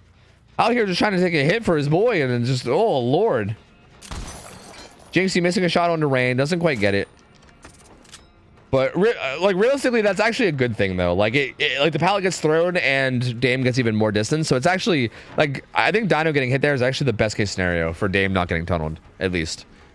But regardless, Rain playing this T-wall really well so far is going to take a hit here. Billy Boy's going to let him wiggle out while taking the corner. And Rain will be able to make it over to this filler pallet. Which should be relatively safe as long as he doesn't miss position. Good little attempt at a mind game by Jinxie, but doesn't get it. Rain staying alive a little longer. Good shot. Okay, this is something I'm wondering, because I don't think he's going to get this. If he had the purple add-on, I think it's not called Rickety Chains. What's it called? The purple chains add-on. I'm actually a little bit surprised we don't see that add-on more. And I don't know, man. Maybe people that play a lot of like comp or something can maybe chime in here. But I feel like as someone who plays Slinger a lot myself, it feels like it shouldn't be too unreasonable to replace Cigar with chains. Like, I feel like, yeah, prison chains. I feel like there's a lot of situations where you can just take a shot on a lot of tiles and get hits with prison chains. Like, this hit can probably happen without prison chains. I think Jinxie just played that one kind of bad. But that was another hit right there. That was another hit where if he had prison chains, would have been a guaranteed hit, right? Like, I think you can get that one without prison chains, don't get me wrong, but I think he needed to back up a little bit more, and also probably not reel. I think reeling kind of hurts him there, I think. If I know how the reeling mechanic works, which I think I do, but I'm not sure. But regardless, I think there's a lot of, like, really aggressive shots you can go for with prison chain that you couldn't go for without it, I think. But maybe it's not worth it. I don't know. I've not tested it thoroughly enough to really know. Either way, while I've been talking about prison chain, Rain's been fucking juicing, by the way. He's been juicing. This has been such a good chase. They popped every gen except for one during this whole chase. I mean, he ran from this T-wall to the filler, way over to the maze towel on the side, and then came back down here. Like, that was a disgustingly good chase against Slinger. Slinger is a really, really strong, oppressive killer in chase. And, like, Rain just did so good there, dude. Just did so good. Bought so much time for his team. Like, 2 or 3 more gens popped there while that was going on. And now there's only 1 gen left. The second pain res comes in. But yeah, I mean, at this point, it's still a 4v1. Only 1 gen left up. He's heading down towards the gen that Tina's at. Dame is kind of here too. Dino grabbing the unhook once again. And Dame will be getting chased. I believe Tina will likely just chill by this gen and wait for the chase to leave it. So yeah, Billy Boy on his way out. Maybe chasing Dame at Shack. And now Dino and Rain can likely just hop up on one of these gens duo if they want to. Like probably that one off to the side. Good zoning there because they don't know Dame after using the gun for zoning. Oh, scared of the shot. Jukes out a little bit. Oh, Rain's here to take a hit, but the old reach around. Oh, Billy Boy hitting him with the old reach around. Classic. Oh. Doesn't get that shot through the window, though, so Rain gets away from that one without taking damage. This will be second hook one to... Okay. Never mind. Rain does take damage. Going for a flashlight save. Doesn't get it. Is he doesn't have background player, does he? No, it's live. He has DS, though. Which I guess is maybe why he's also playing aggressive. The hook is going to come in, though. It's not going to be Scourge hook, though. So Dino's pressuring this gen to the side. Like they're pretty much good now, right? Because Dino's got this gen at about 50, and this gen's at like 80 or 90 or whatever. Oh, he's going basement too. Okay. So even if the Slinger makes it to this gen and kicks it with pop, Dino's got this gen pretty much done anyway, right? Like by the time he makes it there and kicks it with pop, this will be at like 80. But if he kicks this gen with pop, then this gen finishes. So they're basically good, right? The fact that they split gens here means that they're going to get this gen no matter what. So there they go. Gen pops. Nothing really for late game in terms of perks. No way out, no what or anything to help him out. Which means they're pretty free to just go work gates. Rain's already on a gate. Has the resilience buff. Dino will hop on the other one. And Tina is going to stealth. And this looks like it's going to be a 4-stage game. This looks like it'll likely be a 4-stage game because Billy Boy isn't even really taking chases with anybody else at the moment. Is the gamer basement have camaraderie? No. Kind of felt like they were taking a lot of die. He's going to interrupt this. I think this was the one that Dino was at, though. So I think he's going to interrupt Dino's gen. His gate. Good shot on the window pass there. He's going to head down towards the other gate, though. And Rain was there. Tina, is she in position for this? She is. Tina's going to get shot. I think he'll have one chance here. He should have one chance here to hit Tina again. If you add... Oh, no, she has overcome. Wait, I didn't even see it in her build. She has overcome. Will he have a chance? He'll still have a chance. Doesn't get it. Doesn't get it. If you add one shot, one opportunity. 4-stage game. 4-stage game from Jinxie. Chads, I mean, there's not really much to say. I mean, it was a 4K4 versus a 4-stage game. That was a pretty big difference in Slinger. I mean, just really, really solid play from Chads. There's not really much else to say. I mean, I don't think Jinxie played this particularly awful. I think that one chase that he had with Rain was a little bad. I think he went for some shots that he thought he can get. Like, he went for the shots where you shoot him and then you rail him around the corner and hit him. And if those would have landed, it would have been good. But he went for multiple of them that didn't land, which ended up making that chase last a very long time. And that was probably the biggest pain point of this match in particular. Which, like, I mean, hey, that's just a micro mistake. It happens, right? It's not like he made a really dumb decision. He just kind of, like, went for a play that didn't work. So... don't think he really played it horribly, but Chad's definitely got the better out of empathy on both sides here, playing, just kind of dominating the set so far. So yeah, Slinger set going to Chad's pretty decisively, and hopefully morale stays okay, because I feel like if you have rough games like that, sometimes it can affect morale. But hopefully they're Bing chilling because we're going into Billy.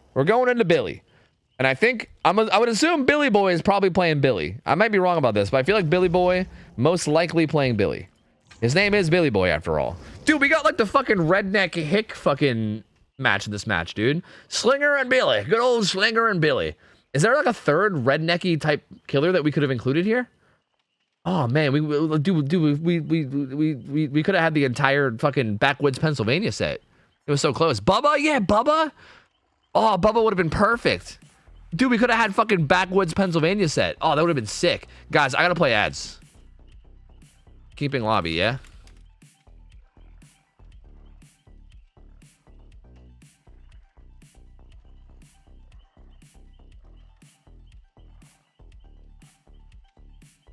All right, I'm gonna play some ads, and I'm gonna go get some coffee. So give me a minute, guys. Give me a minute. But we're gonna be going into the Billy set. Billy Boy's gonna be playing Billy up against Chads, and then we're gonna flip flop. And I believe Kurt will probably play Billy. I know Kurt played Billy last time. So yeah, here I'll give you. Whoops, I hit up. My bad. I guess the last thing I typed in chat was shouting him out. You know what? That's fine. I'll shout him out again. That's fine. Whatever. Here I'll give you guys the payout real quick. Here you go. Bam, bam, bam, bam. Okay. Let me give you guys a new prediction too. This is what Billy set. All right, I'll give you guys 5 minutes since I'm gonna be gone for coffee anyway. All right, I'll be back, guys. I'm gonna grab some coffee. I'll be back in a minute. Give me a quick moment, and when I'm back, hopefully these guys will be just about ready, and then we'll hopefully be able to get the game started. So 1 second. BRB. Wait, where's my shitty text? Where's my shitty typoed text? There we go. BRB, guys. 1 sec. I'll be back in just a moment. Be right back.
Okay. I'm back. I'm back. Hello, I'm back. Sorry. It looks like everyone's ready. I think everyone's ready but me. I'm just holding everything up like a shitlord. Okay, let me change the map too real quick. Okay, let me go back. I will change the map. This is played on Thompson House, not Wrecker's Yard. Perfect. Sweet.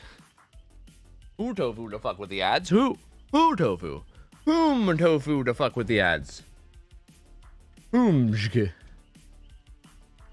Alright, we're back. We're good. We're good. So, Empathy needs this set if they want to stay alive in this best of 3. If they want to play their Oni set and have a chance at this best of 3, they need to win this Billy set. So they need to get a pretty good result here. That being said, Billy is a tough killer. Like, we saw the Billy matches earlier. Billy is, I mean, the Billy matches earlier ended up being 2 stages and then 3 stages. But the 3 stages, I think, was mostly because they were just, like, fucking around and having fun. But still, Billy is definitely a killer that is very loopable if the survivors know what they're doing, right? Like, not an extremely powerful killer in terms of strength. Is this me on Survivor? Am I on Survivor right now? What am I doing? I'm sorry. Oh my god, I thought I was spectator. Holy shit. I was like, wait, why is Dynamelon dressed like a default Dwight right now? He's not a default Dwight. He's a regular Dwight. Well, he's a handsome Dwight is what I meant to say. Not regular. He's very handsome, okay? But Jesus, what the fuck am I doing? Anyway, sorry. My bad. I'm holding the lobby hostage in like multiple ways. Jesus Christ. Sorry. Okay, now, like I was saying, Billy is a killer that should struggle in chase, right? Like, assuming the survivors know what they're doing and they're good at looping, Billy should struggle. Again, I would expect to see either Doom Engraving Low Pro or Doom Engraving Tune Carburetor. I still think Doom Engraving Tune Carburetor is fucking crazy, and I think you're better off with Low Pro every single time. But again, some people apparently swear by it, so maybe somebody will show me the way and maybe I'll believe them. I don't know, but like, I still think Low Pro is the play. So we'll see what Jinxie opts to go with. But Low Pro will make the pallets a little bit more threatening and will give Billy a little bit more options in terms of getting hits. But again, that being said, even with the more options, he's still pretty easy to play safe against. So we'll see how the Billy plays it. We'll see how the survivors play it. There might be some hook stage confirming, but we'll see. Toad just wants to be a Chad. That's right. I'm trying to join Chads out here. I just want to be a Chad too. I want to be a Chad.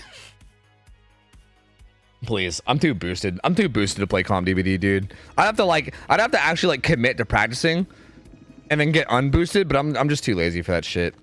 I'm too lazy, and I don't know. I don't have the time, nor do I want to. But here we go. Noed, Pain Res, Bamboozle, Corrupt with Low Pro. So he's not rocking the Tune Carburetor. So he's not doing the psycho shit, which I'm pretty happy about. I don't know, man. Maybe someone will change my mind someday. Maybe I'll see somebody pop off a Tune Carburetor and I'll be like, wow, they were right all along. But I don't know. I'm just not buying it. I'm not buying the old Tune Carburetor life. Vaults through this with Bamboozle. The Dame just gonna pre-throw this pallet. Oh, Billy boy, what kind of psycho shit are you up to right now? That could have been fucking insane, potentially. Does get the Low Pro hit there though, so there you go. Again, this is why Low Pro is so strong. Dame maybe could have avoided that, but I think honestly maybe wanted to just eat it and run away. Billy Boy thought they looped back towards the pallet, but they actually looped away and they went towards main. Looks like Corrupt is all along the shack side at the moment. And all these main building gens are the unblocked ones. He's going to come over here and find Dino in this generator. Almost overheated.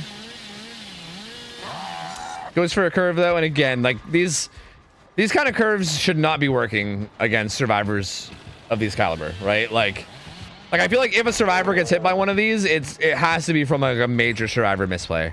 Smash Hit from Dynamel in there, actually getting some really good value. And again, Smash Hit has a lower cooldown on exhaustion, so only 20 seconds of exhaustion. Probably not going to make much of a difference mid chase, because I feel like he probably won't be able to get that back mid chase. But gonna be looping around this, and yeah, Jinxie's going for it, but like, there's no way. There's just no way. Dino's just doing a really good job of keeping space. Might get Low Pro hit here, yeah, but that's basically it. Low Pro hits is basically all that you can usually get. So Jinxie did play that well. He eventually forced him into a spot where he can get hit by Low Pro. Dino did need to watch out for the post Low Pro curve, but he hits a wall instead. This is a bit of a dangerous spot. He could probably use this tree. Does get away from that one. Okay. Oh, we'll probably be able to make this pallet too, but it's going to be a little bit risky, and he goes down. He must have really thought he was going to double back. I think Dino was like, don't worry, I'm hacking this guy's brain. He's going to double back for sure. Don't even worry about it. But then he didn't double back, and he was like, oh, fuck, never mind. So he's going to go down, but it's still a pretty good chase. Still pretty damn good chase from Dino there. He bought a lot of time, played those pallets pretty much perfectly, and basically forced low pro hits and M1s to go down, which is exactly what you need to do. They got one gen done, and they have a bunch of other ones started. They're currently split amongst 3 gens. Painres did come in. Billy Boy is kind of camping this hook from up top right now. Rain's doing the gen up top. Deli Unbreakable is on Dame. So if anybody wants to go for the sun hook, it's probably Dame. They probably were unsure what the Billy was doing, but they probably know now, right? Dino was probably like, yeah, hey guys, the Billy's just revving a saw from above, so feel free to do whatever you want. So yeah, that's what they're doing. How's his unhook bar looking, by the way? His unhook bar isn't even moving because he's above him. Abusing the system. Confirmed the anti-camp mechanic doesn't work. Confirmed it doesn't work. Anti-camp doesn't work. System being abused. Will they go for this? I don't think. Tina's actually rotating away from whatever gen she was doing. She blast mined. Okay, she blast mined that gen and she was heading towards Shack. I'm curious what they're doing here. Oh, he actually comes to interrupt Rand's gen. Kinship. Sorry, not kinship. Camaraderie kicking in. Rand's gonna bounce landing and get out of here. Also avoids the low pro hit. This window will likely be bamboozled. This pallet's already been used too. Most of the resources up there have been used. Tina does end up popping that gen out in the corn. And I believe Dame did get the unhook. Good attempt at a curve there by Jinxie, but Dame not falling for it. Yeah, Dame did get the unhook and has Deli now. So Dame relatively safe here. Even if they go down, has Unbreakable, has Deli, will be able to save themselves. Has a pallet here, needs to at least avoid that saw. Does do a good job of that. Can go use the window too to force an M1. Yeah, Chad's just playing his chases so well. And like, for instance, like that chainsaw from Jinxie there, like it might not seem like much, but like that chainsaw from Jinxie there is just unnecessary because there's really like no chance of it landing. So like in games like this, it's like, so like when survivors are playing this efficiently, you basically have to play like as efficiently back, which means like never going for saws that make no sense. This will just be a low pro hit. Really? That gets an actual chainsaw. Never mind. Dame goes down, but they're going to finish the final gen. But this is still Deli, so this is not really that bad. Dino had adrenaline. He's going to get started on this gate right away. I actually can't believe that was a hit with Doom Engravings too. I thought the extra charge speed meant that they would be able to get away there, but never mind. Dame does get hooked. Again, really not the end of the world though. Does have Deli. So they'll be able to pull themselves off hook. The final exit gate, or sorry, the exit gate's being opened. And also Hatch is over there too. These guys are going to leave and Dame's going to get Hatch. Noed doesn't reach. Yep, that's going to end up being 3 stages. That's going to be 3 stages too fresh. Dame being the Deli survivor makes that huge. Because if he chases anyone other than Deli there and this happens, then it ends up being 5 stages too fresh, which is honestly like, it's like on the lower end, but it's still kind of like a result that you can see on Billy. But this being 3 stages too fresh is definitely not great and looking really good for Chads. Looking really, really good for Chads. So very strong result here. They played this extremely well. They really made Jinxie have to work really hard for the first down. Like the first down took a long time. And by the time Dino went struggle, they were already basically down to 2 gens. And then from there, they decided to chase the Deli survivor, which maybe they just didn't really realize who unhooked or whatever. Like maybe they just didn't realize who Deli was. But they chased Dame for like the whole rest of the game. Ends up getting the Deli survivor on hook right at the very end. And it kind of ends up coming back to bite him because they all just get out. Deli gets off the hook and then gets Hatch. And then, yeah, I mean, that's rough. That's very, very rough. Up next is going to be Kurt. Kurt's up next for Billy. So again, if this was like Billy is so insanely good at securing stages that like if hypothetically Kurt wanted to, because the win con right now is 4 stages, right? If Kurt hypothetically wanted to, he could down one person, leave the hook entirely, and then just down basically anybody else other than whoever unhooks to make sure that it's not Deli, and then just stand in front of the hook with your chainsaw, right? Like you could hypothetically do that and then win the game. I mean, again, it's probably the most boring way to win the game, but it is a way to win the game, right? Like that's a way to basically guarantee the win. So curious to see if he'll do that or if he'll just go for a more like traditional play as if he was the first killer. I don't know. There we go. But yeah, lots of options here for Kurt in terms of how he wants to win this. So I guess we'll see. Is this comp viewer customs? Yes. Yes. Yes, yes, yes, yes. And yeah, dude, Chad's is looking really good, man. Chad's is looking really good. I know they took like a hiatus for a while there where they like weren't playing for a while or whatever, and they like took a break. And you know, I thought maybe when they came back they'd be all like rusty or something, but no. No, they're not. They look as strong as ever. These guys are looking really fucking good, dude. Like disgustingly strong team. So, yeah, man, we'll see. We'll see. Chad's back, baby. That's right, they're back, baby. They wanted a Goku training arc. True, they went to the hyperbolic chamber and then looped killers with like negative, with fucking plus 10,000 gravity. Exactly. They figured it out. No such thing as a rusty Chad. True. We're gonna find those maps with areas. We have channels in Discord. Exclamation point scrims will give you a link to the Discord. There's a channel in there called clock callouts. They'll give you the callouts on. It looks like every map. It looks like we actually have them for every single map in the game. It looks like even the ones that never get played, like RPD and shit. Like there's callouts for everything. So yeah, yeah. We don't even use half of these. Like we use like the same maybe like 12 maps that we cycle through. But yeah, we have every single map in there.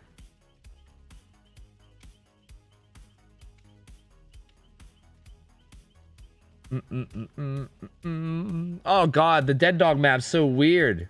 We included the alternate one, but they're so weird. RPD? Dude, we don't want you guys don't want RPD in scrims. You guys think that you want RPD with scrims. You think you do, but you don't. You don't. You don't actually want them. Like you're lying. Please.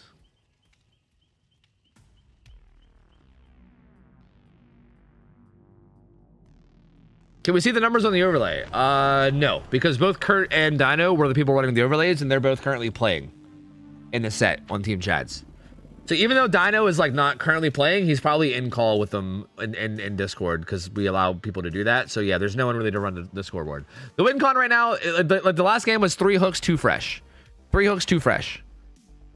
So this game is like the win con is either 3 hooks, 3 fresh, or 4 hooks. That's the win con.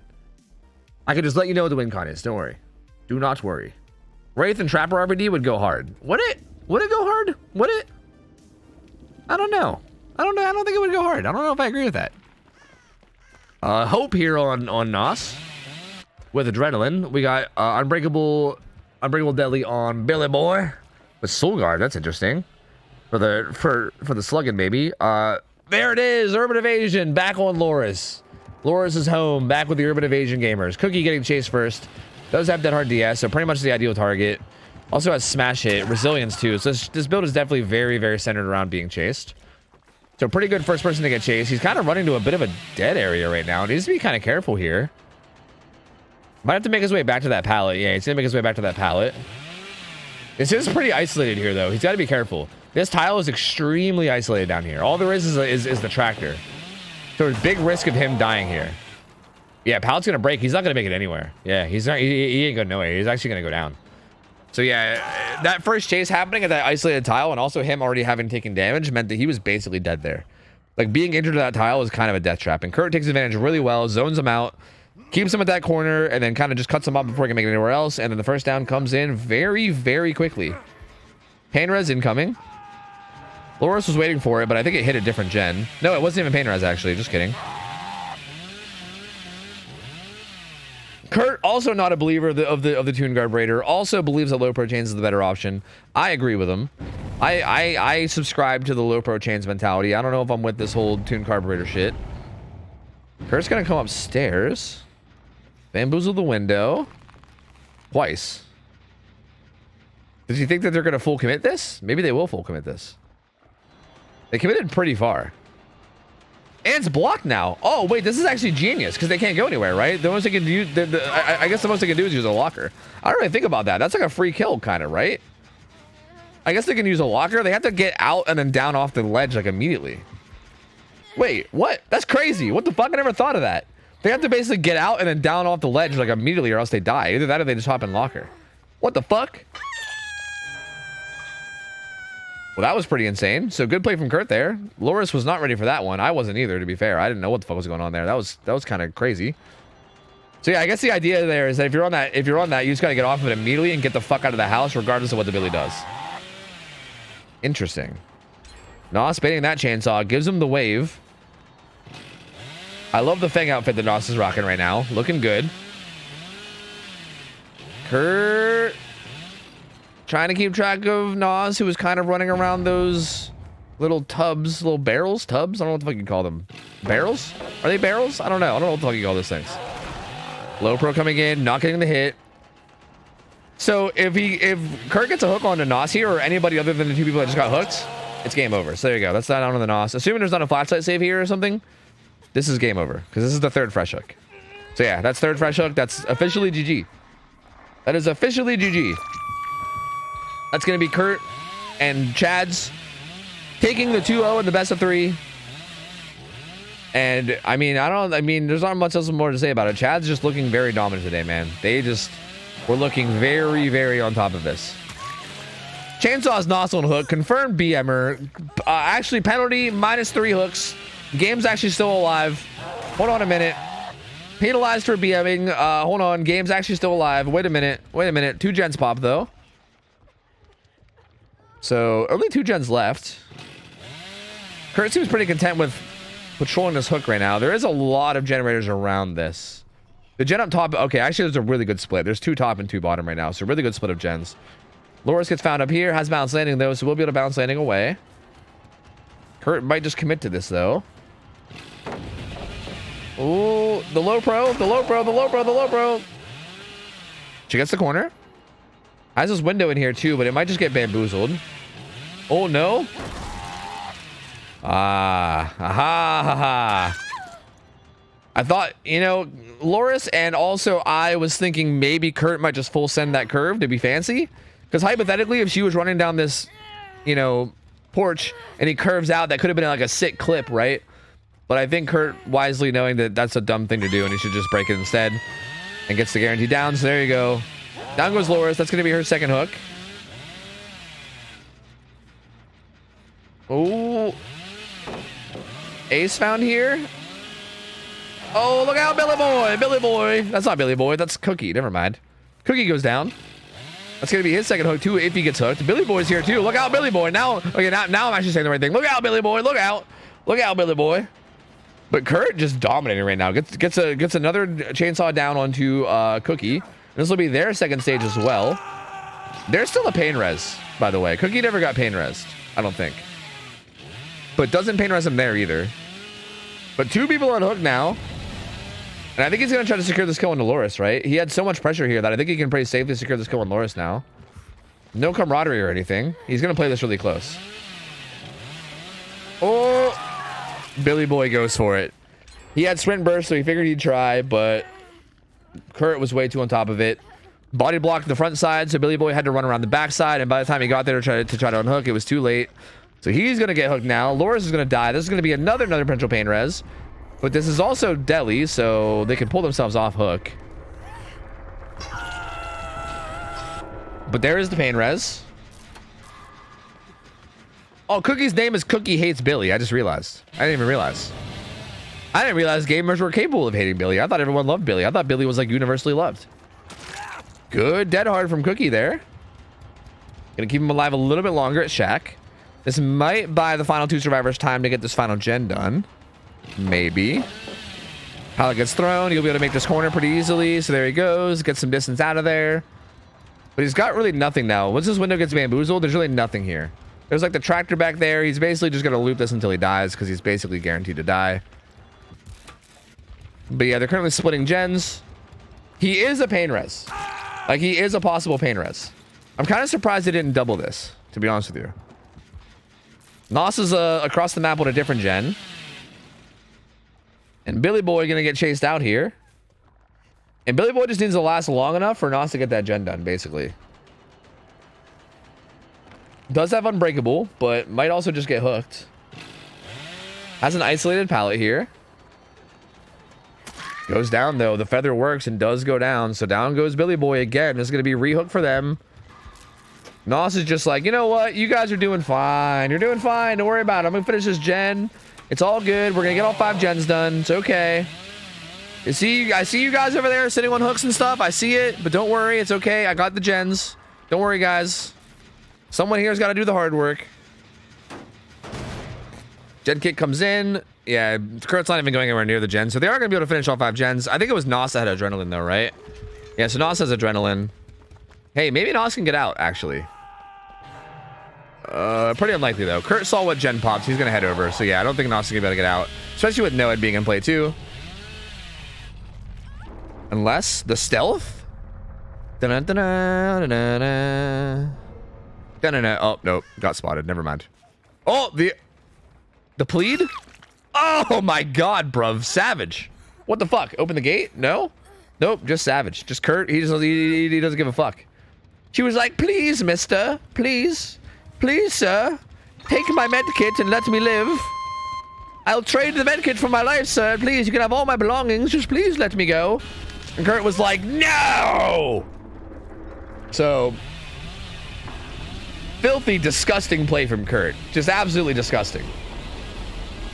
In more ways than one. Like, both figuratively and literally. Like, in every way possible. So, gets the 4K 0. They do manage to finish all 5 gens, but gets the 4K with Billy, which is, again, I think not the usual result that you'd expect to see with Billy, but, I mean, he played this very, very well. The survivors definitely made a good bit of slip-ups. But Kurt made a lot of really good plays and really put the pressure on them to play basically perfectly, and they weren't able to. So, Kurt takes the 4K. Very, very, very, very well played. Disgustingly well played from Kurt here. Again, Chad's looking really fucking good today, dude. Looking really good today. So there we go. Quick 2-0 for Chad's over Empathy, and that's going to be the final game of the night. That's going to be the final game of the night. That's it. That's the final game of the best of 3. So both these last 2 best of 3s, we kind of flew through them pretty quickly. Like, they went pretty fast, man. Nos said, thanks for nothing, and then left. Wait, was that Nos? That was. Thanks for nothing. Oh, shit. Oh, lordy, lord. All right, well, yeah, that's it. That's the whole schedule. Chaz takes the last one 2-0. So, actually, just 3 2-0s today. We actually just had 3 2-0s. We actually didn't see a single tiebreaker game today. Mentality Monsters got 2-0 over Rats. Cynic got the 2 over Instant Dogs, and then Chad's taking the quick 2 over Empathy, and just really dominant, quick, fast games today. So, yeah, man, pretty wild stuff. Pretty wild stuff, dude. I mean, pretty good day of games regardless, though. I still had a good time. There was still a lot of really good high-level play. I enjoyed all the matches. Thank you guys, everybody, for showing up and watching. All the people that played, thank you guys so much for hanging out, coming on, playing. I know playing in front of people can be stressful for a lot of people, but I appreciate you guys doing it anyway. Again, big shout out to the mods. I think today it was just Kurt and Dynamite running things, which is why we stopped having scoreboard in the final set, because they were too busy playing to do scoreboard. So I think it was just those guys doing things today mostly, but I know that there's a ton of work that happens even throughout the week that gets handled by a lot of people, both Shays, Elven Trees, another Shay, Rabbit Panda, Monkey Burrito, everybody that helps. Thank you guys so much. All the mods and admins that are helping contribute. You guys are the best, and I appreciate you guys. So, starting next week, we're going to be going back to doing 1 scrim night a week. This was a one-time thing where I was doing scrim nights twice again, because I kind of have been robbing you guys lately of only doing 1 night of best of 3s. After this, we're going to be going back to only Fridays, and there's going to be 4 sets on Friday. 4 sets of best of 3s on Friday, and that's it. No more Sunday scrims, at least for a while. So that'll be coming back next week, or I guess I should say this week, I guess, because I guess we're at the start of the week. But I will be back tomorrow. Tomorrow's what, Monday? Tomorrow I'll just be doing builds for subs as normal, just normal sellouty bullshit, and then we'll figure out what's going on for the rest of the week. I don't know. I don't really have plans for the week. I'm kind of just gonna wing it until Friday when scrims come back. But yo, Brighter Skull, thanks for the 16 months. Casto, thanks for the 30 months as well. Appreciate you guys, man. Thank you. Casto, hope you're enjoying your titty milk. Of course. Happy to supply, man. Happy to supply. Thank you guys so much for watching. Thank you guys so much for playing. If you guys are not already following, feel free to follow on the way out. I am live 6 nights a week, so I'll be here every day except for Saturday. So feel free to come by, chill out, relax, enjoy the games, whether it's scrims or just me gaming or whatever. Feel free to stop by again. Let me find somebody to raid. Give me a second. I'm gonna raid Ralph. I'm gonna raid Ralph because yeah, Ralph's good. Okay, I'm gonna raid Ralph first off because he's a good friend of mine, but second off, if you guys don't know, Ralph has been streaming our Overwatch games. So like, if you've ever wanted to watch Overwatch or whatever, like I know we talk about Overwatch sometimes and people are always like, oh, you guys should stream it or whatever. Ralph's been streaming our games. Like if you want to watch our games from his point of view, he's been doing it quite a bit. Oh yeah, here, I'll give you guys your prediction. Yeah, my bad. Here. So I'm just gonna throw it out there, like possibly later tonight he might do it. Maybe like I think he usually streams DVD for like 3 to 4 hours. So in like 3 to 4 hours he might stream our Overwatch games again. So like just throwing it out there. If that's something you guys wanted to watch, it'll probably be happening over there. But anyway, thank you guys for hanging out. Thank you guys for vibing. I love you guys. Go chill with Ralph. Go hit him with a Get Rated Nerd Debated. Thank you guys for being here as always. Oh god, I can't type. Get Rated Nerd. There it is. Jesus, I can't type. Thank you guys for checking out as always. I love you guys. Hope you guys have an awesome rest of your night. I'll see you guys tomorrow night with Sellout Games. And that's it for me. Have a good one. I'm out of here. I'll see ya. I'll take care. See ya. See you later. See ya.